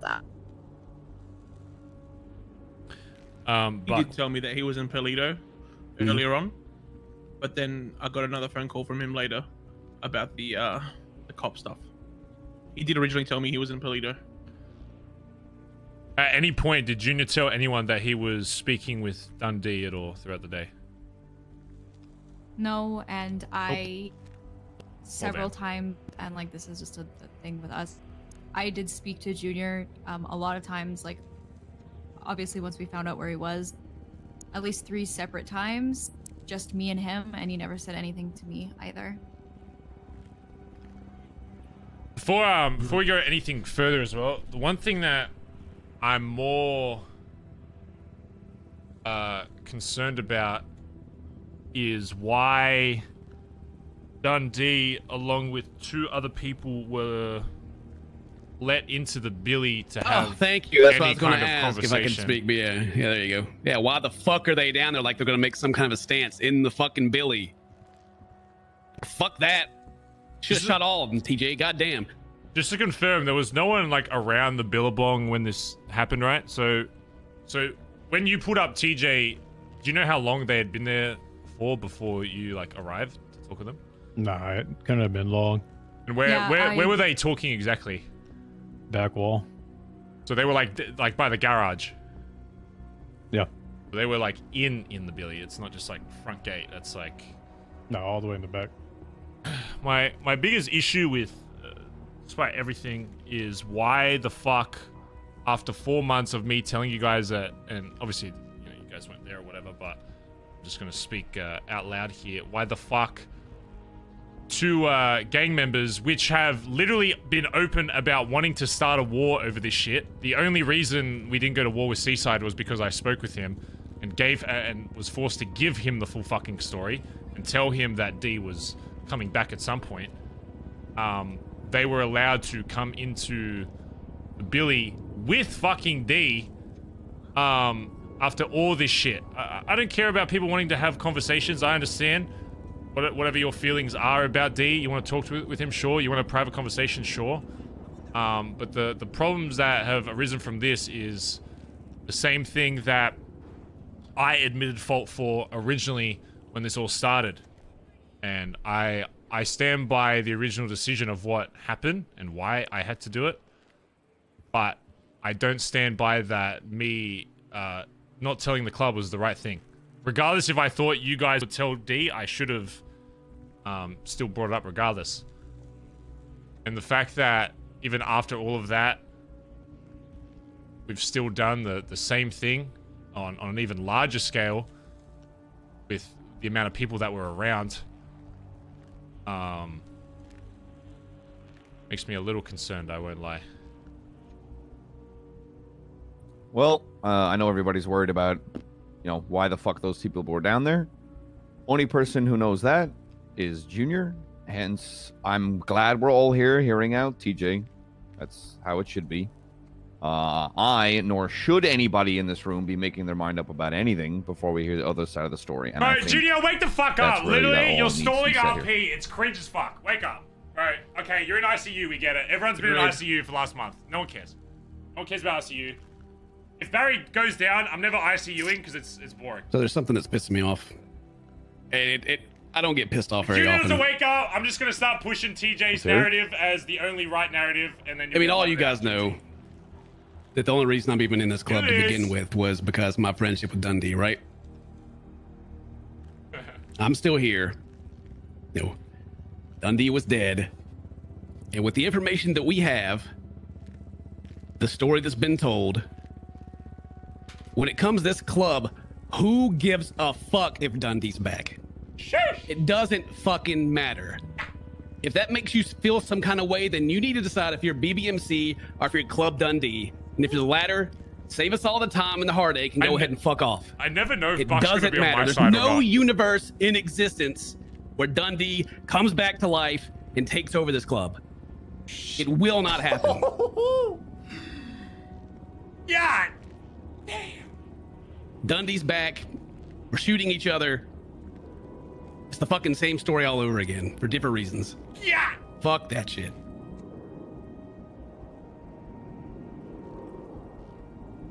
Completely agree. Yep. I don't know how the fuck 5 months of work just crumbled in 3 hours. That's why instead of me just being like honestly grabbing a gun and shooting TJ in the fucking head right now, I'm hearing everybody out as it should be. Oh. I would think if anybody was in TJ's position, you want to be heard out. Or if you're in Junior's position, you want to be heard out, right? Yep. Of course. Yep. Well, we're going to do that. I don't give a fuck about Dundee. If he... Antonio, you said that, like, he just wants to be left alone? Fucking leave him alone, then. You can go fucking rot someone else's fucking club. What he said to me, and look, I'm fine with that.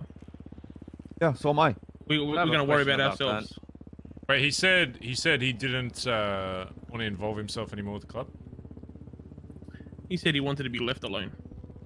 In those, Okay. That's the thing, though. If that was the case, then why the fuck was he in the Billabong? Was he down there? Exactly. With... I was just gonna ask that.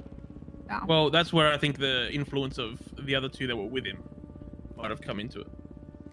And that's, like I've said like 100 times, like, I literally don't give a fuck. Like, D is alive, D is dead, whatever. It doesn't concern us. But what I'm worried about is, we all know D has friends, and we all know that those friends, some of them specifically, at least one of them that were down in the Billabong, are people who have literally already shot members of this club over Dundee.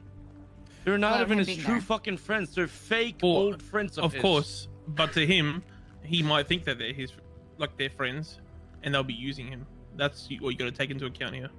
He's probably using them They're because he doesn't literally- have a club to they're leech literally off of fucking anymore. brainwashing him into thinking shit. Oh shit. I have the same view as They're probably gaslighting each other. TJ.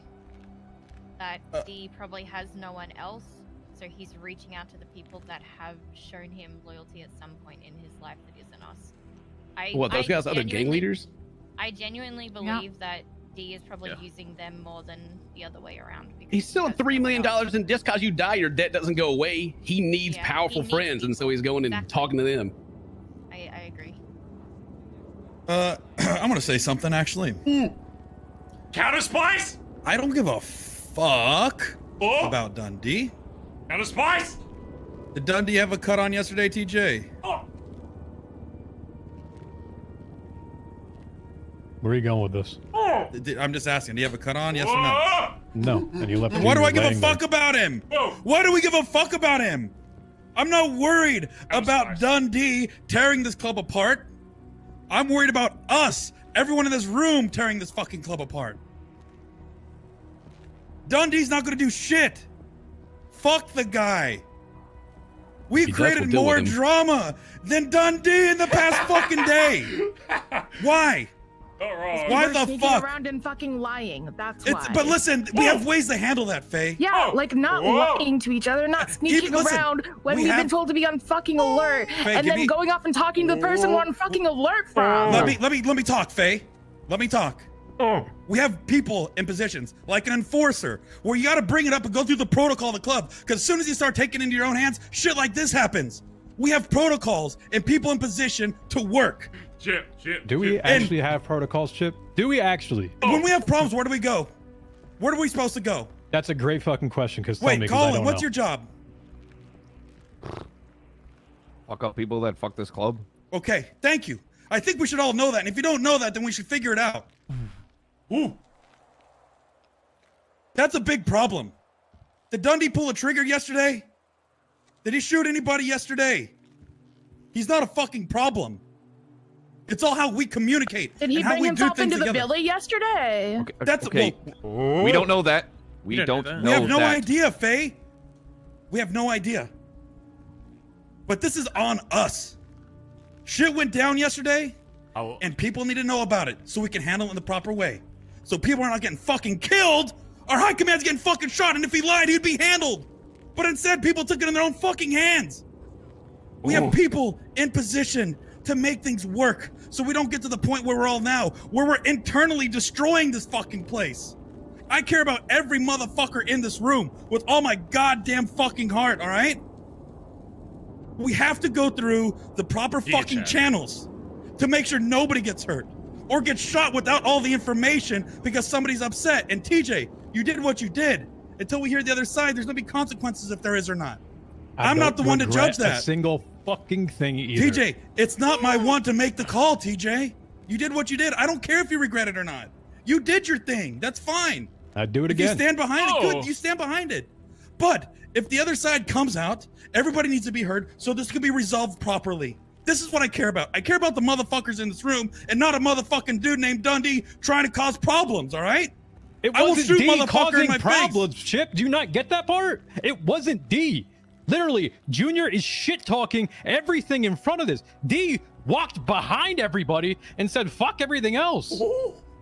Listen. I'm literally listening to a live fucking betrayal of someone in front of me who is shit-talking their own members in front of What'd he say? everybody What'd he say in else. front of his own members? You shut up for a minute. You shut the fuck up, TJ. Bro, I am literally telling you, D caused none of that. If you want to put that on D, no. TJ, you missed everything I fucking said. I said it's the people in this fucking club that's ruining it, not Dundee, you motherfucker. Did you not get that, TJ? It's people in this club that are causing the fucking problems. D's not the one. I just fucking said I'm not gonna that. sit here while people are yelling at each other. Walking out is yeah, no, Faye, come back. Talk at a reasonable volume and don't fucking scream, and then I won't walk out. Okay, all right, come on back. Let's tell it back.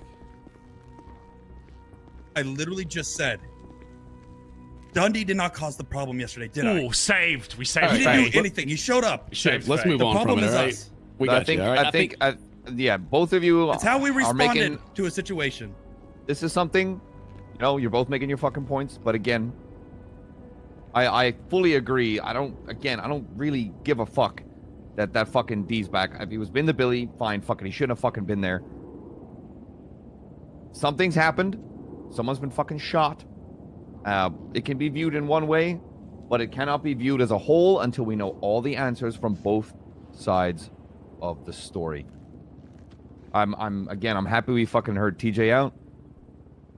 TJ stepped over his fucking line and did something that he should not have fucking done. You don't take things into your own fucking hands. It's why we've got a fucking chain of command. In the heat of the moment, yeah, maybe, who knows, anybody else or maybe could have made the same fucking call, but it's the wrong call to make.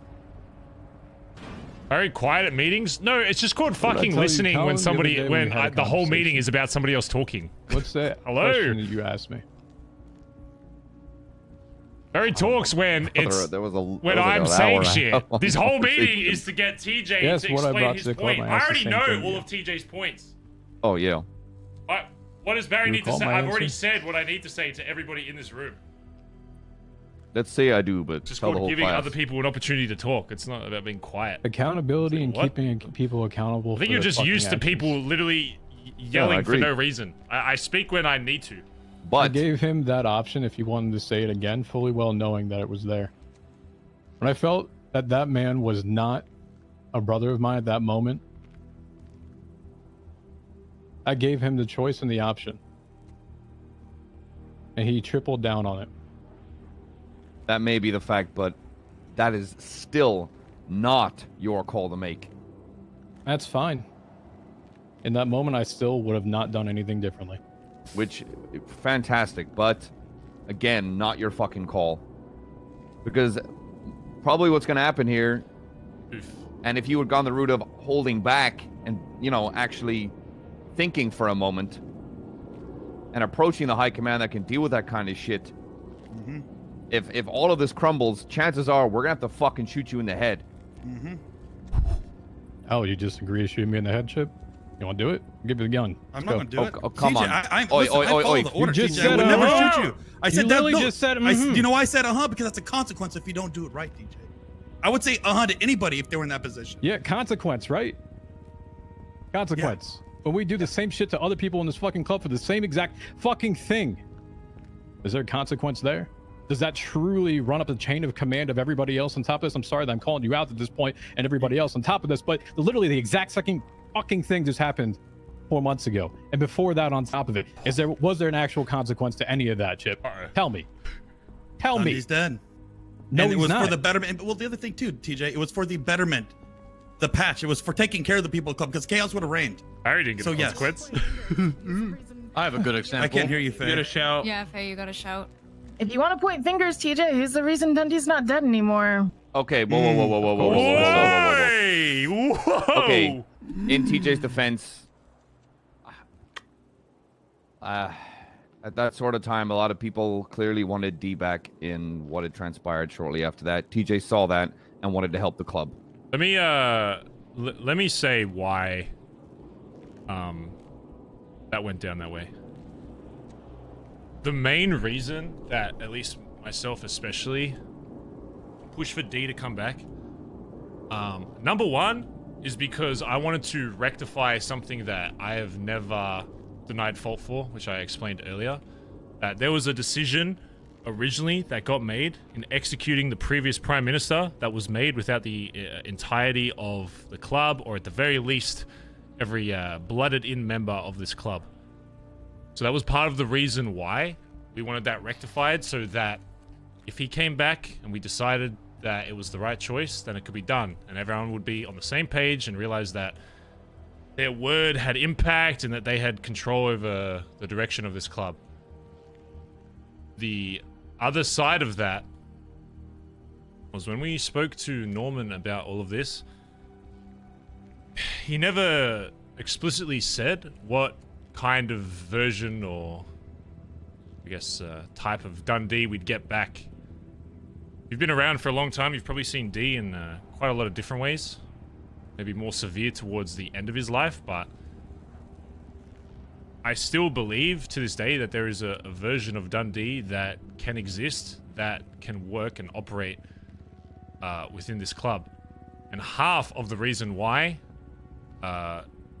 TJ put himself on the line with the help of the club to do that was because I wanted to see personally what Dundee would come back.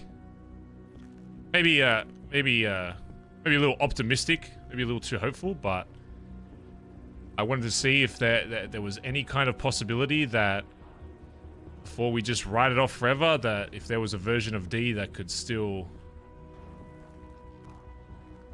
work as someone that repped this denim. But what's up, Cap? So meanwhile, we're still talking about consequences. I haven't eaten food in a while, and I'm about to face the consequences of that. So anyone Yeah, come here. Come here. Why do you think I got 5 fucking murder meals? What's up, Collin? Might be a bad time, but I think we should bring Dodo runs back. Yeah! Woo! I mean, no. You got a little too excited and there, Seaside buddy. gas station. And Seaside gas station. And bicycles. Wait, what happened with bicycles? Nothing. Oh god. Did I ban bicycles? When did I do that? Yeah. I think I'm getting everything banned, to be honest. Did you get caught slacking on a bicycle? No, I it wasn't me. I was telling you about Ed, and then you said that bicycles were banned, and Oh. I think you're throwing around this like banned thing a bit too much, Barry. But that's the reasoning behind that. So before, like, if you do want to say to TJ, here's the reason, of course, but if we told him that that was something we didn't even want as an option, then it wouldn't have happened. The other thing, though, if D does find his way back in this club, it's going to be done on everybody's terms here. It'll be a long road. And like I said yesterday on the radio before I took a nap, this club, you know, might have its ranks, you know, might have its structure, but it's still a we. And That's a good point. This all happened in 3 hours. This club is a fucking we. We have each other's fucking backs. And I really want people over the next coming weeks to fucking remember that it's Bondi till we die. It's not one lone jacket. It's all of us. Shit might get worse from here. Shit might get better. But regardless of that, like, we should have each other's fucking backs. People are probably gonna have to face consequences because of what's transpired, and we all know it's probably gonna fucking happen.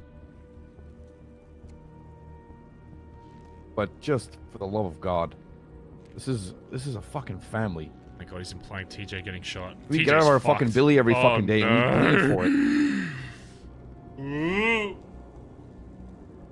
I am not gonna let one man appear and, without really even touching the club, has already affected it. Without even with only talking to one of us.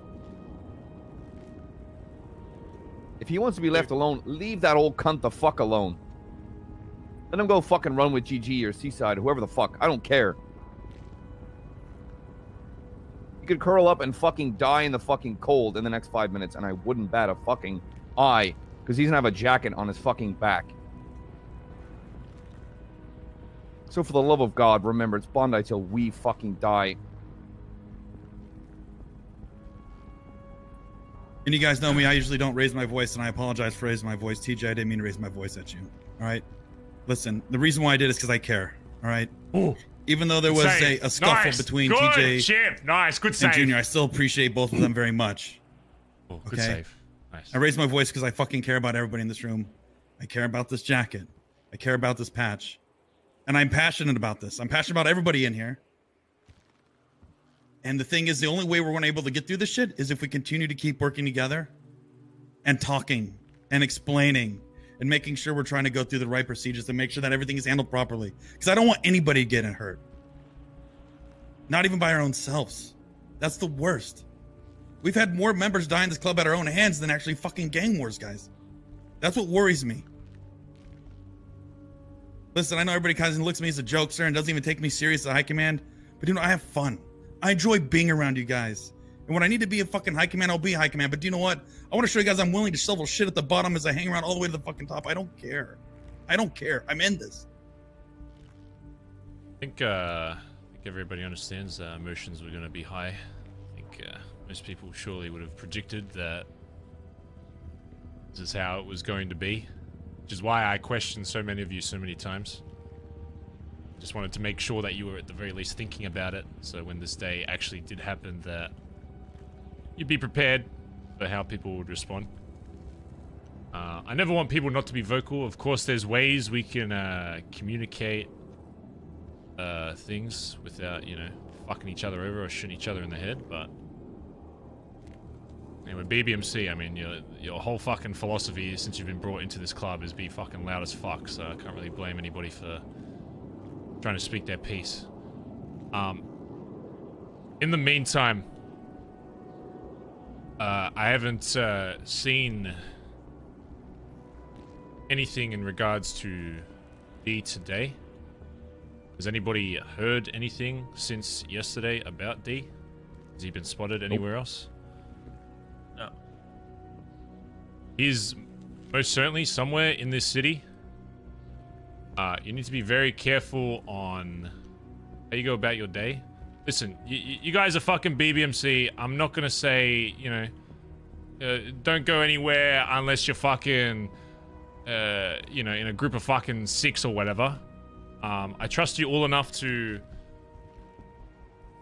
be confident enough to know that there is somebody in this club who we do not know the full intentions of as of right now. Potentially may well want to cause harm to you. You need to be acting like you are being watched or followed. And if you do see him or you think that he's trying to contact you, I'm not going to say I don't want you contacting this guy at all. You're all fucking people. You're human. You're your own fucking person. I'm not your fucking dad. I'm not going to tell you who you can and can't fucking, you know, go on the fucking playground with. At the same time, though, if you're having a conversation with this guy, or he's telling you to meet somewhere, he's talking some shit to you, at least let somebody else fucking know that it's happening. I don't care if you want to have a private convo with this guy and get a different side of the story. It's one thing I owe to you guys that I robbed from you 4 months ago, that you did not get the other person's full side. So I'm not going to stop you from attempting to get that. But please, for the love of fucking God, just make sure that somebody knows if you're meeting him somewhere, they know where you are, or you ping him. It's just fucking let somebody fucking know that it's happening. So if some more fuck shit happens, at least you got the fucking boys or someone close by that can radio in, hey, you know, I think whoever might be in trouble. If he's going to exist outside this club in this city, we're going to have to accept that he is still going to be in this city and your paths are going to cross regardless of how much he wants to hide away from it. And I accept that most likely all of you at one point or another will interact with him at some point. I just want to make sure that you are looking after yourselves and not going around telling people that, you know, you're going by a 24/7, but going to a secret, you know, meeting in the mines with him or some shit. Just tell people. I don't care if you want to talk solo. Just say, hey, I'm meeting with fucking D. I want to get the fucking story. He'll probably spew some fucking shit at you, but I'm more than comfortable with you talking to this guy. As long as you let somebody else fucking know and don't lie to their fucking faces, because clearly this is what all of this has stemmed from, is someone not hearing a voice after months and months. And I understand whatever your feelings are towards it. But lying to your club and being like, oh, I'm going somewhere, and then not being there. And then inviting this fucking person into our fucking home, the one place you should always feel fucking safe.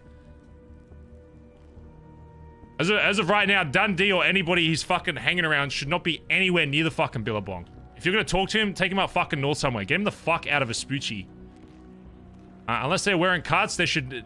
Honestly, rarely ever fucking be somebody that is in the Billabong that isn't BBMC. I'll be real. It should be a very rare fucking occasion, and it should be for very specific situations where the rest of the club is posted up, you know, watching your back so you feel safe or whatever. Shouldn't be having these one-on-one fucking conversations. Or not even one-on-one, according to what people have said, it's one-on-fucking-3. You've got 2 other fucking gang members that we were about to go to war with. Talking to him in there. It's a miracle Junior didn't get fucking shot by D, Marty, or fucking Benji.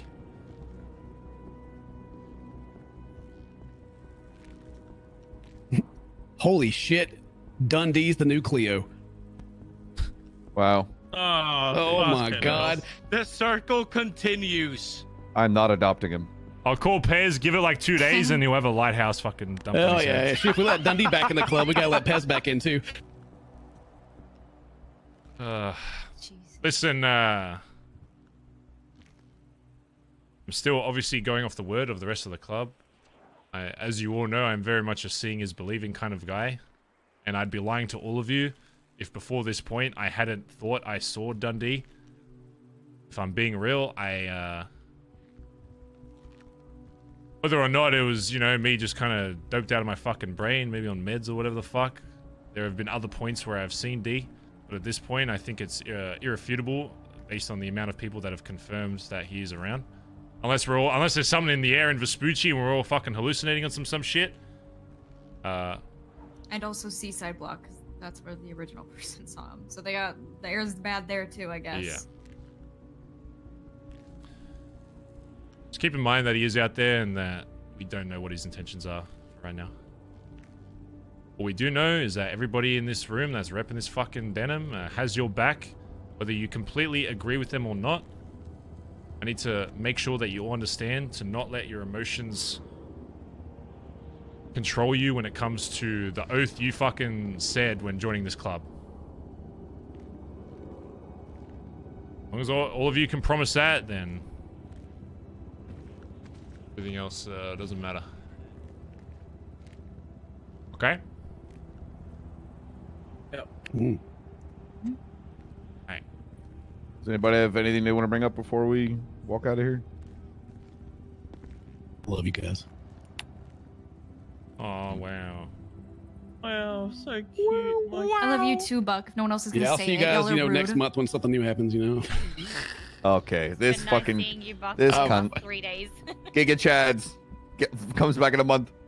If Junior makes it out, God forbid he fucking doesn't.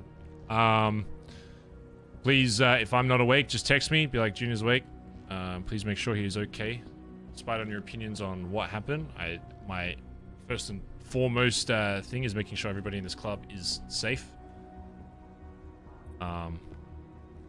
I do obviously care that one of my members is in the fucking ICU, so if you see him around, I'm not awake, just send me a text, be like, yeah, Junior's all good or whatever. And then, yeah, we'll speak with him and go from there.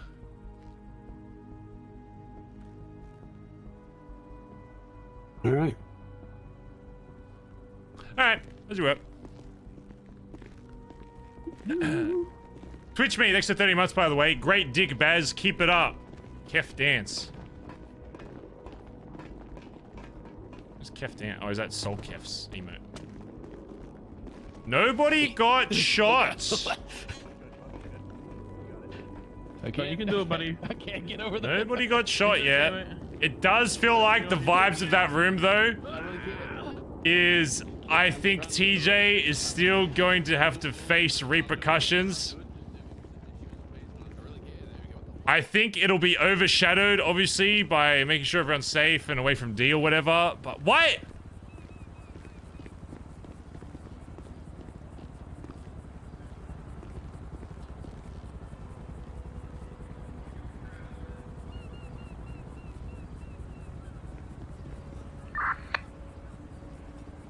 Okay, who pulled out the fucking 35? Dean, fucking get up for the Billy. Take it! Why you want to take the most expensive fucking car we own? We have like 40 fucking cars in there. He's a material girl. If I'm gonna drive 3 blocks, why would I not want to look good doing it, Barry? This car does look good. Exactly, so yeah, but you said it's a club car, so.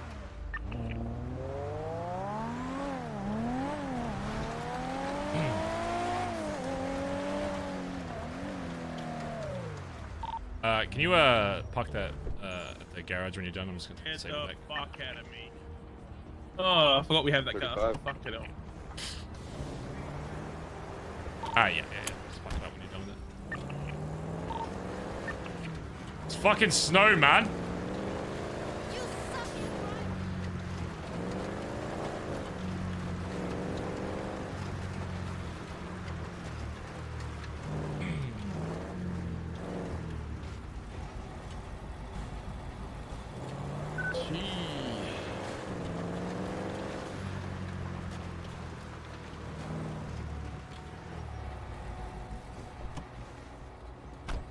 I have Marty's number.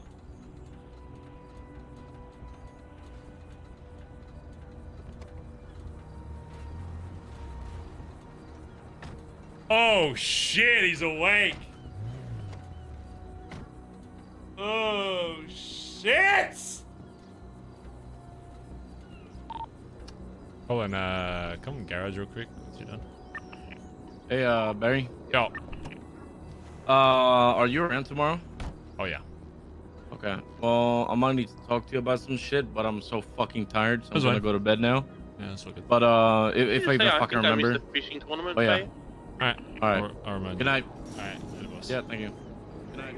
Alright, good night, everybody. Hey. Good night. Hey, Barry. Oh, Wait, hey. we just have a meeting today, right? We're about to do a boost again over here. Oh yeah, you're a good boss. To the golf course. Appreciate you. Do you think? No. There's gonna be gunshots at the. Yeah, there's gonna be gunshots at the back of the Billy. They just want to boost it. Let me give you some, Barry. Oh. Is there anything I kind of just want to have this back? What is that? Geopard or some shit. About broke, but still, it's been sitting in my truck. Oh, you don't want it? Shit. I mean, I'm not going to use it for anything. It's just going to break if I hang on to it, you know? Okay. Somebody in the club will probably need it. These things suck ass these days, by the way. Do they? Oh, yeah, I heard the recoil class these guns 2s are are fucked. Yeah, it's. Oh. It's another thing. Apparently, I'm the new gun connect because I still have a weapons license. Oh, yeah. Yeah, we're going to have to use and abuse that, honestly. I need to go buy one now. I'm thinking about it. Yeah. All right.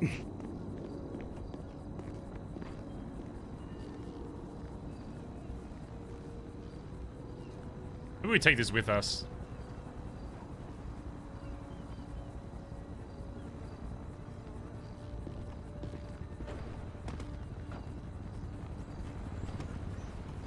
Trying to figure out what I even want to ask Marty.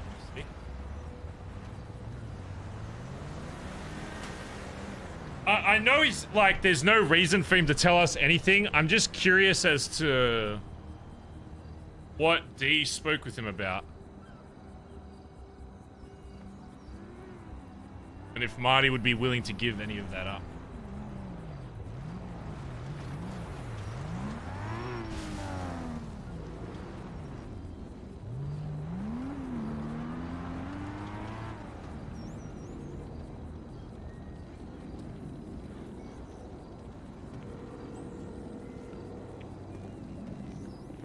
Hello.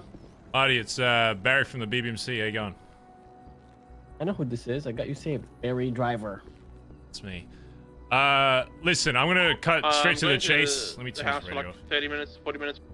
I know you were with Dee and the Billy yesterday. I'm not looking to pry on whatever he's told you or whatever the fuck, but I do want to ask you something if you're willing to talk. Okay, you want me to meet up? Yeah, I can meet you somewhere if you want. I'll come unarmed, all that, you know, and just looking to ask a couple simple questions and then I'll be out of your hair, right? I can just come to you. It's fine. Okay. Yeah, you want to come to the Billabong? Okay, be there in 1 minute. All right, I'll see you soon. Bye-bye.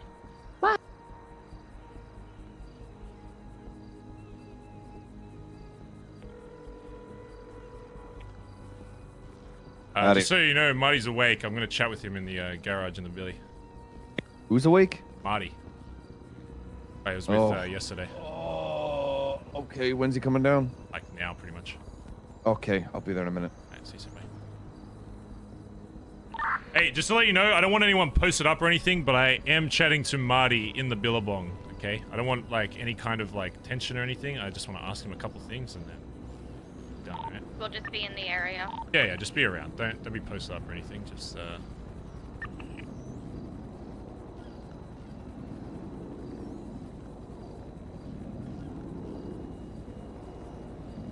to gap it away so he doesn't fucking freak out.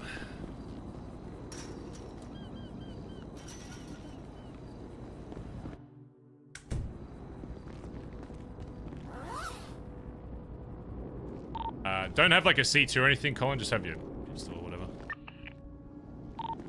Escalate the safe.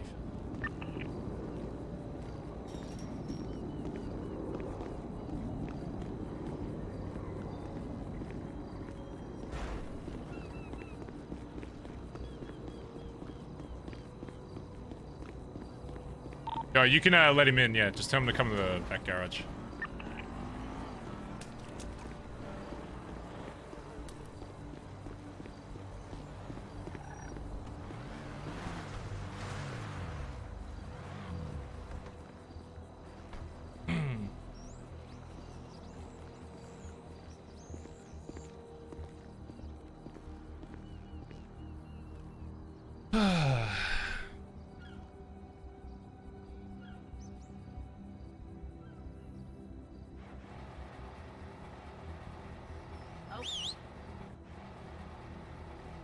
What's going on, Muddy?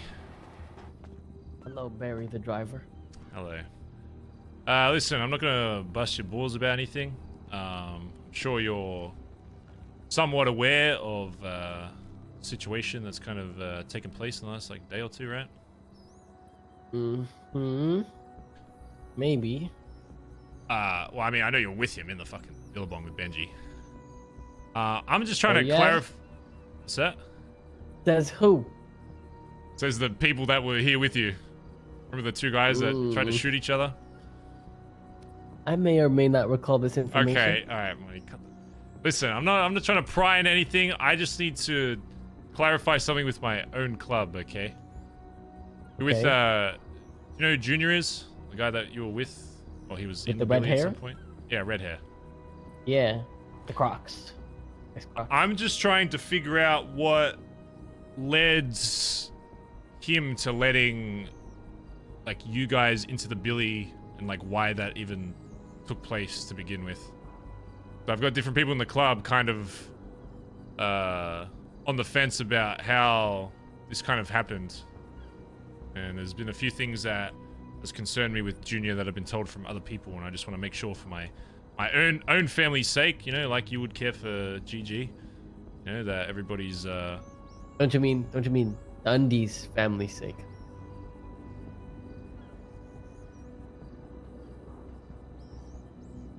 Do you know why what happened to Dundee happened?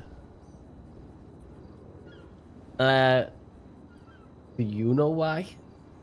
Yeah, I do actually. The Angel of Death?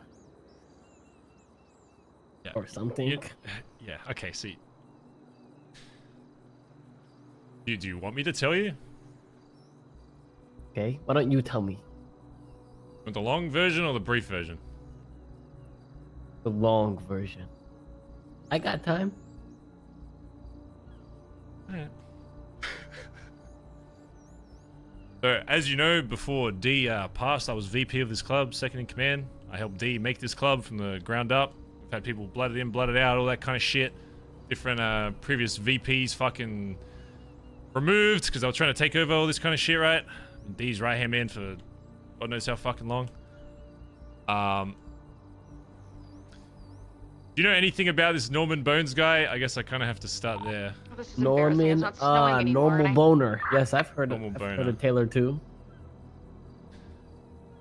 Let me, were you around when D went missing like a year ago? For like maybe just like a month or so?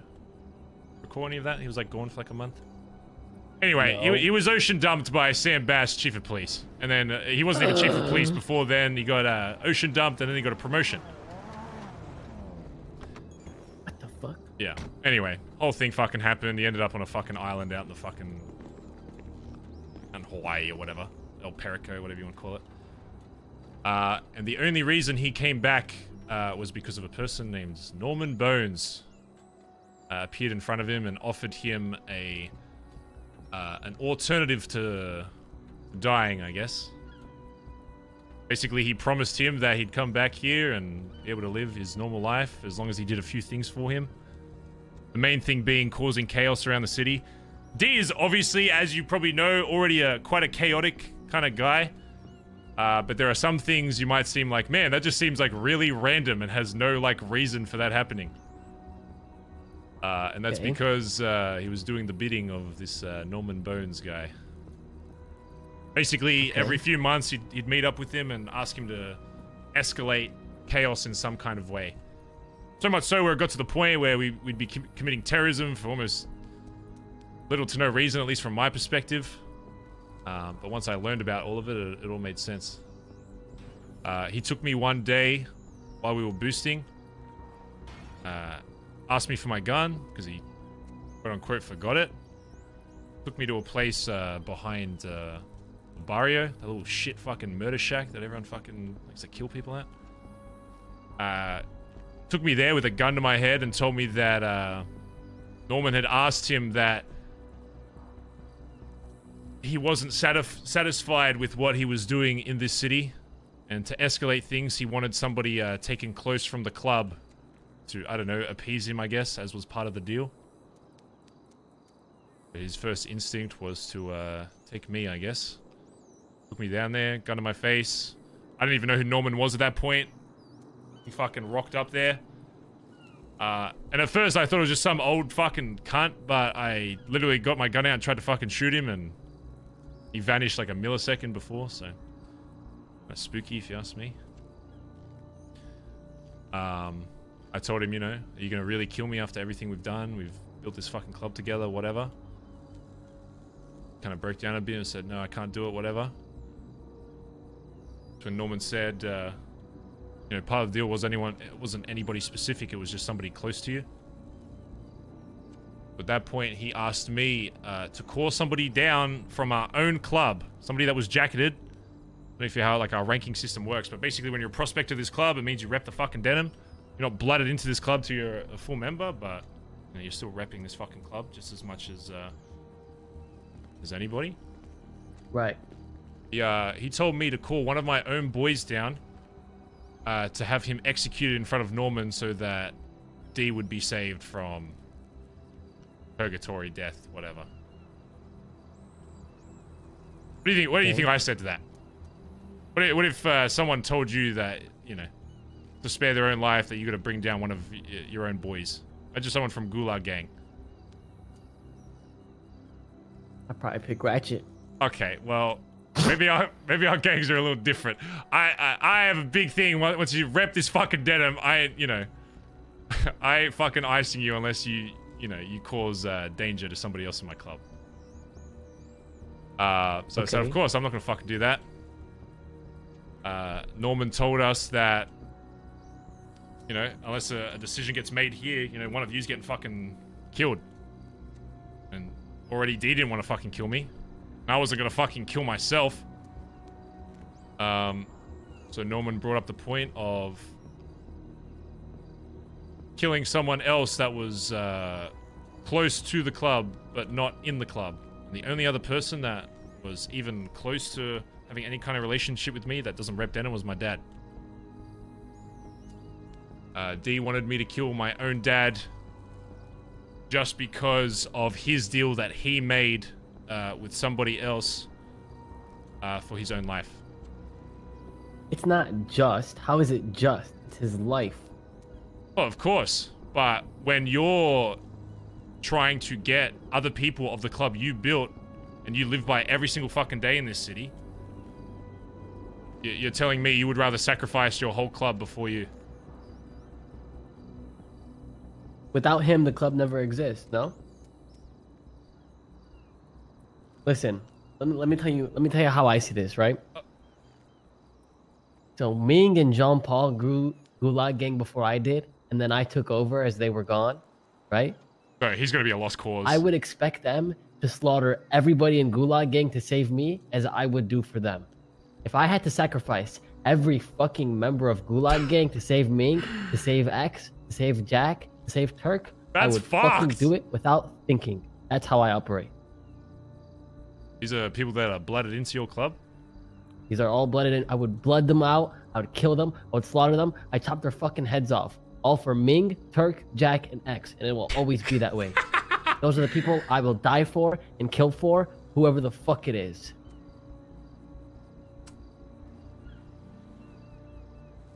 You guys do a little different down the south side, huh? Yes. Out of curiosity, do all your boys know that? They should. I mean, have you told them that? Bro, that's Have you told them fucked. explicitly that you would No kill wonder them so many Southside for these gangs people? just fucking crumble. If it came down to They it. just fucking kill them all. What the fuck? Blooded in people. I get a They hang should, trust around. me, they definitely know that. I get like hang-arounds, but blooded in members? Jesus Christ, dude. Alright. I guess the rest of the story isn't worth telling, since you've got a bit of a different mindset to me and my boys, I guess. Well, I mean, the thing is, I can have a mindset, right? But I can still keep an open mind and still understand people's perspectives. I don't. Oh yeah, have a no, closed I get mind, that. you know? Look, I'm not judging you for how you run shit. It's your fucking club. You run shit. I'm just telling you how we run shit.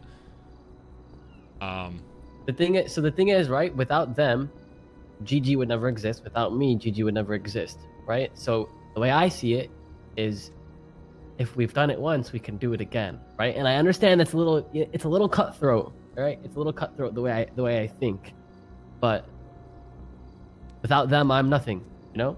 So do you know how long D's been gone for now? 4 months. 4 months. You know where BBMC is? Still in the same spot it was, in Vespucci. We've probably progressed. I know we haven't been. Well, actually, we've probably shot more. I know we haven't gotten to as many wars with other gangs around the city, and I know how gangs like to talk about wars in this fucking city, but in terms of our presence with fucking cops in this city or around Vespucci or whatever, nothing's changed since that. And I agree, of course. You know, he brought me in to help him build this club, but to say that the club doesn't exist without him is, well, the evidence is standing right in front of you. No. That's not what I mean by that. I mean, if he was never in the equation, this would have never happened, right? Oh, this version of the club, of course. Would So don't you owe him your life?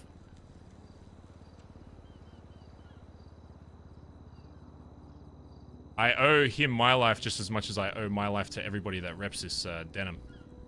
Everybody that reps our fucking our jacket puts their life on the line for me every single day, and vice versa. That's the difference, I guess, between our gangs. I'm not saying it's a right or wrong way. I don't think. Listen, I don't think you're right. I don't think I'm right. I think, you know, there's just opinions and perspectives. Yeah, and I'm just telling you that the difference between us is, I don't base this club purely on as much as I cared about D, or I care about the people sitting next to me here.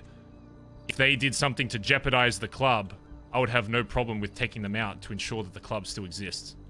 Of course he created it. Of course other people helped. Of course they were there with him. Of course he was the reason this begins in the first place. But my job is to make sure that this BBMC continues to hold down fucking Vespucci and continue fucking living and progressing in this fucking city. And it doesn't matter who you are in this club, whether you're a prospect or the fucking PM. If you jeopardize the lives of the club and the club as a whole, then I'm gonna put you down. That's what happened. So the sacrifice of one member meant the jeopardization of the entire club? No, he was willing to take down members of the club before anything. And based on how Norman works and how he has worked in the past, do you think it would have just stopped? If I called, say, one of my members down in Tony or something, executed him in front of D, do you think Norman just doesn't just go away? Maybe once you experience this guy, you'll understand what kind of person he is, but he doesn't just disappear when you do something for him. He always wants more. It might take time, it might take months, he might disappear for a while, go quiet, but when he comes back, he always wants something more. And how do you escalate above taking one person in the club? You take more until eventually it just crumbles in on itself. And then there is no club. What was the deciding factor where you had to make that call? When I knew that he was already willing to take down members of his own club, something that he always... you gotta remember, this guy taught me everything. Everything that I do in this city was taught by him. All my ideologies and how I see shit is the way he taught. Yeah, sorry, Aubrey, give us a sec. Yeah. Oh, can I just get the radio real quick? And I knew at that point, when he was willing to kill people of his own club, people that he fucking loved and cared for in this club, that I knew that there was an outside force impacting the kind of person he was, and he wasn't the same person that started this club. The only other solution, other than killing everybody slowly in my club, was to take care of that. Well, how do you know it would be every single person, right? How do you know that? You don't know Norman Bones.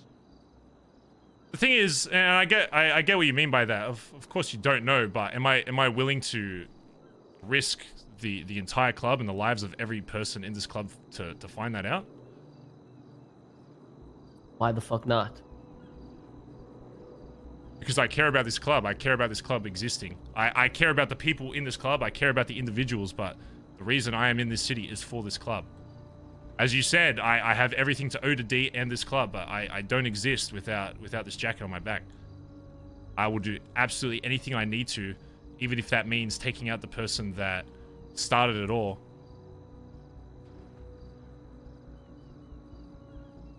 I think Marty, you're seeing it from your ideology, and I understand that's the way that it operates, but that's the way our ideology operates. I don't want just people in this club that, you know, we bring in, they help us do a couple jobs and then we fuck them off. It's like, I want people in here that are going to be, you know, with us for the entirety of my time in this city. That's how much I care about every individual that reps this fucking cut. Okay. So here's, maybe I'm not fully understanding the whole story, or maybe I'm not getting the whole story, but here's what I don't understand, right? So if Dundee did sacrifice a jacketed member in BBMC, how does that one member and how you say, like, oh, if he's going to sacrifice someone in BBMC, I can't have this. So instead you combat that by sacrificing the PM of BBMC. Yes, how does that make sense? There's a saying, and that saying this is from Dundee's lips, not ours. There's nobody is above the patch.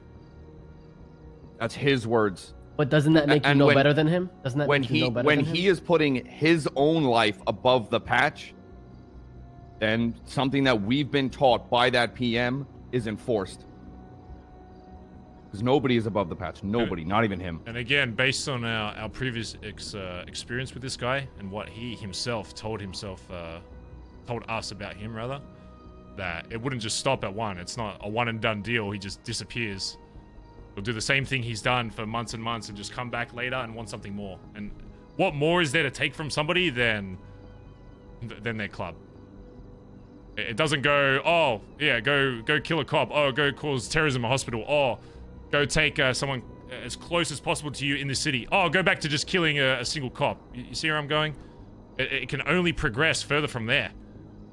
And how do you progress more than taking a member, someone that our whole reason for being is that we're meant to care for them like we do every member of this club? How does it go from there? The only thing that can increase is either the number of said person or the ranking. So, all right, go ahead. No. So that saying that no one is above the patch. What does say that again? Yeah, nobody is above the patch. So do you follow that through, like through and through, black and white? No one is above the patch under any circumstance. Nothing. That's how you guys do your thing. Mm-hmm. If it comes to impacting this club and the destruction of this club, then yeah. If I did something that jeopardized this club existing in this city, if I randomly went off and was like, you know, fuck BBMC, I wanted to fucking drown, then I would expect to be fucking shot. Okay. I understand, but you have to understand also that to me, that's crazy. Oh yeah. That's what I get. Explained a little bit about GG. To me, this is crazy. On the same way, it's crazy to us that you would just fuck off like your entire club for those top 4 people. Like honestly, out of the shit that I've heard, the past like over the months and months and months, hearing that come out of your mouth, my jaw hit the fucking floor. I was like, really? Like I thought this is how everybody operated.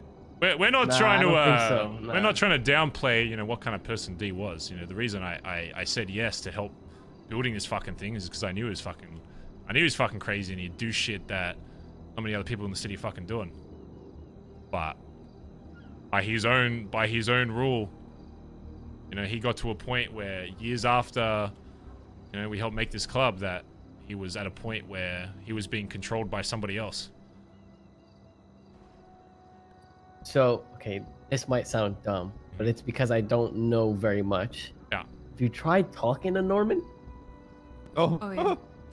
Not unfortunately. Yeah, he likes to listen, but his end goal will always be his prerogative, nothing else. This Norman Bones guy just he just wants chaos. He's like doesn't like money. You could offer money. No, he's no. Let me put it in gang terms. He's like the Benji of gangs, right? He just wants it for the sauce. You know what I'm saying? He's just there to he's there to make tea, the spiciest of tea, and if it's not worth him making tea, he's not going to bother. Pretty much. Actually, there is one thing he wants, and it's my car, but he's not getting it. And so, okay. And so, how is Dundee alive? Somebody in our club, with the thought of us behind, made another separate deal with Norman that he would help him and basically be a new tool for him to bring him back. The reason he is back and the reason he was gone are both because of BBMC. And you might think that's dumb after all the shit I just said originally. And the reason before that is because I still think there's a version of Dundee that exists that before all this shit happens that would never do anything close to what he did to this club. And I guess when we made that deal, we just wanted to see if him being brought back would, change that, I guess. And the key difference between the D that's here now is hypothetically, hopefully, I mean, I haven't spoken to him or Boner Champ, but apparently Norman Bones has no sway over him anymore, so... As far as we're aware, his memory of Bones even existing has been cleared, which is why it maybe even causes even more issues as to why he was probably, down here with you boys fucking strapped up, because all he remembers is, the club shooting him and not the reason for it. Okay. So what are your plans for Dundee? Leave him alone. The thing is, I haven't even... This is the first day I even knew that Dundee was back. I haven't even spoken to him. I haven't seen him. I want to talk with him and figure out what kind of version of Dundee has actually returned. And if after all that, he still thinks that there's nothing that the club can do to fix what happened or all that, or he hangs out with whoever, or he brings whoever he wants down for fucking war or whatever, then so be it. But I just want that conversation with him where I give him my side. He deserves the truth. Because that was the one thing that I robbed my own club of, was not giving them an opportunity to have their input. And same with D, I didn't give him a chance to completely speak. That's half the reason why we brought him back, was because I guess it's a bit of guilt for not giving him that full chance.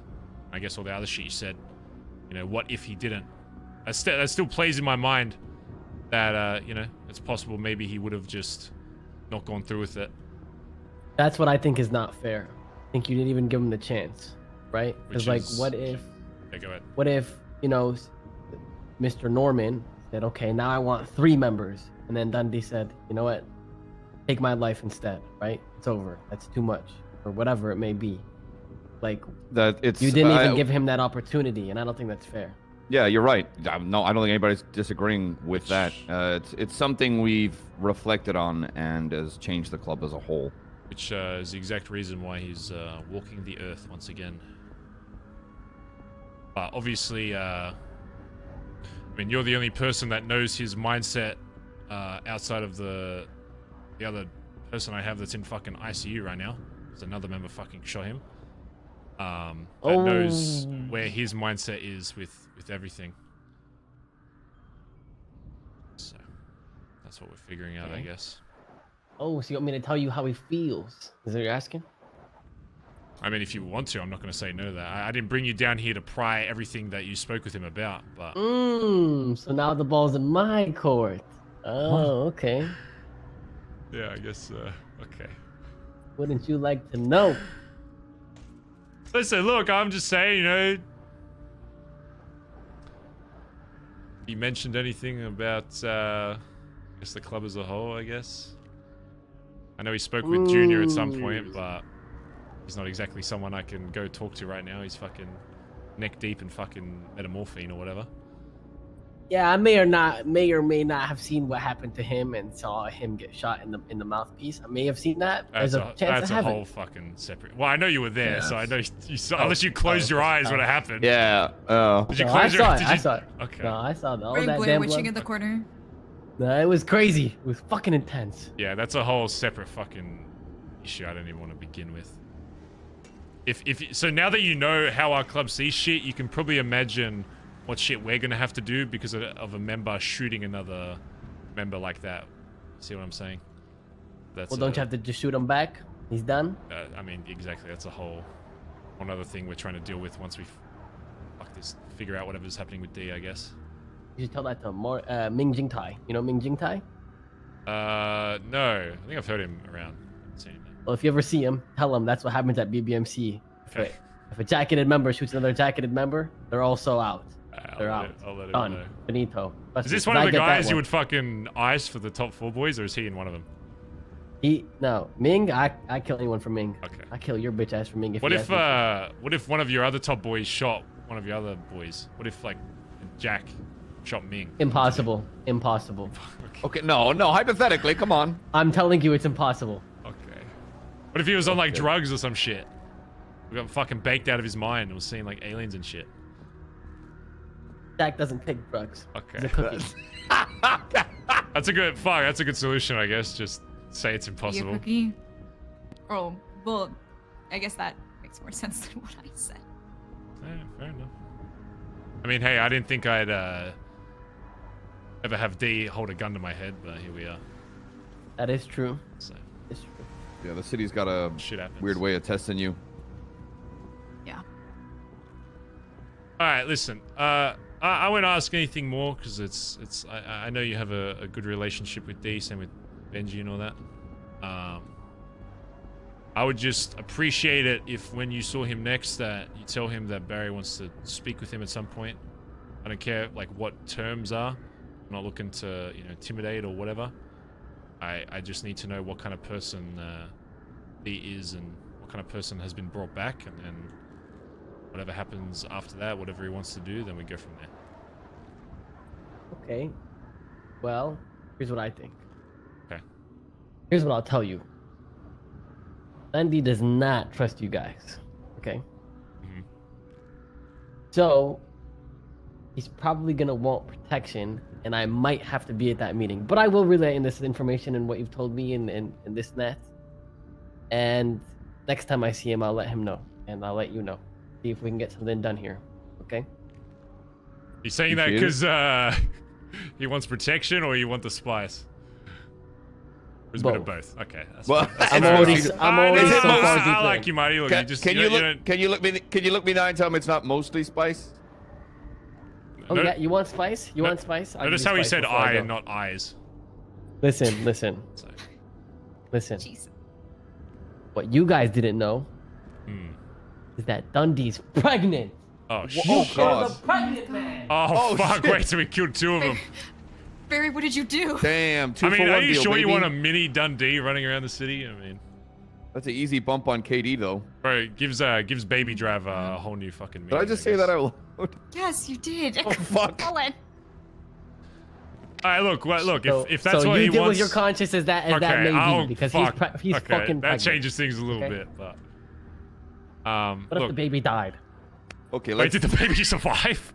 The baby's alive. Okay, Oh, that's shit. a Holding a whole baby other shower. issue we're gonna have to sort out. Colin, there might be a baby in purgatory, by the way. Little baby, I don't want to think about that. Okay, whose is it? Yeah, Alright, actually, let's- yeah. No. Is it yours, Marty? Is that how you know he's pregnant? No, it's the boners. It's Norman's. Fuck me. Norman got He fucked him in pregnant? purgatory. Hell I don't yeah. understand the story I was told. I just know Okay, that he's pregnant. That's okay. okay. Okay. Yeah, look, whatever terms he wants to, okay. As long as I get that conversation, then I don't care if he wants you there or wants whoever there to protect him. Then I guess it's fine. Okay. You best not touch him. Okay. Because I swear to fucking God, I will lay down the goddamn law in this bitch if it comes down to it. Okay. You best not touch him. I swear to God. Okay. I don't mean to get all tense in this bitch. But you best not touch him. Okay. You guys have a good day, all right? Yeah, you got my Hey, number, Marty. I'll be around tomorrow if you see him, right? Just give me a call. Okay. Bye. Bye-bye. Bye-bye. You like my GTR? I just bought it. Fucking sick. Yeah, thanks, man. Is the gate unlocked? Do we have to go unlock the gate for him? Can you go double check? Just make sure. What? Is somebody growling? Like somebody just growl? What What the fuck was that? You heard that too, right? Can somebody open the gate? Is somebody at the front of the Billabong? Yeah, I got Can it. somebody open Thank you. Alright, that was actually a pretty funny convo. Dude, Marty's funny as fuck. Like it sounded. Out of character, Marty's funny as hell. Dude, that's so fucked. That's so different that...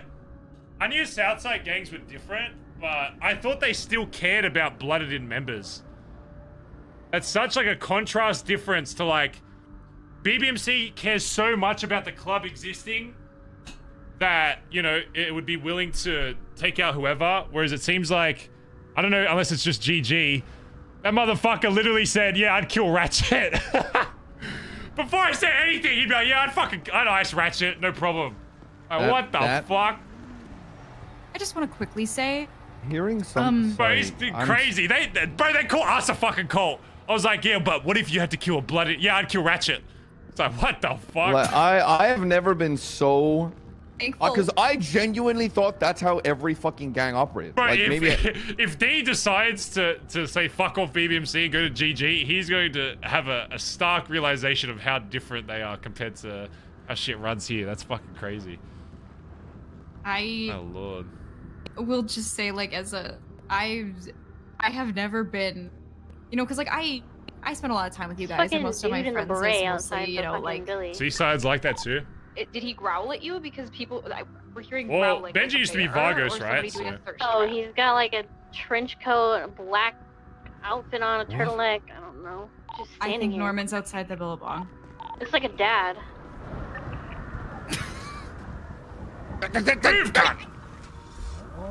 Oh, we have a visitor. It's Norman. Oh. Yeah.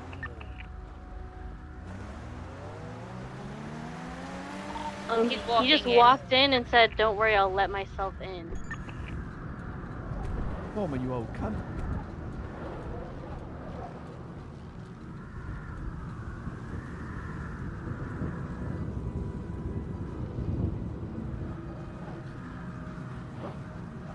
No one likes an uninvited guest. You should really call. Kind of rude. It appears you are having several uninvited guests recently. Yeah. That's what happens at maybe Christmas. Learn to you know? knock. Learn to knock, man. I did wait politely. They decided to not let me in, so... What do I owe this pleasure, Norman? Oh, please, Mr. Vincent. I'm here to check up, if you will. Well, I'm sure you'd be delighted to know that I've already had 2 members of my club shoot each other. You are right about that. I'm sure you already knew about that, though. Is this the outcome you predicted? Before D even has a conversation with me, the one day I'm asleep, walks in and starts fucking over the 5 months of fucking work I've done.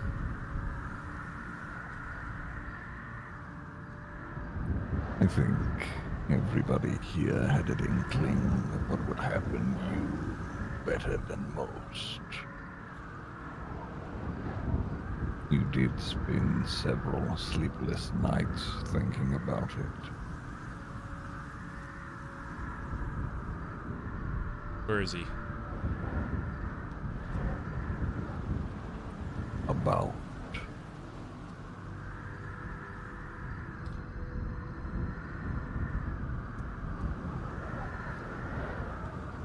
Right.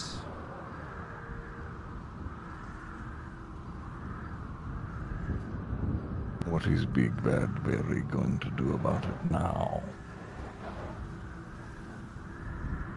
Ideally, I'd actually have a fucking opportunity for him to be a man and come to my face instead of trying to secretly call members of my club and fucking twist their opinions on the club itself. You do have to understand his caution. The last time he saw you, you shot him rather.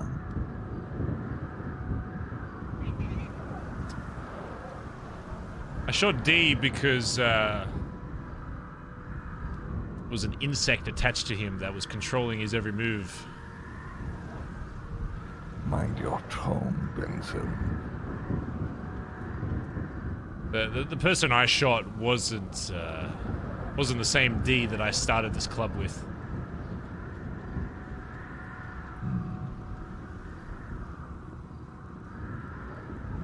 It was a product of your creation, I guess. As I was his. No, I think after everything, I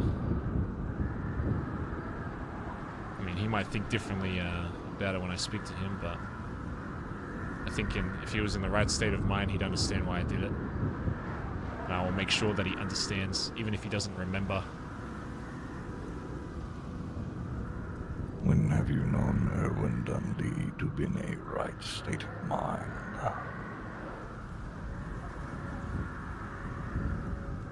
Fair point, I guess. I'm only here for a check-in, a friendly visit, if you will. That is all for now. I'm sure you will see more of me in the very near future. Have a good holidays. Congratulations, Norman. I'll kill you, McKinley.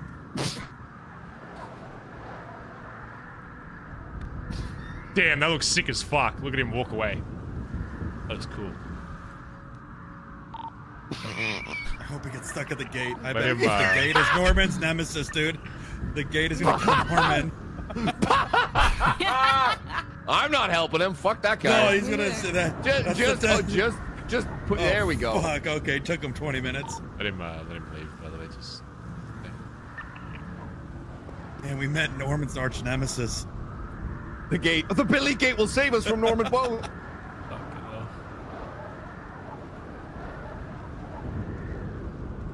Let's get out of this fucking cold. Jesus Christ.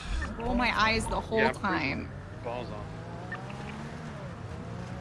Chat, thanks for the new follows, by the way, and there's a lot of you in here for the Dundee arc. I hope you're all enjoying the RP. Remember, it's all just fun. No matter what happens, I fucking love everybody that I RP with, even people outside of this gang. You know, I love the different outlook that Marty has and stuff. Barry. Chip, you know. Hopefully it ain't apologizing to me. I want people to speak with their chest. You know, yeah, it's I just had a very long conversation with TJ back there, and I believe we settled our differences and made kind of our points clear. Perk, thanks for the raid, boss. I love the Peter talk. Was so good. Can I ask you something? We get some love in chat for it's Perk, Did he right? reach out to you or did Perk, you we reach got out? into what is that I reached out to display him. picture though, Perk? What is that? Did you draw that? It's my responsibility, Stevie, and I don't use titles. What's your I don't branding use on icon. Twitch, buddy? It's my responsibility. Is it a If I want pirate? I closure don't know and what it is. I can't explanation, even it's tell my what job it to is. get that. You can't always expect other people to do it. I'm only controlling my Just actions. make it like we gotta It's my do job. something. I know. I was just wondering. Yeah. It's a great drawing. I just don't know what it is. I don't think a lot of people have gotta- the ability we to gotta want to figure out dig in Peter's or actually branding, get alright? pure Do his clarity on fucking what they want to stream hear, and they just kind of let it go by the wayside. When I think that's a huge part of the communication around here is they just get the icing on the cake and not actually dig into it, see what it's actually about. And Well, I need to have a conversation with TJ too because, like I said, we had a really big fight on the phone. But I just, I know if I have the conversation now, I'm gonna react poorly. So I need to cool down. Just so you know, Cheer, we spoke with Marty. He didn't really reveal anything. I just kind of gave him the context, which, out of everyone I've told, his was the most contrasting, I guess, with how he would do shit. Most people, once they hear the story, they're like, "Oh yeah, I agree, whatever." Rah, rah, rah. He was just straight up like, "Nah, our club. If you're blooded in, it doesn't matter. If you try and fuck over one of the OGs, doesn't matter who you are. We just fucking ice you, even if you're like high command, whatever." So I guess that's a little different in their club. Yeah. I was like, what if two of your OGs like attack each other? Like, nah, it wouldn't happen. It's like, oh, okay. I didn't think putting a gun to my head would happen either, but here we are. So. Oh my god. That's the luxury of not being in the BBMC, I guess, where that shit apparently can't happen to you, or at the very least they think it can't. Yeah. Merc, thanks for the gifted sub, by the way. 3 away from something comes up that I was just 2300. Thank you, thinking about. chat. Life on Fire, 30 months. Sheep Latte, thank you for We're 20 the 4 months. oldest members now. A Hunter. So.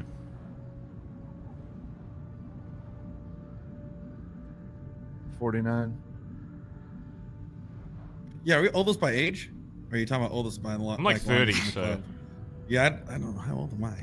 Iron Master, Why thanks can for the 3 gifted subs. Because do you know I don't celebrate birthdays, Collin? Can we get some love in chat for Iron Master? Fuck, I was born in '82. I'm like 40. Chip, you're worth celebrating to me. Yeah. Yes, I appreciate that. Last gift he gave me was herpes. Huh? Yeah. What? I was Speaking. kind of scared that Dee's apparently pregnant. Also, we learned that, but it's not berries. I don't know. So- I don't know where that. I think it may have. There's got to be some miscommunication there. I don't know where the pregnancy came from. No, it's kind of. Yeah. Yeah. Let me throw this out there while my command that aren't in ICU are here, I guess. As of right now, before hearing any other side, I still want to get your voice on what you think should happen to TJ. Despite me not, if his story is correct, me agreeing with how I spoke to him and all that. At the same time, he did just try and take the life of one of the highest ranking members of this club.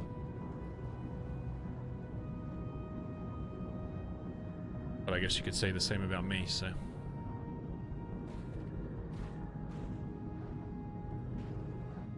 I mean, I was there all of yesterday. Obviously, we only have one side right now. I agree with what was said where both sides fucked up. Both people fucked up in really fucking big ways. You know, Alberto, obviously thanks for the don't- 3 we don't know gifted the full subs, by the detail, way. But we do know, at least for sure, that what TJ saw Full stick, happening, thanks to at 23 least with months. the people that were here, was true. Marty just confirmed that for us. I obviously want to hear Junior's side. I want to know what's going on. Because of that, I don't know how what I would want to see with Let's TJ. be honest. This is either gonna be TJ's getting shot in the head, or he's remaining in the club with some other form of punishment. There's no real two ways about this. I hate to fucking say it out loud, but I know it's what we're all fucking thinking. Junior fucked up as well. If he truly lied to the entirety of the club, he needs to fucking face some kind of punishment there as well. Maybe there's some. Go ahead. No, go ahead. No, I was just gonna say I've been trying to run every scenario through my head in which why Junior wouldn't tell the truth. At least not the high command. At least to me. Yeah, because I can get him trying to protect the club. Away. I can see if he's trying to protect the club from the Dundee, trying to get more information, trying to gather data to bring back while trying to keep the club quiet and safe about it. Because once again, as soon as people found out D was around, all hell broke loose. Let's be real. If Junior was trying to use it as shield, and once again, I have no fucking clue. I'm just trying to think of scenarios where it would be even somewhat justifiable to lie to people. But I would expect between high command here, there should be no such thing as lying or miscommunication or not telling everything. That's my big concern. Oh. Because it's not like he didn't have an opportunity. I was with him alone privately at least twice. And I literally out loud said to him, so if it was like a thing where he was like fucking freaked out that I was going to do something before, like once I found out that G was alive, I literally to Junior said, I'm not fucking going to go after him. I don't want anybody to fucking go after him. I literally don't give a shit. I just kind of want to know what's going on. As you should. That's all I said to him. And even when I was on the phone with him, checking on him because I was worried about him, because obviously, from firsthand experience, I know what it's like when somebody who you once cared about was then blooded out of the club suddenly pops up like a fucking ghost. Fucking feels really weird and bad. So I was checking on him, and then he said GG was rolling down, and I literally was like, do you want me to come down? I'm gonna come down, and he was like, no.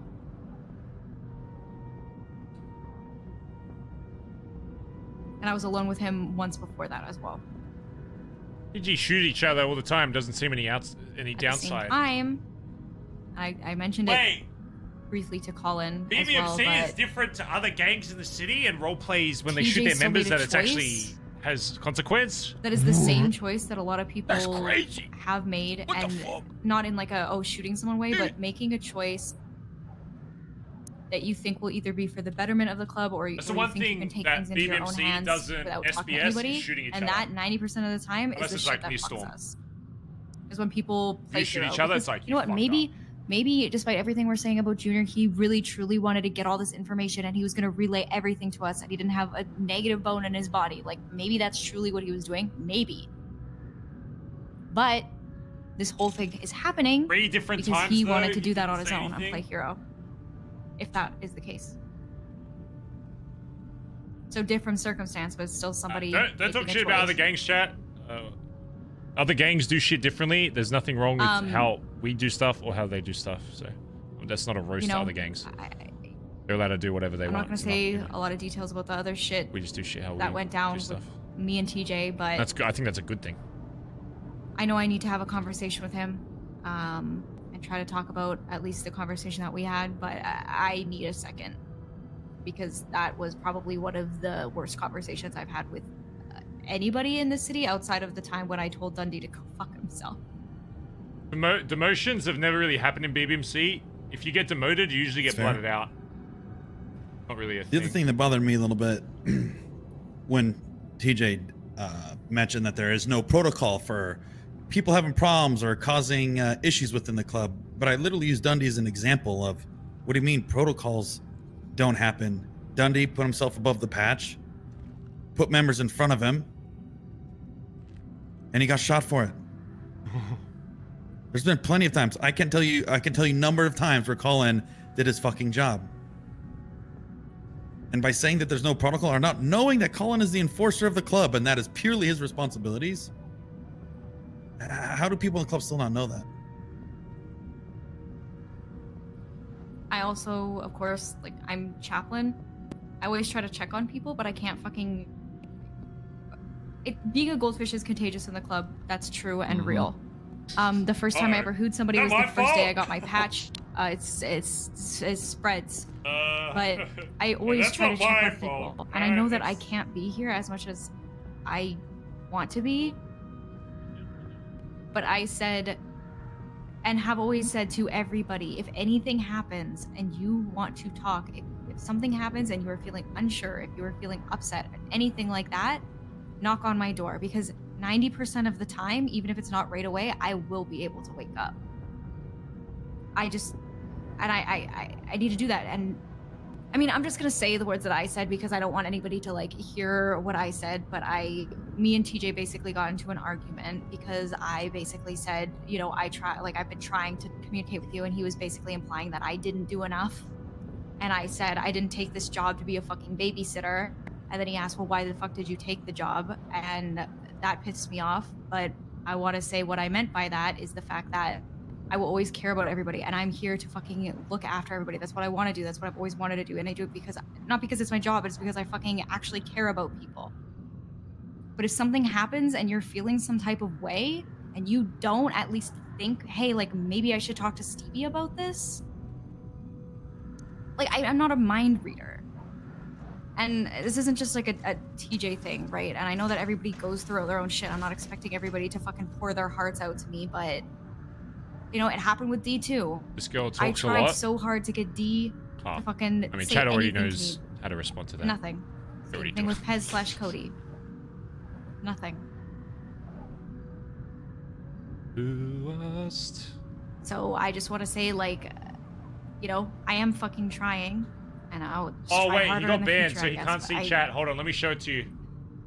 That's all anybody can ask of you, Stevie. They're still typing who asked, Anyways, in I case just you're wanted to wondering. say I know you that can't see the because chat anymore that because you're comment banned. about him basically implying that they I'm are not doing still my who job asking, correctly, and then him also refusing to have a face-to-face conversation with me and driving out of the billabong after I So told you him know. to stay.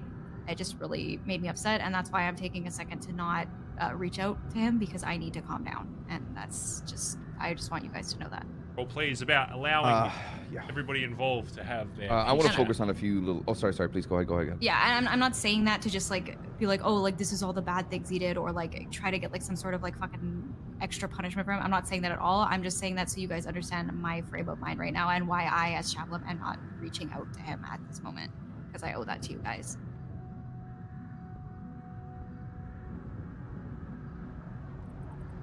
Yeah, I think out of I think most of High Command, I'll be honest, Stevie, you probably got one of the hardest roles in the club. I think we all have hard roles.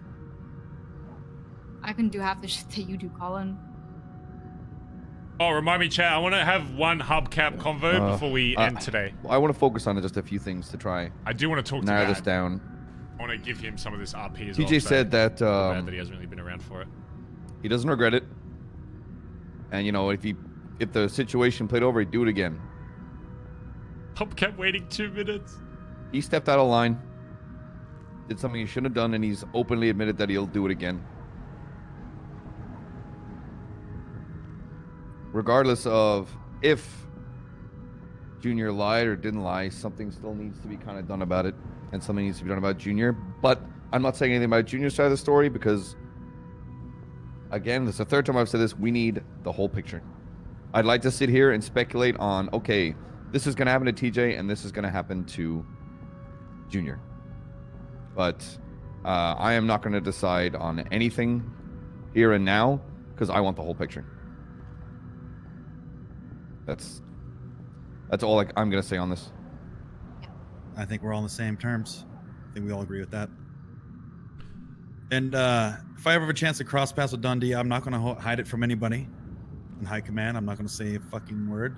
I'm going to tell you guys everything that happens. I am not, like, I need to make this clear. Like, I have nothing to hide. I have no secrets to keep. I just want to make that clear. I'm going to put this out here. Based on the convo with Andi, I am going to be seeking to speak with Dundee. I mean, tonight if I could find him, but something tells me I won't find him until tomorrow. I think there's only one chance, I think, that this has a good outcome. And it's based on a conversation that him and I have that determines if he is even in a mindset that could ever exist. Despite what I know, other people in this club are already in a state where they think he can never already ever exist in this club. I still think there is a way. And I like to hope there is a way. Do I think it's most likely going to happen? Probably not. But I want to tell you, after everything that's happened, and as long as I've known D, I still like to believe that the person I helped create this club with still exists there. And not this homunculus of a former fucking person. Is homunculus the right word? Is that the is the homunculus a parasite? There's like a homunculus. Is I like wanted to use that word. There's a way to use that word properly there. That's the things that grow on the side of boats, Barry. Oh. I thought that was a carbuncle. Yeah, that's what you said. It's the thing from anime that regenerates. The hell's an anime? Is that a mana? Is it like potion? In Full Metal Alchemist, they call it like a homunculus. The hell's a Full Metal Alchemist? What language what are you is talking that? about? It was on. I was walking past the LSBN and I was playing once. The fuck? Barry, it's okay if you watch anime. You can tell us. I don't watch anime. You definitely come across. I have 2 Japanese cars. That's it. Oh, you're such. My PM's a nerd. Gross. Have you heard of hentai? You were the kind of kid I'd bully in school, Barry. Oh my god. I guess people have sex with squids. The fuck are you That's what talking a hentai about? is. What are you talking? Where the fuck is that come What from? the fuck? That's an anime. He's talking about hentai. Oh. The hell's? Yeah, I guess there's a thing. Isn't where that just a sharply dressed chicken? That could be actually. Is that a It might thing? be Do both. people I like thought being? that was a cock ring. A hentai. People want to be touched by squids? Yeah, yeah, they do. Yeah, they make love to him, Barry. mean, you're in the anime that's- shit. Yeah, you watch that weeb shit. That's basically Mary Benson. Okay, my mother doesn't understand I don't think she knows what like television is, let alone fucking anime. Where did you grow up? Like in the middle of Australia. nowhere? Which I'm starting to believe isn't real. Yeah, I don't know. It is. People just wish it wasn't. I'm starting to think you made it up. Well, England is also fake, so True. you know, it would make sense if Australia was also not real. So that's what we're taking away from this high command meeting. Australia isn't real. Got it. No. Mary Benson. No. I hate that Pez has Wait a minute, full I've been to control over Australia. Mary Shit, Benson that's actually law. fucking I something fucking that I've hate done. that. Never mind. Australia's real. I've been Well, there. Pez said I think something you're in lying 'cause I haven't character been with there. Mary. There I'd be like, well, I guess Okay. it's true now Let because that she's happen with literally Nancy saying Wilson. it. Do you know what Australia. Australian kiss is, Collin? I feel like that's a punch in the back of the head or some shit. No. It's Oh, no, like it's a kiss kissing but you down under. Oh, I got it. I said it. I remember. Yeah, you got me. I got you. All right. my God. Yeah, I'm just gonna make sure Dad's okay and all that before I go to sleep and that stuff. Odds are, if Dee's in the city, you know, that's probably the person he'd love to fucking get his hands on before anything. I got an A boost. I got a new car. Yeah. Oh my God! I have $77,000. I have to go to the. I got a Lexus GS 350 fully upgraded. What is this? Ooh. 5-seater. Oh, it looks like it's got the sunroof like the Holden. Here, let me scoot in the back. So this is a 5-seater Yo, A TJ. class. Hey. Stevie, do you have any food? What's going on? Imagine very long, exhausting talks. Yeah, I mean, nothing. Just do it by this point in my career in this club. Listen, I didn't mean to truthfully out you the way that I did there, or anybody else in high command. But I felt that was very vital. I have no issue with That if it. people want to have consequences, then we need to look at everyone else equally with it, because people have done the same shit and have walked away with it unscathed. Oh, believe me, I mean, I know that more than anybody. I've never said, you know, I should be without punishment, but I'm not gonna sit here and fuck myself over, you know? So you make valid points with all that shit. Side note, I spoke with Marty briefly, basically told him the story. His mindset of like how gangs and stuff work, completely different to ours, by the way. His mindset is like, you do whatever you do for the OGs, and I'll fucking kill anybody else in the club, even if they're blooded in, high command, whatever. If they were fucking over high command or high command, sorry, like one of the OGs if they wanted them dead. Very different from us, you know, wanting to make sure the club stays intact rather than individuals. But, you know, he was polite and stuff about it, so I told him, I know he's been with D. I don't know to like what extent, but I know you were with him down. If you see him before me, tell him to call me so I can have this fucking conversation.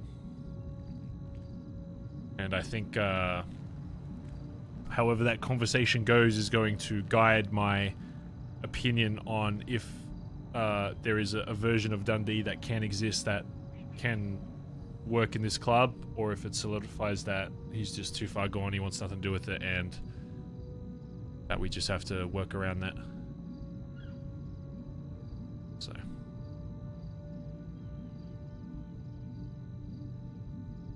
Yeah, no, I agree. I mean, and that was the whole intent of me even trying to have a conversation with him. Yeah. It was part of why I wanted the fucking conversation before Doran brought him back. Why that was part of the deal. Yeah. So, yeah, that's the entirety of why I wanted to speak with D.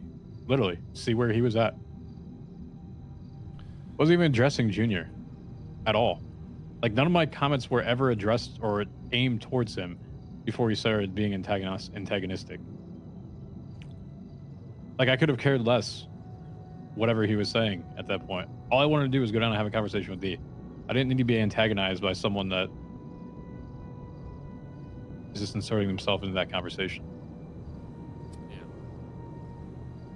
But he pushed, and he knows my buttons, and he pushed it even further. I get it. So I did it. So, once again, I apologize for outing you and everybody else in high command about quote-unquote consequences of shooting club members and how we don't enforce it equally across everybody else. Yeah. That we don't set a precedence towards anything. But we have never done it. When Chip said there's protocols, no, there's not. And you know that. I've fought for you to make them with the roles and responsibilities for everybody. I spoke with Peter, by the way. You were kind of right about that kid. He's a smart motherfucker. Yeah, he's definitely smarter than he lets on, for sure. It's very much, and I mean, obviously so, because he never experienced E, but he's very much, you know, loyal to, I guess, me, even above the patch, which, I mean, to the levels he was going with, I don't, like, completely agree. I mean, he was going to the point where saying, like, I understood what he was saying with the way he was phrasing it, being like, fuck the patch, fuck everything. Yeah, I was just like, man, you say that, you're going to get your ass shot in this club.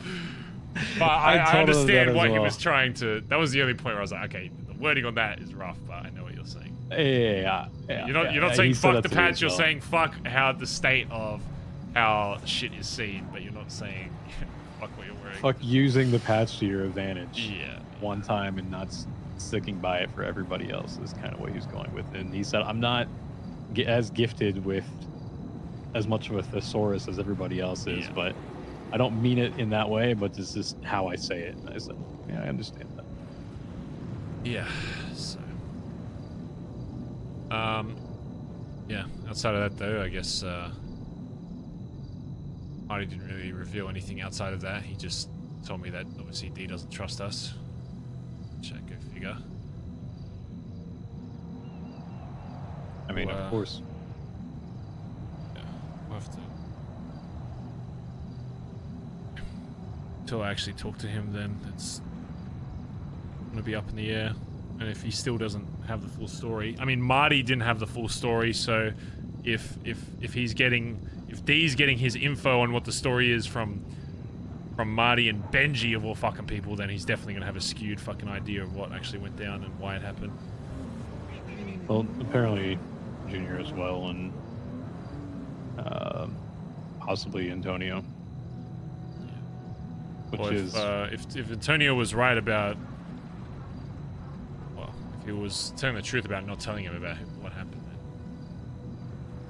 then I don't necessarily think it was right to tell him or not to tell him, but the only reason he would do that is to protect myself and I guess the club. So it at least seems from that he's not completely off the fucking rails of, you know, wanting D back and power and all that kind of shit. So. I got it. So I don't care either way if D is back or is not, right? I think we're all kind of in that same agreement with it. It's on him whether or not he comes back to it. I mean, vote it if you want. Not even vote it, but consider it. I don't want to say a blood out per se, or the founders get to walk type of thing. But consider that his option, if you want. If he wants to do it, that's fine. If not, then whatever. Yeah, I mean, I've said my my personal, you know, circumstance since the start, TJ. The only way, for me at least, to allow D to not only be in this club but be, if the club really did want him back leading, then. If the majority of people that rep this fucking car on their back said so, then I would, but only if that happened. Otherwise, I'm not letting this club fucking go to shit. Otherwise, yeah. So I don't know. As of right now, I mean, based on what Antonio said, it seems like he doesn't even want anything to do with the club. But then at the same time, why the fuck were you at the Billy? So I don't know how much I believe that. If he was down here, he wanted to talk with somebody.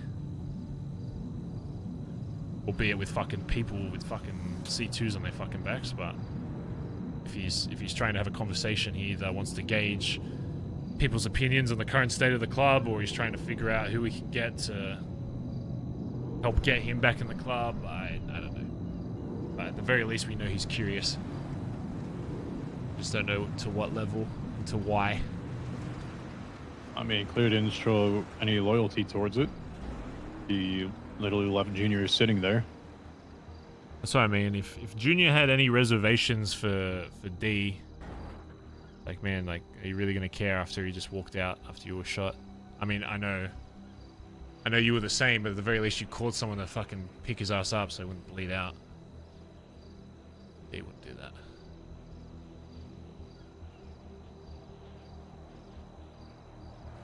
He put his own life above yours. I don't know, Barry. I just wish it didn't have to happen like that, dude. Yeah. I really don't. Yeah, me too. It's dumb that it did. But it did. So when's my scheduled execution, Barry? Let me put it like this. I'm gonna be real. I think the only person that would really have any kind of power into pushing that would be Junior. And I know as much as you're gonna stand by your statement and all that, and that's the person we brought into this club, so people should know that by now. I think if you do care about your life in this, to you being in this club, that I think the only person that you should be aiming to have a conversation with after is Jay. I'm not telling you to say apologize or this or that, but I think even just a conversation to give him your full perspective, even if it changes his mind slightly, I think potentially could save your life. So, because if I'll just put it this way, if Junior came back and just wanted absolute fucking blood, didn't want to hear anything, so you just give it to him blindly? It's the same thing as D with that point, right? Do you blindly give it to him like that? No, that's not what I'm saying at all. I just think that let me put it kind of this is way. What you just said. No. When someone gets blooded out of this this club, it's not just up to, it's not just my choice. It's the rest of high command's gonna have an opinion on what should happen. I'm just saying that he comes back and pushes for blood. You know, of course, I'm never gonna say no to fucking or say yes to, you know, blooding you out. But if he pushes that hard enough for the rest of the club and they change their minds about things, you know, there's only so much I can do. I would say for now, though, What you're saying is it takes one person. That same person I just shot. No. No, it doesn't take one person to decide that, but if they... It's like how I got you into the club. It doesn't take one person to decide on what happens, but it can sometimes take one person to influence other people to seeing something that they may not have seen before, right? Sure. Junior's in a position where he can influence... He can't control people's decisions, but he can very much influence them, and that's the only thing I would be wary of. If you have any kind of conversation with him and he changes his mind even slightly, even if he's in the same mindset but sees something a little differently, then it might stop that from happening. But I don't tell you to do anything. If you're asking me right now, though, I think it seems like a lot of people are in the mindset that doing that to you would just cause more issues, but I can tell you with almost certainty that every one of the prospects at this point have agreed with everything that I have done. Yeah. In my conversations with them. So if that's the route that is taken, yeah, I do see a very much larger issue that would come from this. Oh, that's why I wouldn't be too worried about it for now. You know, doing stuff even if you don't think it has an effect, you know, just to help, sometimes, you know, be the determining factor.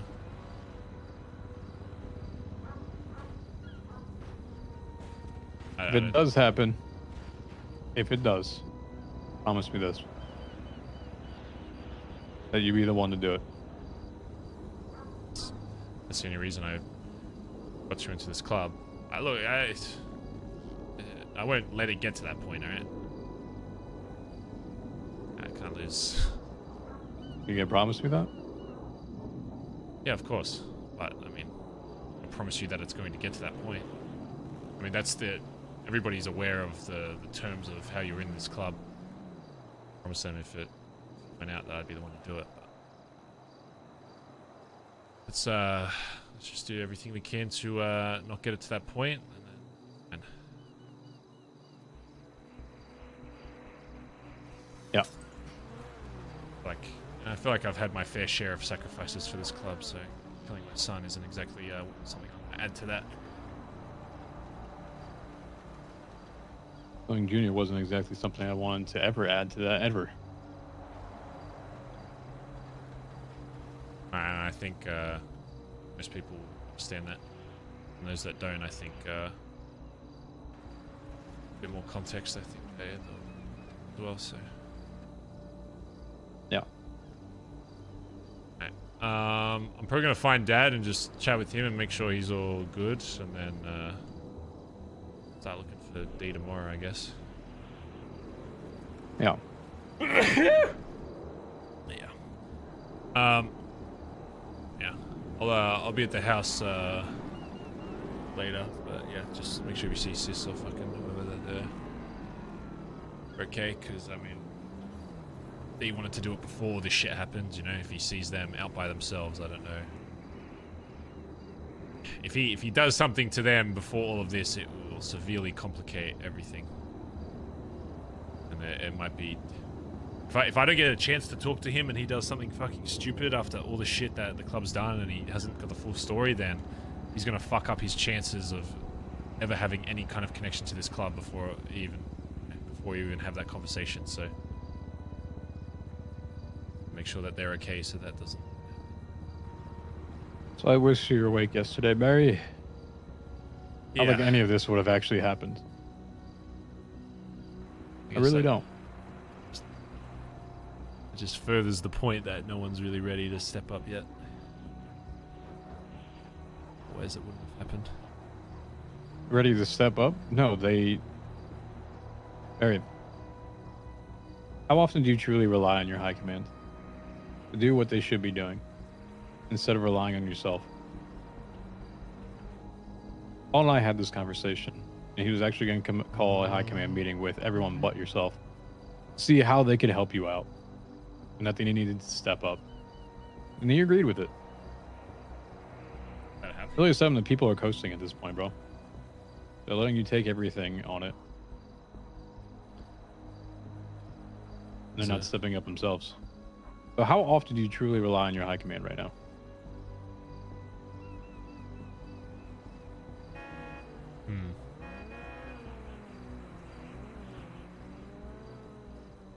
Yeah. I'll have to think about that one, I guess. Yeah. Oh, look, let's deal with one thing at a time. And hopefully we can get back to fixing this club. Yeah. Alright, call me if you need me. I'll be around. Alright. Sounds email, good. whatever. I'll see you tomorrow, right? Alright, bye.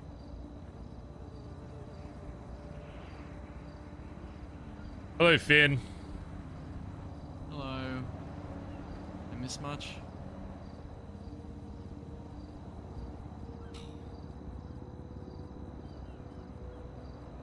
What do you know? I was awake for everything yesterday, and I told pretty much anyone else that woke up about what happened. I don't know what's happened this storm, but... Basically filling me in on everything, really. Looking at Marty. Yeah. He didn't really reveal much about D other than he doesn't trust us and that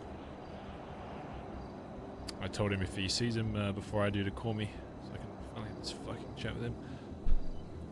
But Junior's still in ICU as far as I'm aware, so it's a whole different fucking barrel of fish. And TJ, did he show up? Yeah, he explained to everybody his side.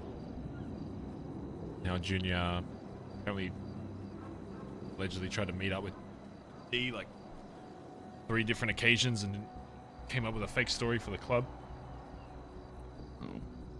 So. Yeah, TJ called me before I went to bed last night. Sort of explained his side, so yeah, I don't know.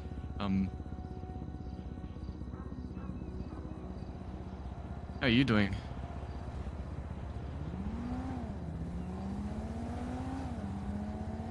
Just peachy.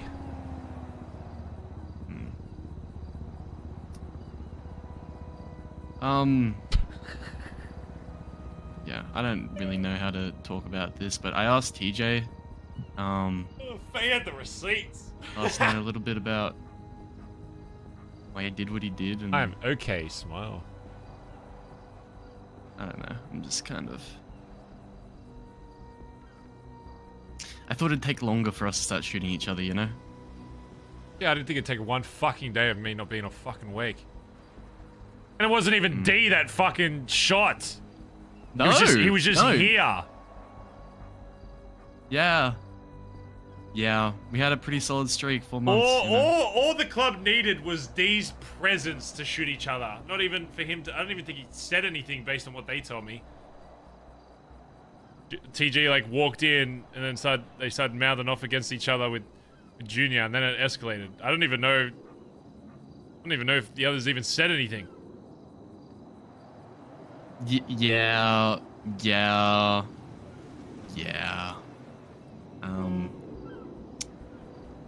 it's a situation for sure.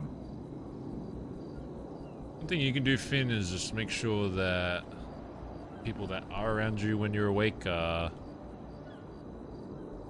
have the same looks in their eyes, I guess. Of they don't want to fucking put a gun in each other's mouths. Yeah. Can take that. Hello, Collin. Hey, come bearing bad news. Okay. Is what I would say if I had bad news. You're a fuckhead. You're an actual fucking cunt. Go fuck yourself. Fuck me, cunt. I literally had to I couldn't breathe for a second. I had to fucking just. I inhaled twice. Oh, join Edwin back and get you some rep in the save boost. Okay, thank you. I'll probably just talk to Dad. I don't know how long I'll. Yeah, no. Just get you some rep. Just join Edwin back. Let's get you some rep too. Alright, bye.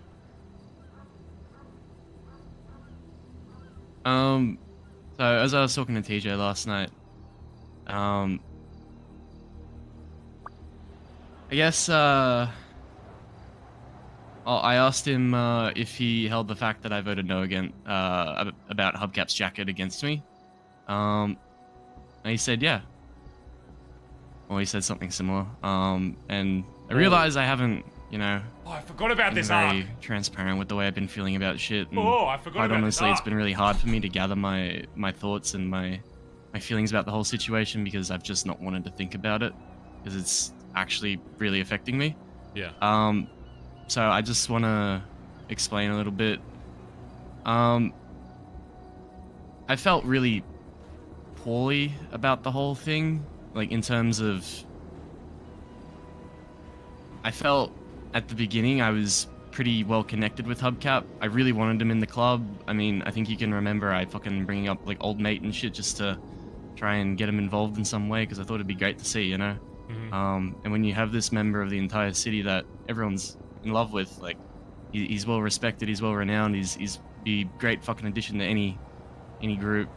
And then over time, that connection you have is sort of slowly eroded to the point where that trust is at a point where you're not comfortable really being around with him or opening up to him in any sense. It gets really hard to, I guess, understand why, in my sense, and I don't expect you to understand, but I really felt that sort of disconnect over time, to a point where I just wasn't comfortable with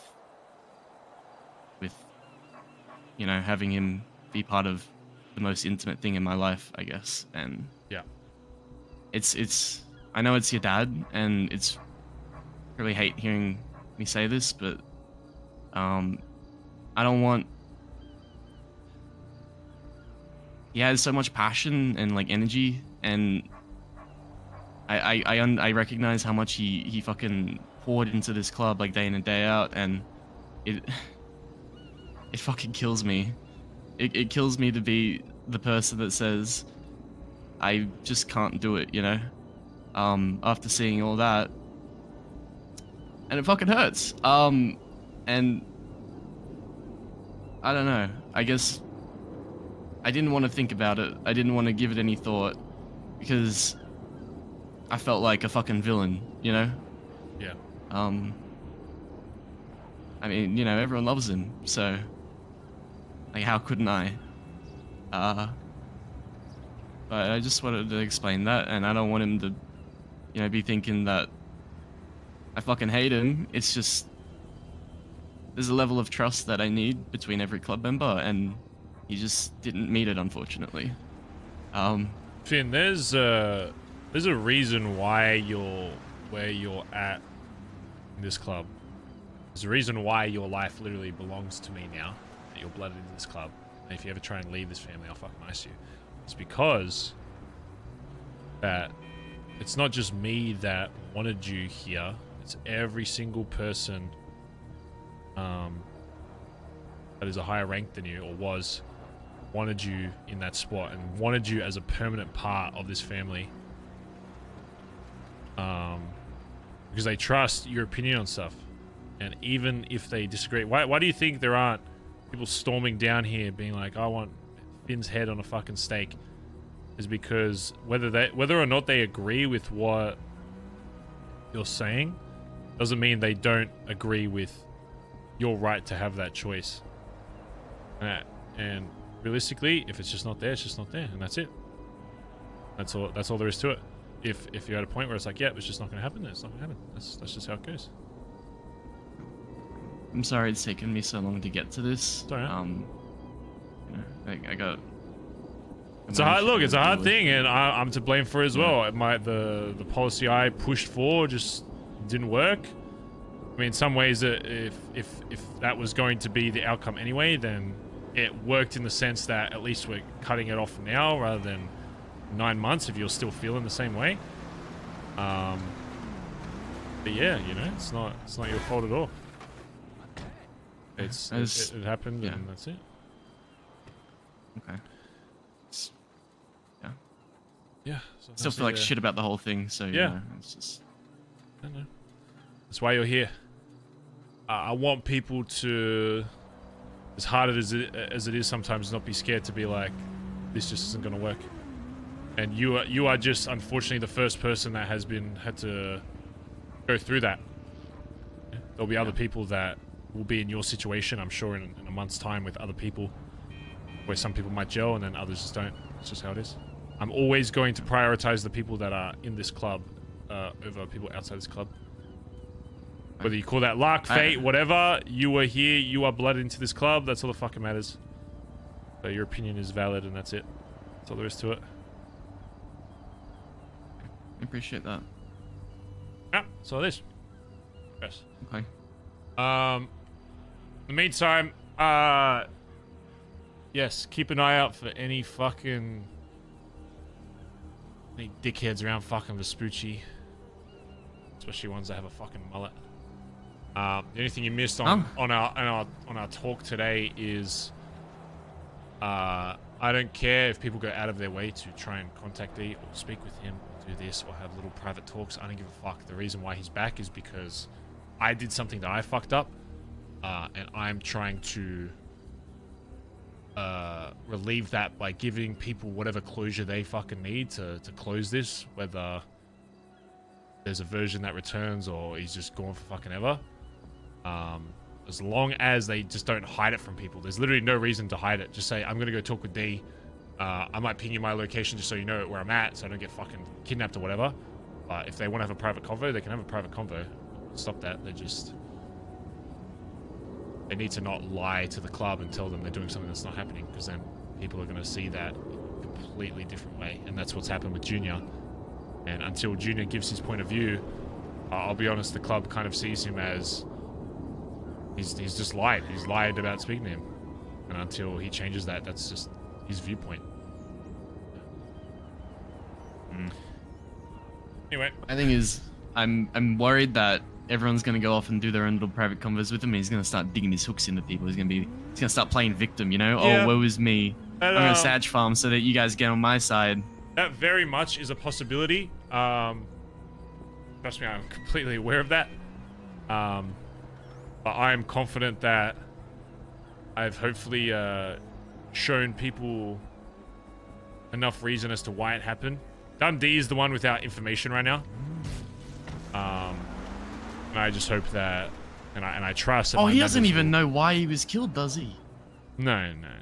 He doesn't know who Norman Bones is. He was, apparently the story he was given had something to do with like hospital and body parts. All he knows that I know of is that he was betrayed by the BBMC. I don't know if he knows who exactly shot him or what, or how, or where, or why. I just know that I know Benji knows the full story. Marty definitely didn't know the full story because I told it to him and he was like, huh. So basically, his recollection of the story is whatever Benji has fucking force-fed into his mouth. Lovely. So you know how that That'll goes. be great. Yeah. But I told you. Also, probably all of Seaside probably knows what happened yesterday. Yeah. Probably GG as well. So City fucking talks. Yeah. So. Alright, but yeah. I'll be around tomorrow. I'm talking all day, so. Yeah, just I'm gonna go back to bed. Yeah. If you see anyone else around before me, just make sure they're all good and all that kind of shit. I know the club's I love still you, Barry fucking Benson. Okay, that's cringe. I almost called you Antonio. You're doing great, Finn. Love your work. You're doing a great job, right? Thank you. You're doing a great job. Love you too.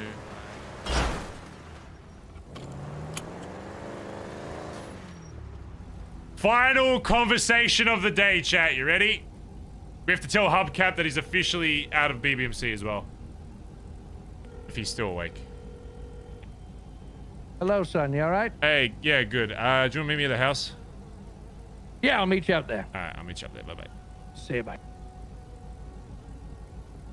Chat, I know, trust me, there is more to it than just... I don't care if you don't fully understand why someone's saying no. You just need to understand that it is the right choice for them. It is the right choice for all the RPs if they're saying no. You don't always get to know in RP why. They don't owe you that to you either. As long as the RPs know and all that kind of shit. That's just the reality is... I know you might be annoyed and you might be like, oh, he did all this, why? Yeah.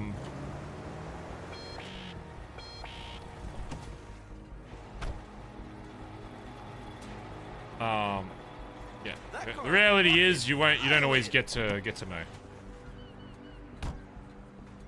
I know it sucks. Trust me, I know it sucks, but it could suck more if it's not sorted. Yeah, you can be sad about it, you can be gutted, but if you attack like the role player behind the character for it, then you're immediately in the wrong. You can be upset that it didn't pan out the way you wanted it to for the club. But if you start going after or being like, oh, this streamer sucks because he did this, then you're immediately in the wrong. No question. So, character said no, you can disagree with the character. I know half of you disagree with Barry like half the fucking time. You know, you can disagree, but if you start like attacking the roleplay for it, then it's just your cringe. So I don't know what's gonna happen to Hubcap. I'm gonna have to chat with him now and be like, doors like officially closed for like BBMC.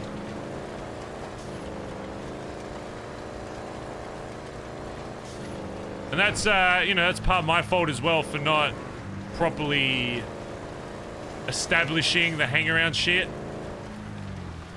But you know, how else could we learn from it other than it happening? So it is what it is. Sucks ass, but however he wants to play it after is, yeah.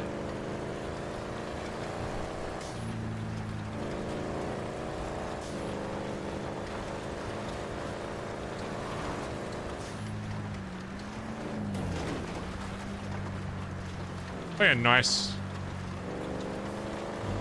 Oh shit! I think I just fucked the. I think I just fucked. Uh oh! I might have just fucked their boost.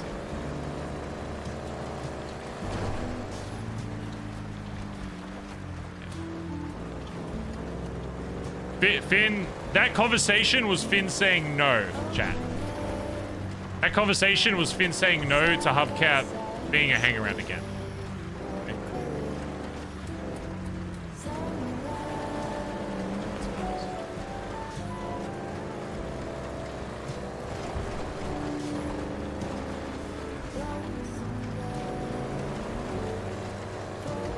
Being a hangaround or being a jacket? Being involved in this club any further.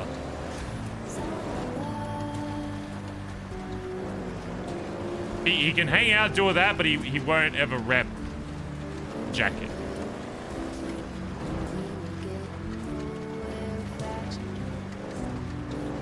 This is how it is. This is how the role play panned out.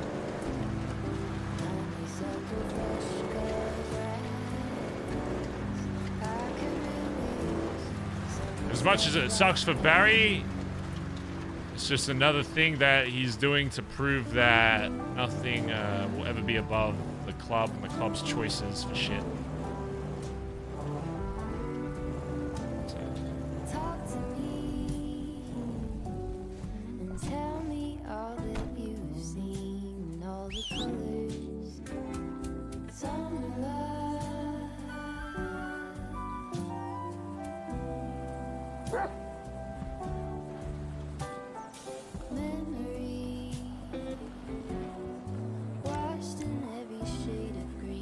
Barry's had a day.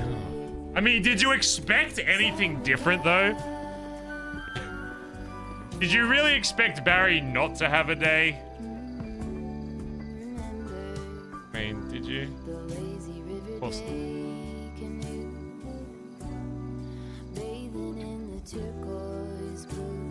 I'm so annoyed I don't have my normal jumper.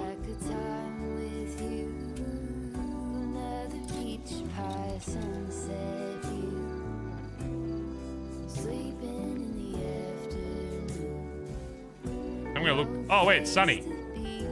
Oh, we're good.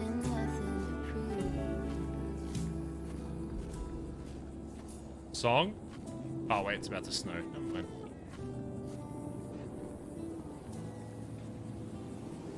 I don't know what this song's called. I am better off. Mate. No, wait, that's not it. I know. Sham Wow It or whatever the fuck. What's that app called? Wow something.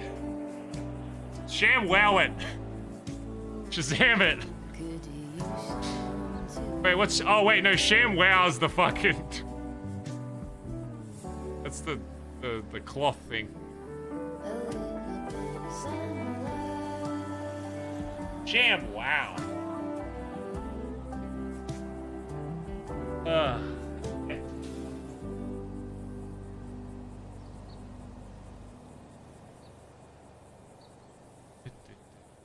I have a few nice ending, like, ending songs, actually.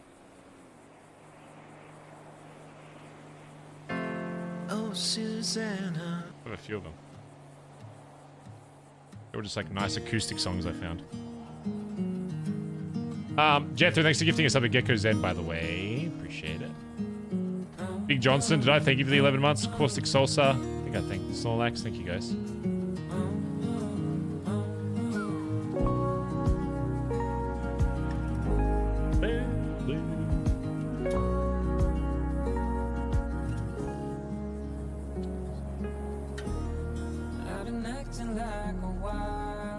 Oh, I'm hungry.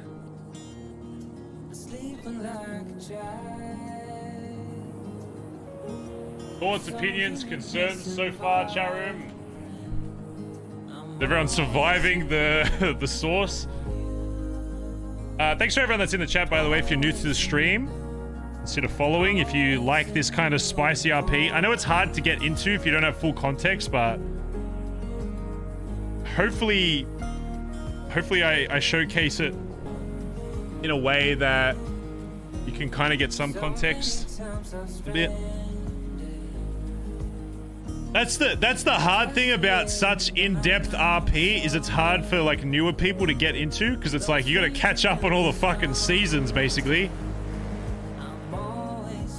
But it's great for people that stick around for the story because it's so in-depth and like this. Put it in this way, chat. If you're like new to this stream, this arc that's happening now is like the culmination of stuff that happened like nearly 2 years ago. How fucked is that? Like this is all connected to something that happened years and years, like a year or two ago, that even I didn't know was a part of it until now. It's kind of crazy. So some stuff like boosts and stuff obviously don't require like, oh, it's like cop chase, go to jail or don't go to jail, but there's some other stuff that's, you know.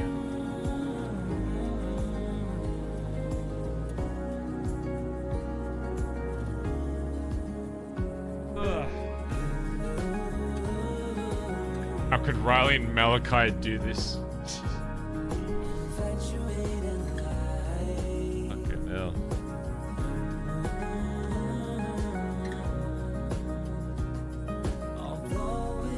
I think tomorrow, chat, is going to be a very important part of...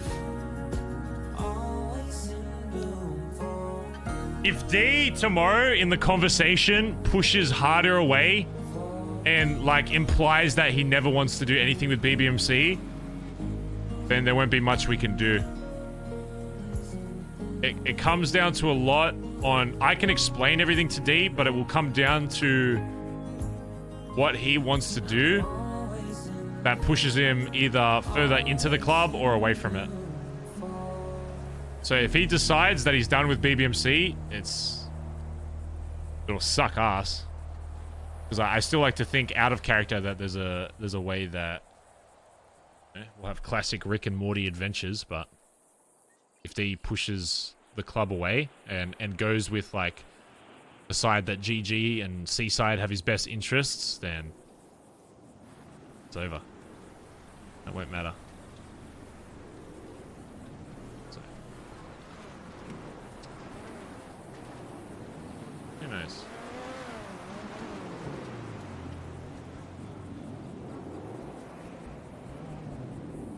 Yeah, Barry's a little cold. I don't have my jumper though. I'm having a filter. Pretty good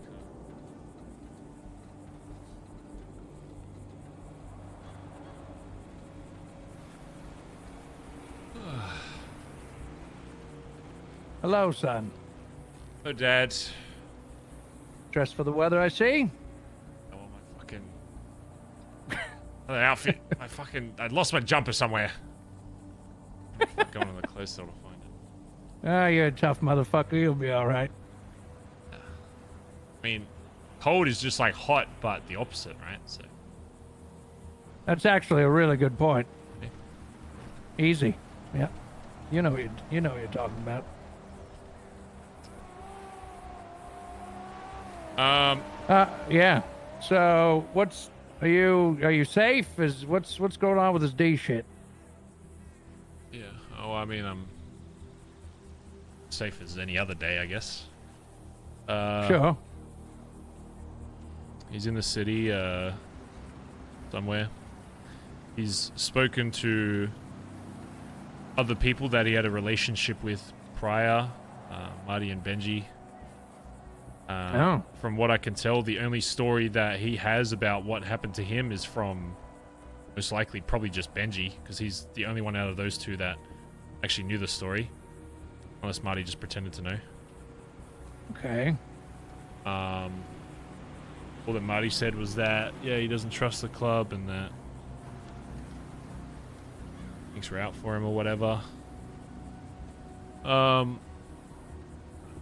So tomorrow I'm going to be looking to try and find him so I can actually have this fucking conversation. Yeah. It's going to... You're not out hunting for him, right? No. You're not out trying to fucking... Yeah, no, I didn't think so. Some of the members were like apparently looking for him yesterday with some other girl, but I don't know who that was.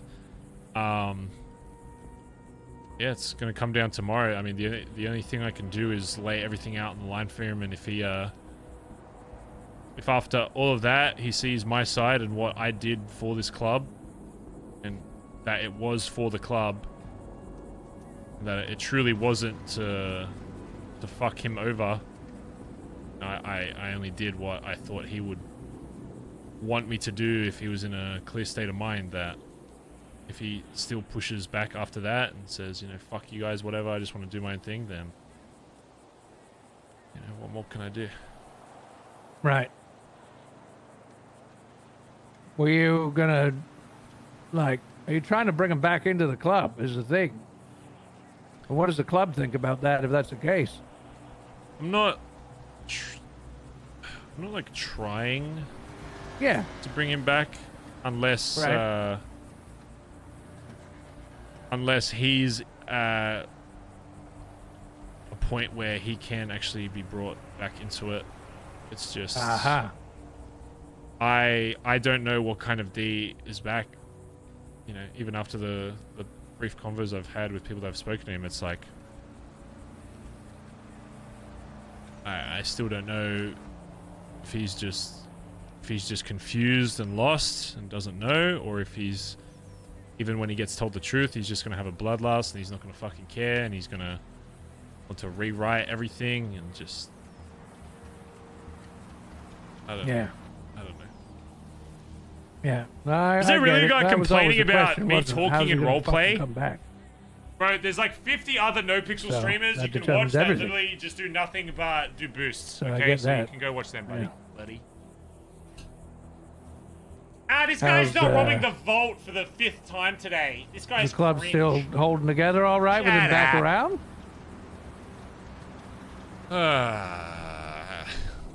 For the lack of a better term, no. Yeah. I mean, I had a member shoot another fucking member yesterday. Ah. Really? Over D? In a way, but... Yeah. TJ shot Junior yesterday. Oh my fucking god. Yeah. Oh my god. Partly it was because of how he was talking to TJ and basically devaluing everything he did for the club, and he's the reason why, you know, he's back or whatever. And then part of it was, I mean, Junior was trying to communicate with D without telling and not only not telling the club, but coming up with a story, a lie directly to the club about it. Which honestly, if he just said he was doing it, I don't think anyone would have said not to. It's just, it makes you think like why he wouldn't want the club knowing that he was talking to D. Huh. And there's only a few things that come to my mind if I was trying to talk to someone without anybody else in the club knowing. Right. So maybe I don't like how things are and I want things changed, but I don't want people knowing that. And again, I don't know the full story, but that's all I can be left to believe without hearing it. And Junior not awake today. He's in ICU, I believe. Oh god, from TJ shooting him. Yeah. Oh, for fuck's sake. Oh my god, no. Oh fuck. So. Oh, I'm sorry that's a going whole Holy shit, that's complicated. Oh my god. If TJ's not careful with how the club does shit, you know. Let's just say it's very rare for someone to shoot another fucking club member, especially a high command fucking member, and you know, just walk away from that. So. Yeah, no. God damn it, man. Wow. God damn it. Yeah. Fuck. That's absolutely put you in a terrible position. Yeah, I mean, used to it by now. Sure. It's your role, but that's also your... It is, and it's also the complication of your family mixed with the club. We know about that, don't we? Yeah. So, that's, for the love of God.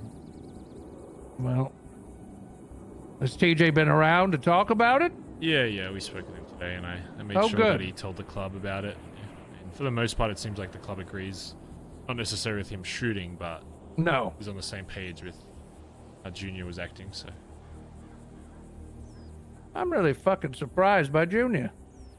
I mean, I obviously don't know the story either, really. You got to hear from him. I hope he recovers. Junior's very, and will always be very loyal to this club and the hierarchy of this club, but D was his PM for me, you know. Yeah, but, you know, it's hard to fucking... I don't know, man. I'd have to hear it from him, because... I can't! You're his Prime Minister now. Am I about to head pop? I'm about to head pop. Yeah, Sorry for speaking plainly, but should we go inside? Because it's now a fucking blizzard. This is... Yeah, it's a little cold now, I think, for your I bare arms and legs. Yeah. It's like minus 20 Celsius out here. Fucking hell. There it is. Oh, he's gonna think I went inside as well. I didn't go inside. My head popped. God damn it. Oh, fucking damn it, bruv. Oh, shit. Alright, well, now we have to tell Dad that it's officially done with BBMC, and he's probably going to join fucking HOA, and I'm going to have to look at HOA. I'm going to have to look at Dad in HOA cuts one fucking day, and I'm going to fucking internally vomit. Because I'm going to be pissed that it could have been BBMC.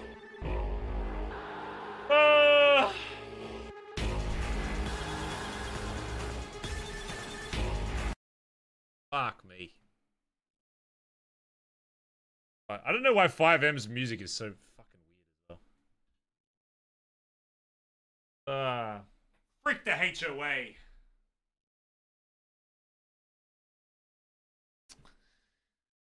I want him to be happy though, and if that's what happens. How do I turn this music off? So weird. Oh. Jumping. Is it doing that thing? Offline? Wait, is NoPixel down or is it just me?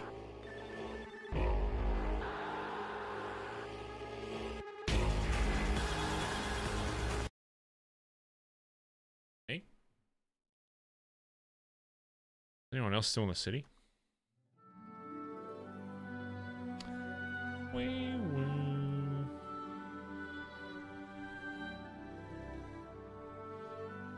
Oh, it's so hot in my fucking room. Let me in! Let me in!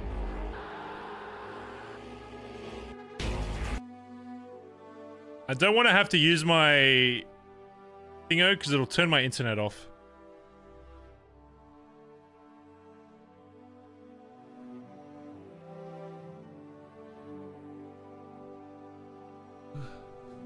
Always like Australian set. It's always like the Australian servers to 5M get fucked.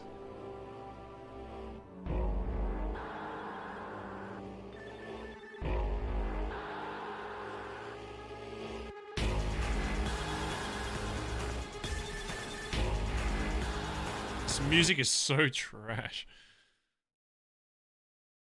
Fucking hell. How do I turn it off? Where is it?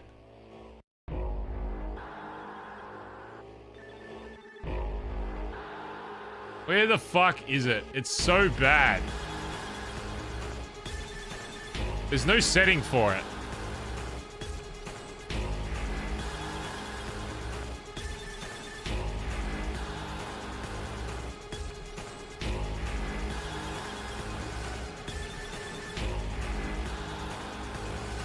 Literally looking at it. Ah! Where?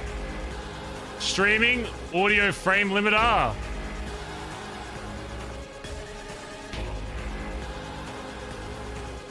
Oh. Shit out of here. Poo-poo. Why would audio be an interface? That... Whoever designed that. Idiot. Alright, back to the Disney princess music. Oh, chat, I'm so hungry. I just want to have this hubcap convo so I can fucking... so I can eat. Let me in. Thank you.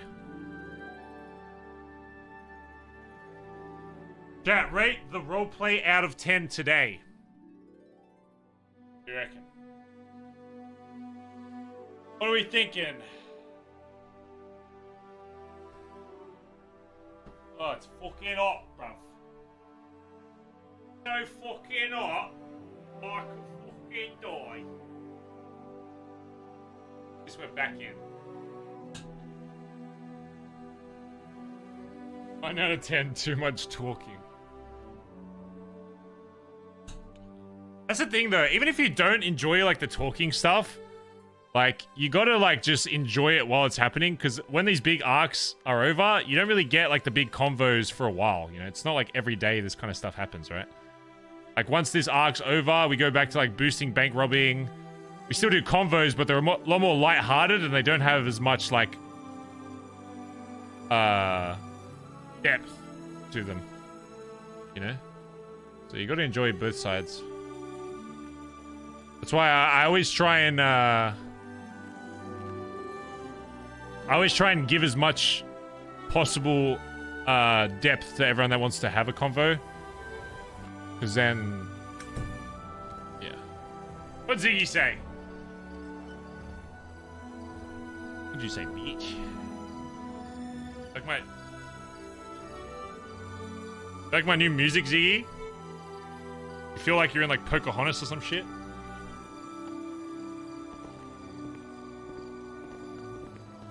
La la la. A whole new world.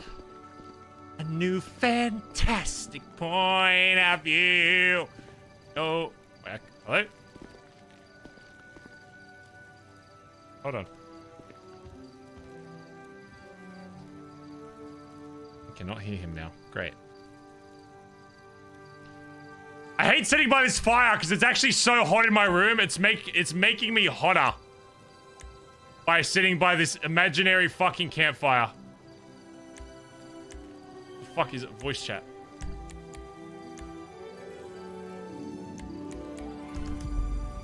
Hello?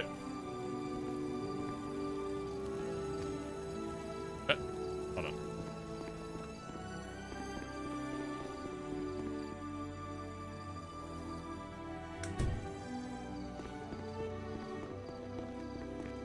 Hello?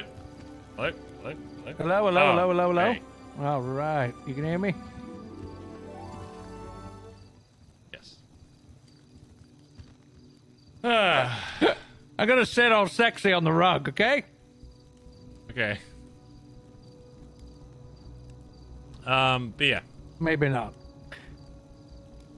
Yeah, it's... whatever. That's the situation. So. Right. Well, yeah. I spoke with, Finn and some of the others today as well. You did? Yeah. Just to clarify everything, I guess. Yeah, based on the conversations and stuff, it just seems like that there are still members in the club that, for whatever reason, are going to remain in no, even after, you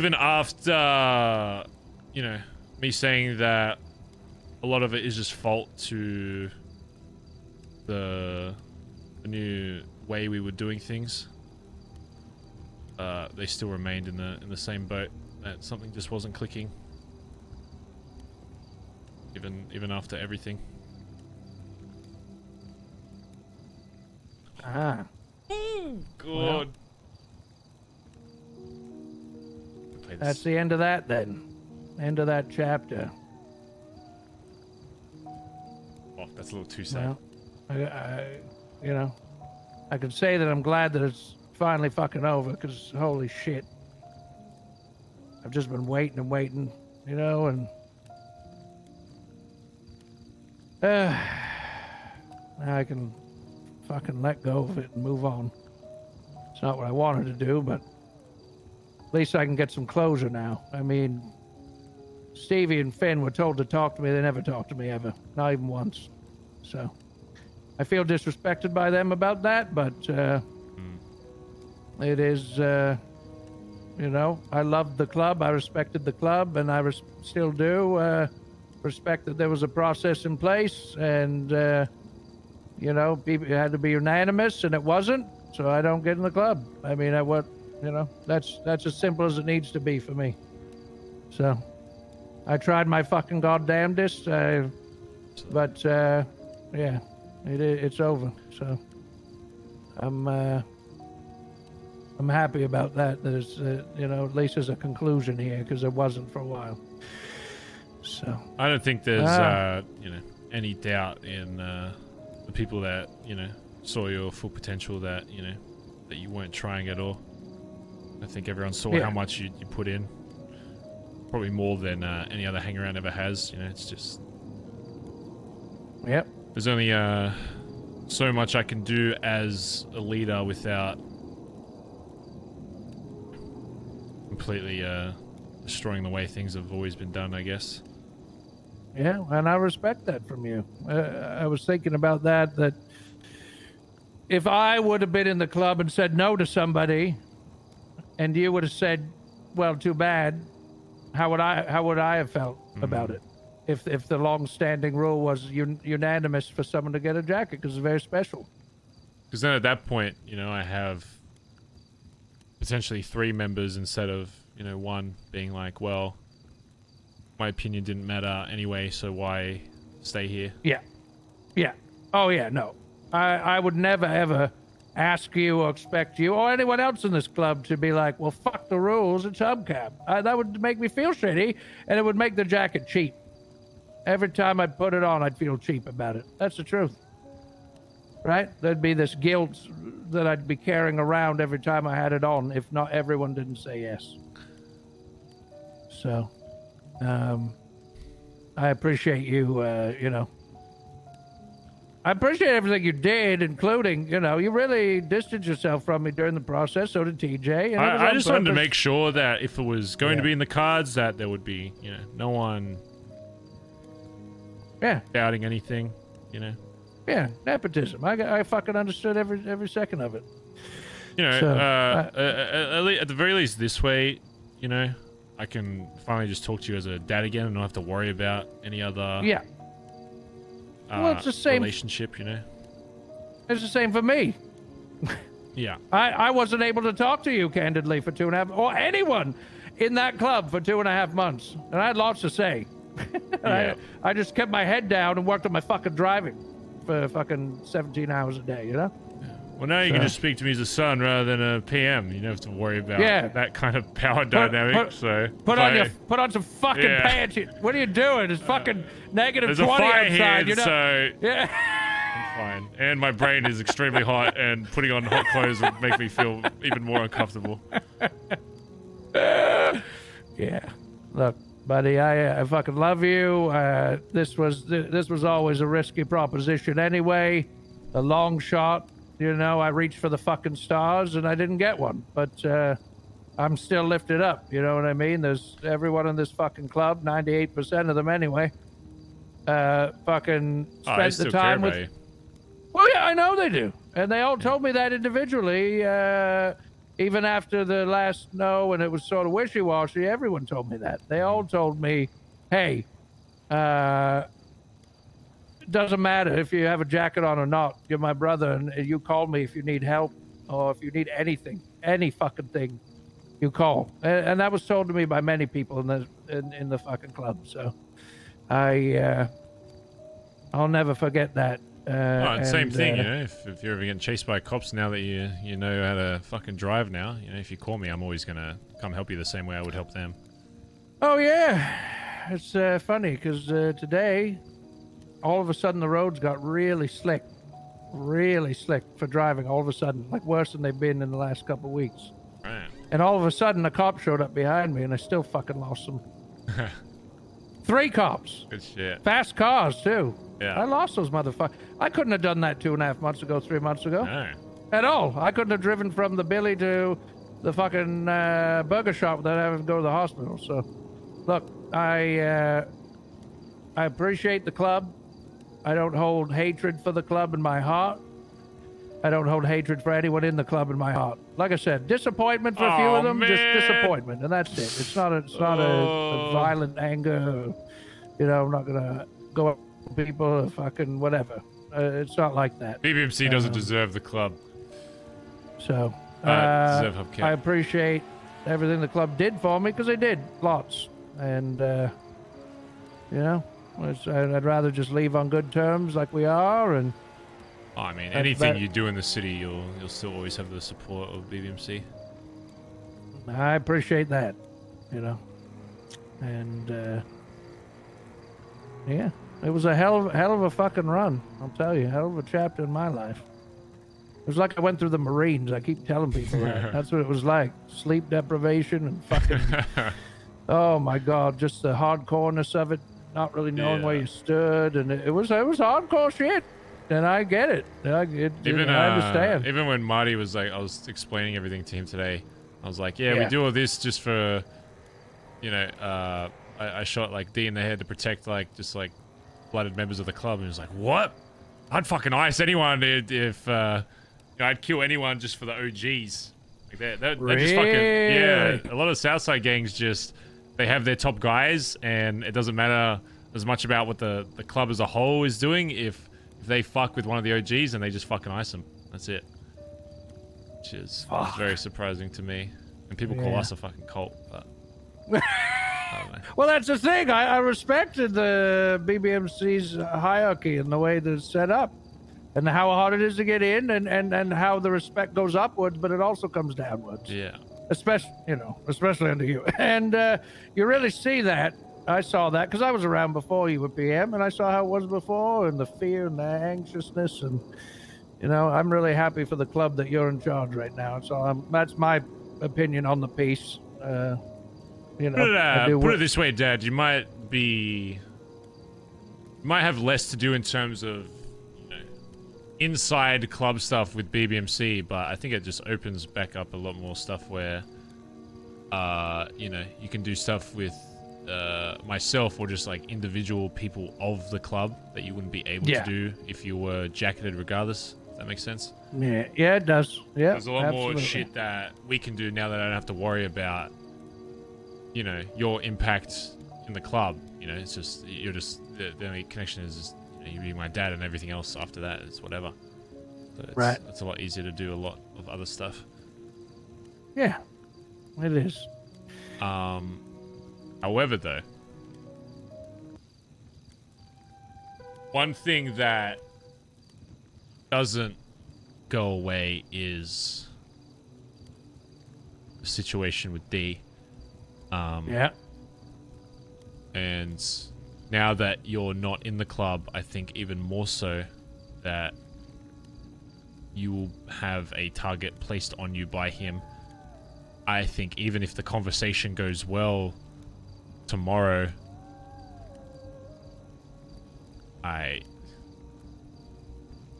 he's been in purgatory for...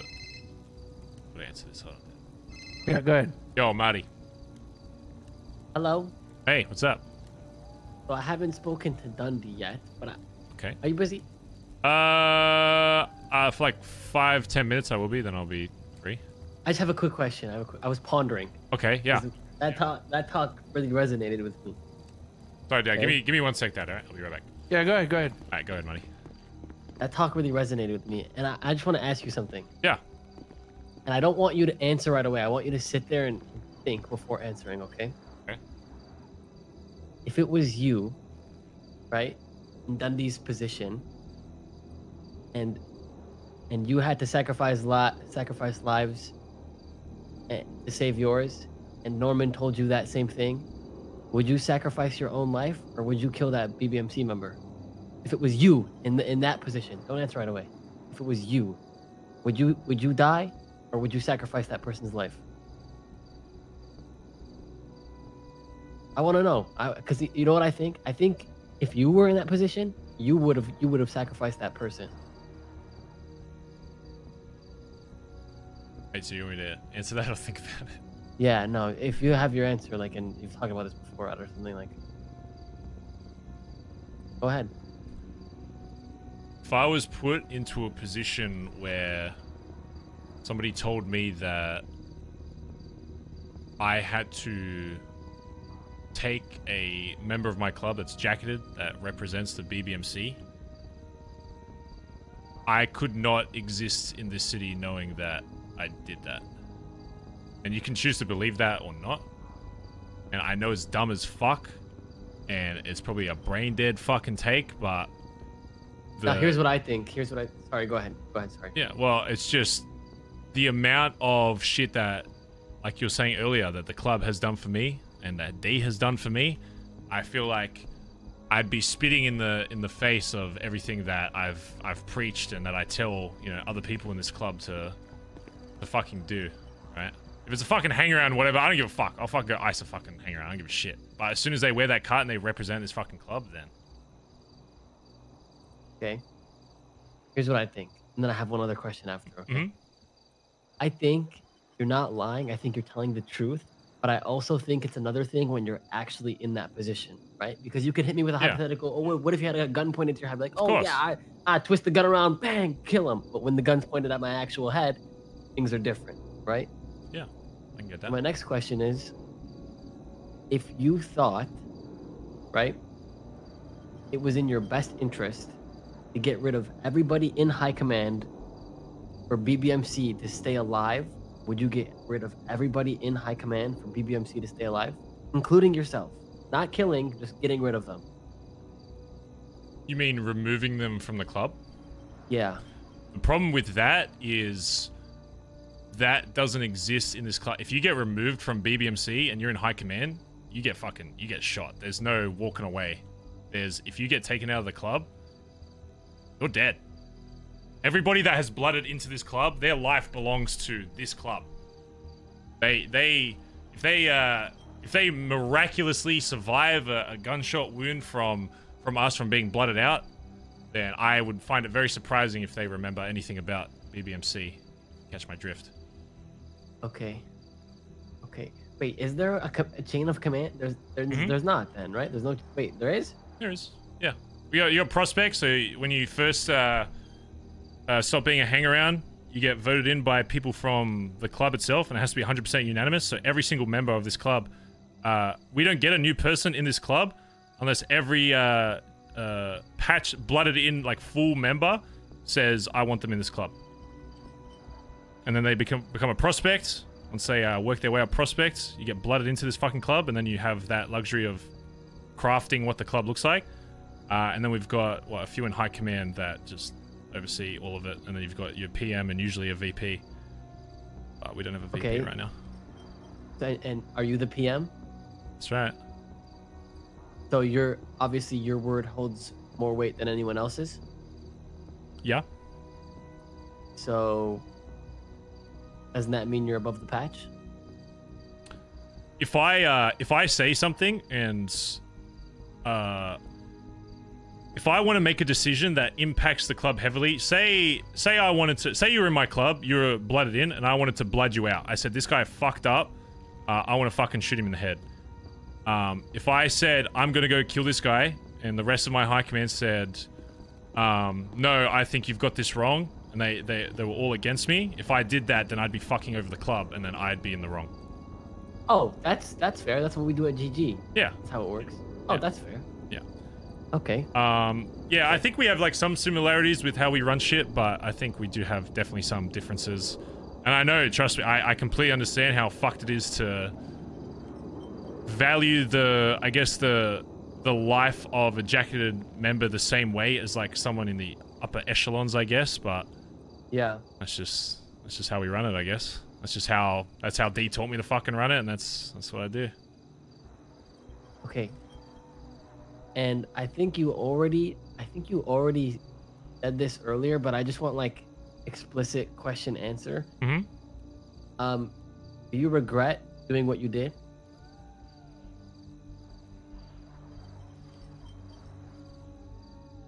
Like if the same opportunity happened now, and if you had to play it back again, would you do it again?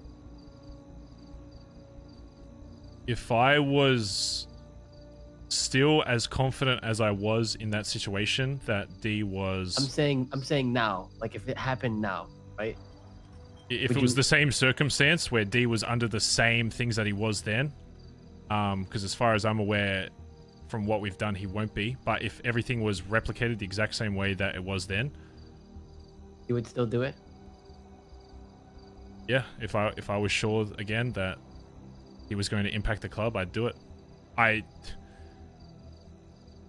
think one thing that some people that when they hear the story forget is that like D was the closest person I had in this city. I've argued with D more. I've hung out with D more than anybody else I've hung out with this in the city. We fucking rolled banks together, we've shot cops, done everything you could probably do in this city together.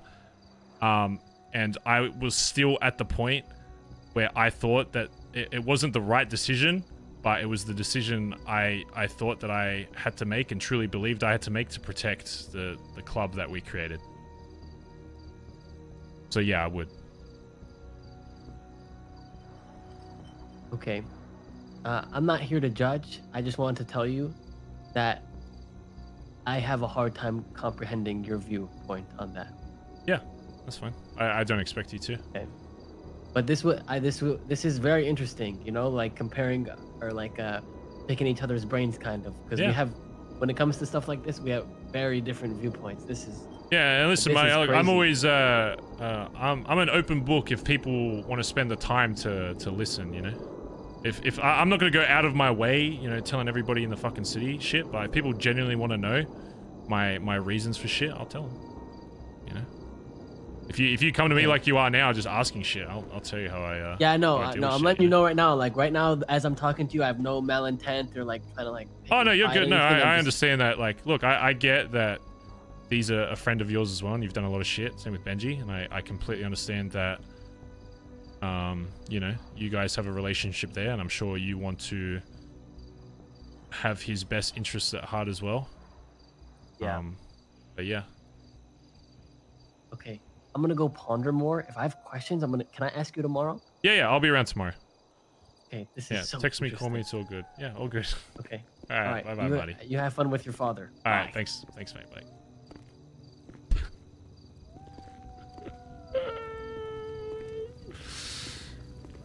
He wants to go ponder more.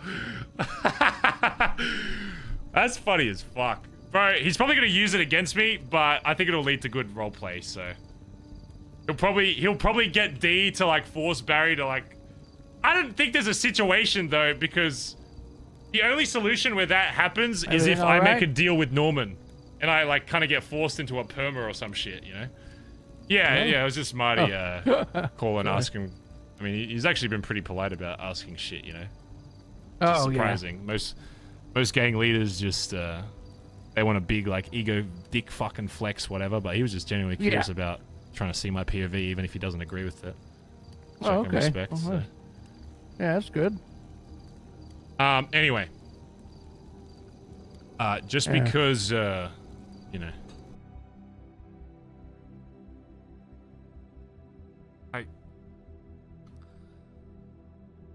I really just, you know, sometimes I feel like, you know, I just want to fucking, you know what I'm saying? Fuck, man! Let me finish the last combo of the day so I can get some fucking food cut. Fucking bitch, idiot.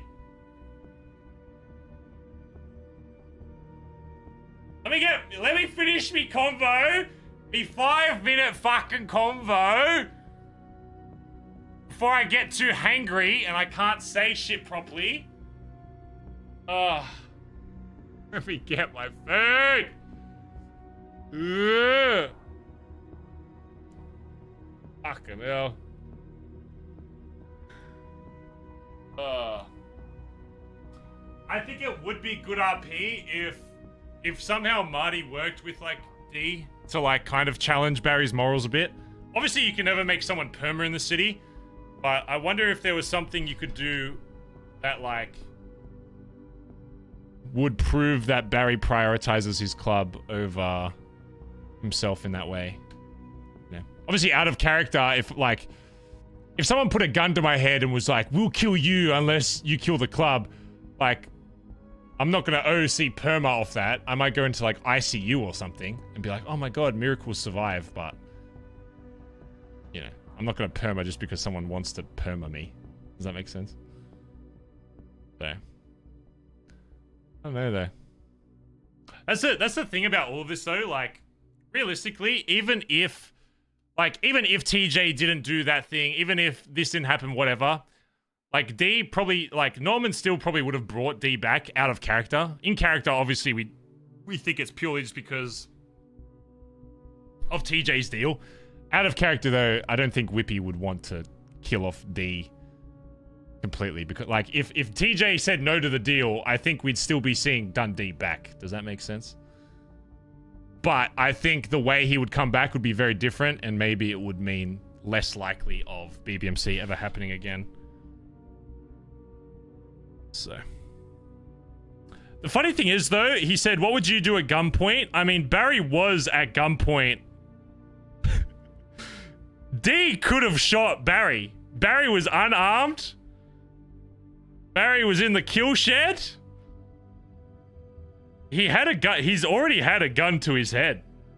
D had a gun to Barry's head, and the only reason Barry didn't die is because D didn't shoot him.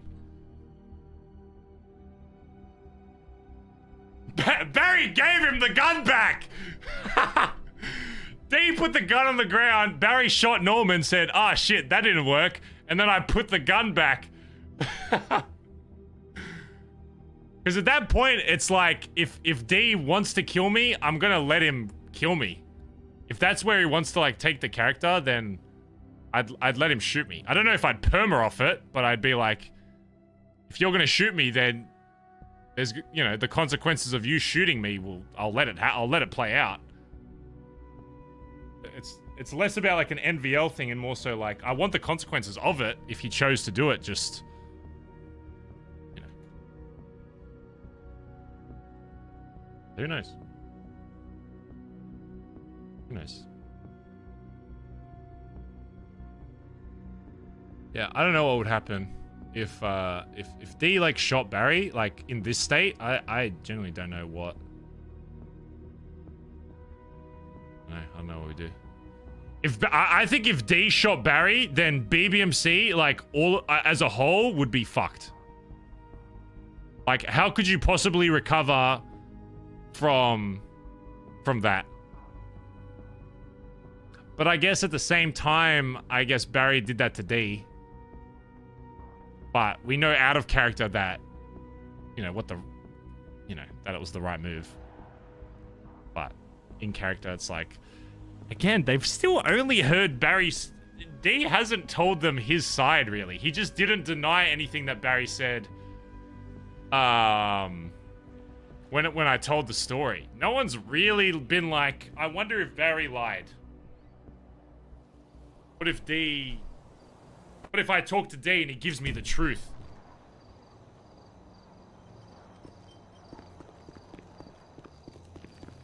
Dad? Wait, did Hubcap pop as well? It wasn't just me that time? Dad?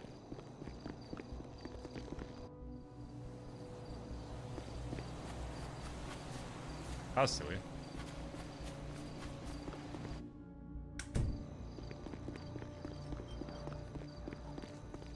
Alright, if you're here, Dad, I can't see you if you're oh, there you are.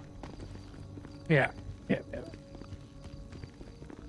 Hopefully my brain doesn't explode. Fuck. I'm gonna stay standing up because I don't yeah, trust sitting down. we could stand. We could stand. Yeah. Now that you're not in the club, it does not remove the past that's happened, right? Right. D is still back in the city. D is still aware of what happened. I feel very much that it's a possibility that if he, like, found you before I can have any kind of conversation with him, that you would very much be in danger. And I'm going to tell you the same thing I told to the boys, that, you know, I don't expect you to fucking sit in a fucking house all day and all that, but I just want to make sure when you're doing your shit that you do around the city, that you set yourself up so that if you do need to call someone ASAP, or you do need to radio in, that you have someone that can do that. Whether that's me or Sis or whoever. Yeah. So that you're just not caught out. And make sure you're always strapped and shit. So at the very least, if you can't fucking dial someone beforehand, then... If you call me, even if, like, if someone's, like, fucking about to roll up on you and you're not sure, you call just to be safe and give you, like, get off a location, like, I would never be mad of you being, like if it was a false alarm kind of thing, you know? So right. If like you think someone's like tailing you or about to pull up on you, you know, just call me up and just say, the first thing you just need to say is location. If you call me and say a location, I'm heading there. I'm not asking who, what, where, why. If you just say like Burger Shot right now, I'm at Burger Shot, come to Burger Shot, I'm there. You know what I'm saying? Okay. Yeah. So that's all you have to do. And if it ends up being nothing, it ends up being nothing. But I'd rather that than you fucking getting hurt, so. Yeah. Okay. I'll keep that in mind for sure. Yeah. Otherwise, you know, he's pretty safe. Not many people know about this, so. Okay. And you've got Sis and TJ usually staying here, myself, so. Yeah. That's good. One more thing just before you head off is that Norman called me. And I've never really talked to him. I've never talked to him before on the phone. Never in person, I don't think either. He texted me a few times when all this shit started. But he called me and he said, well, Mr. Jones, now that, you know, TJ's deal, he calls him Terrence's deal is done. You know, what do you think? What do you feel about that? You know, that he's Dundee's back, even though. How do you feel about that? They sacrificed Dundee for you, which wasn't really the case, but you know that's how he put it to me. How do you feel about TJ making a deal with me and now Dundee's back anyway?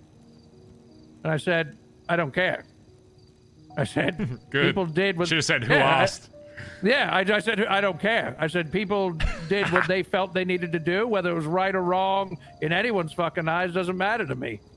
I said, I've got my family. I've got Barry and Andi and TJ. That's it. I don't give a shit. You know, D's back. Well, I'll just fucking watch my back. But you know, we had conversation like that. You know, that's essentially what I said. At the end of the conversation, he said, well, because he's always fishing, right? For you to ask him to do something, or for you to, you know, for you to confide in him or something. And I just, you know, I was just very curt with him. And he asked me at the end, he's like, well, you know, you can be all stoic and you can this and that. But eventually, Mr. Jones, someone will be knocking on your door, whether it's me or someone else. Happy holidays. And he hung up the phone. So, I thought I'd let you know about that, because you've actually talked to the fucker before, in person even. I've never talked to him. When he'd started texting me, I just fucked him off back then, you know. So I essentially fucked him off now, but just be aware of that. I wouldn't, wouldn't be too concerned about that. He just likes to... I'm not worried about it, you know. I'm smart enough to know when to not just interact with a dangerous person. All you need to do, at least from your side, is if you're ever in a position where you think no one in the city can help you, and then this guy walks up to you and offers you something that is unattainable by people in this city, you know, it's never worth taking it. Because once he has you there, that's the only way he'll have power over you, is if you agree to do something for him and he has leverage over you. Right. You know what I'm saying? Yeah. Hey, Omi, much love, man. I don't intend on doing that. It's so funny, the contrast of like all the serious stuff and then talking to Marty about shit. You know, I didn't get in the club. It's not like I could go to Norman, hey, make it so I can get in the club. Like, why would I wouldn't do anything like that. Not even for that. Gulag gang for life. I've got everything I need. I've got you. I've got Andi. I've got TJ. Yeah. As long as I have the three of you in my life, I could give a fuck less about anything else. I'll be honest with you. Yeah, well then that's not changing, Dad. So. Yeah. If anything, now it's just I can focus on that side of stuff more and not have to worry about anything else that you're doing. So. Yeah. Outside of that, you know, whatever you choose to do, whether you remain in Vespucci or, you know, go somewhere else or whatever, you know, you'll always be welcome there. Like, that's always going to be your house there. If you choose to keep it or you don't, it's completely up to you, and I won't hold anything against that. Or if you decide to move somewhere else or whatever, you know, you've got your relationship with the club doesn't change on that perspective, right? So whatever you choose to do is completely up to you, and it won't. And I won't feel any type of way like either way you go with it. You know what I'm saying? So. Well, I appreciate that. I appreciate the option to stay. Yes, whatever you want to do, whatever feels comfortable, then we do it. You know. I'll think about it. Yeah. I mean, you're a fucking millionaire now, so you got options. You can go live on the yacht if you want to. That's true, isn't it? Yeah. Surprised no one's taken over that yacht. Honestly, if I was starting a new gang, I'd be like yacht gang. Go out there and have like gang turf on the yacht. Oh, could you? That'd be fucking cool as hell. We'd be the Oilers. We'd go out to like the oil fucking oil rigs. Oil rigs, yeah. Fucking A. Yeah. All right. Well, Barry, I appreciate you. I love you. Yeah, I'm gonna take a rest after today. I bet you fucking are. I appreciate, you know, you taking me on as a hang around anyway. I know it was going to be more complicated than the usual case, and it was, and you know, it was more stressful, but you handled it like a fucking Prime Minister would, so good on you, and thanks. Fuck BBMC, who needs him anyway? Fuck him. Hubcap's too good for the club. Oh yeah, that's they'll learn that soon, Dad. Is what it is. Yeah, that's the narrative. They'll regret it. They'll come crawling back to you, Dad. Don't worry. Give it. That's probably what Norman was talking about. Yeah, exactly. It's gonna be BBMC knocking at your door, begging you to come back, right?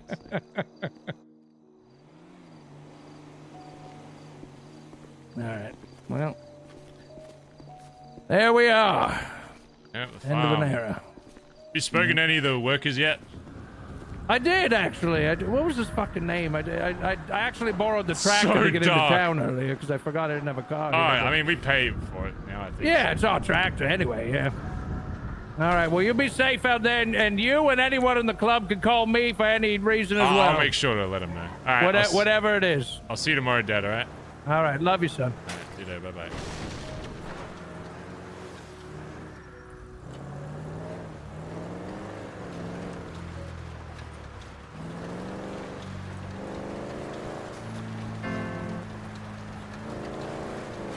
Oh my god, chat. Today has been a fucking day, bruv.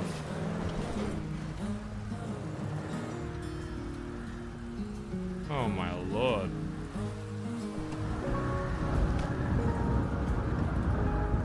Coyotes eat me? Is that a thing?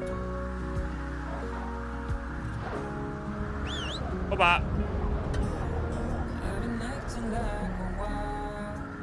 Did it apply to Hubcap? No, that's just me, OC. I hate saying love you. Well, actually, no, I don't, but I'm a little weird with it.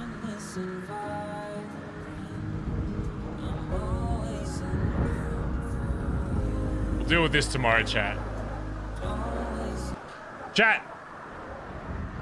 Sorry, it's really dark. The mod makes the snow really fucking dark. I hope you enjoyed today, chat. I know it was a lot of fucking talking, but it's a big arc. Dundee, Whippy's put a lot of work into this. Ziggy's put a lot of work. Everyone that's been involved has put in a lot of work, so I just want to make sure that we make the most out of it.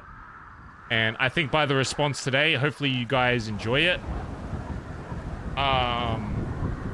Yeah. That's one thing I'll always want to do as an up here. If someone brings me like an arc and says like, oh, I want to involve you in this, like, I'll always try and make the most out of it, even if it's a lot of talking. It's just the talking stuff is what develops the roleplay the most. And then, you know, we'll always get back to doing the boosts and all that kind of shit, you know. But yeah. I'm gonna play my favorite song that I found from NoPixel, actually. Thanks for hanging out today, chat. I hope you had fun. We're gonna raid Mike the Bard. Let's raid Hubcap. Go send him some love. Officially not in the BBMC anymore. But that's okay. There'll still be a lot of fun RP we can do with him. Thanks Blacksmith for the gifted sub to Omi. K the Ellie, thanks for 16 months. Valerie Powell. Yeah. Chat, I will be back tomorrow. You do not want to miss tomorrow. Tomorrow will be, it's gonna be a big day no matter what, I think. Whatever happens. So, don't want to miss it. I'll be live normal time, maybe a little earlier at most.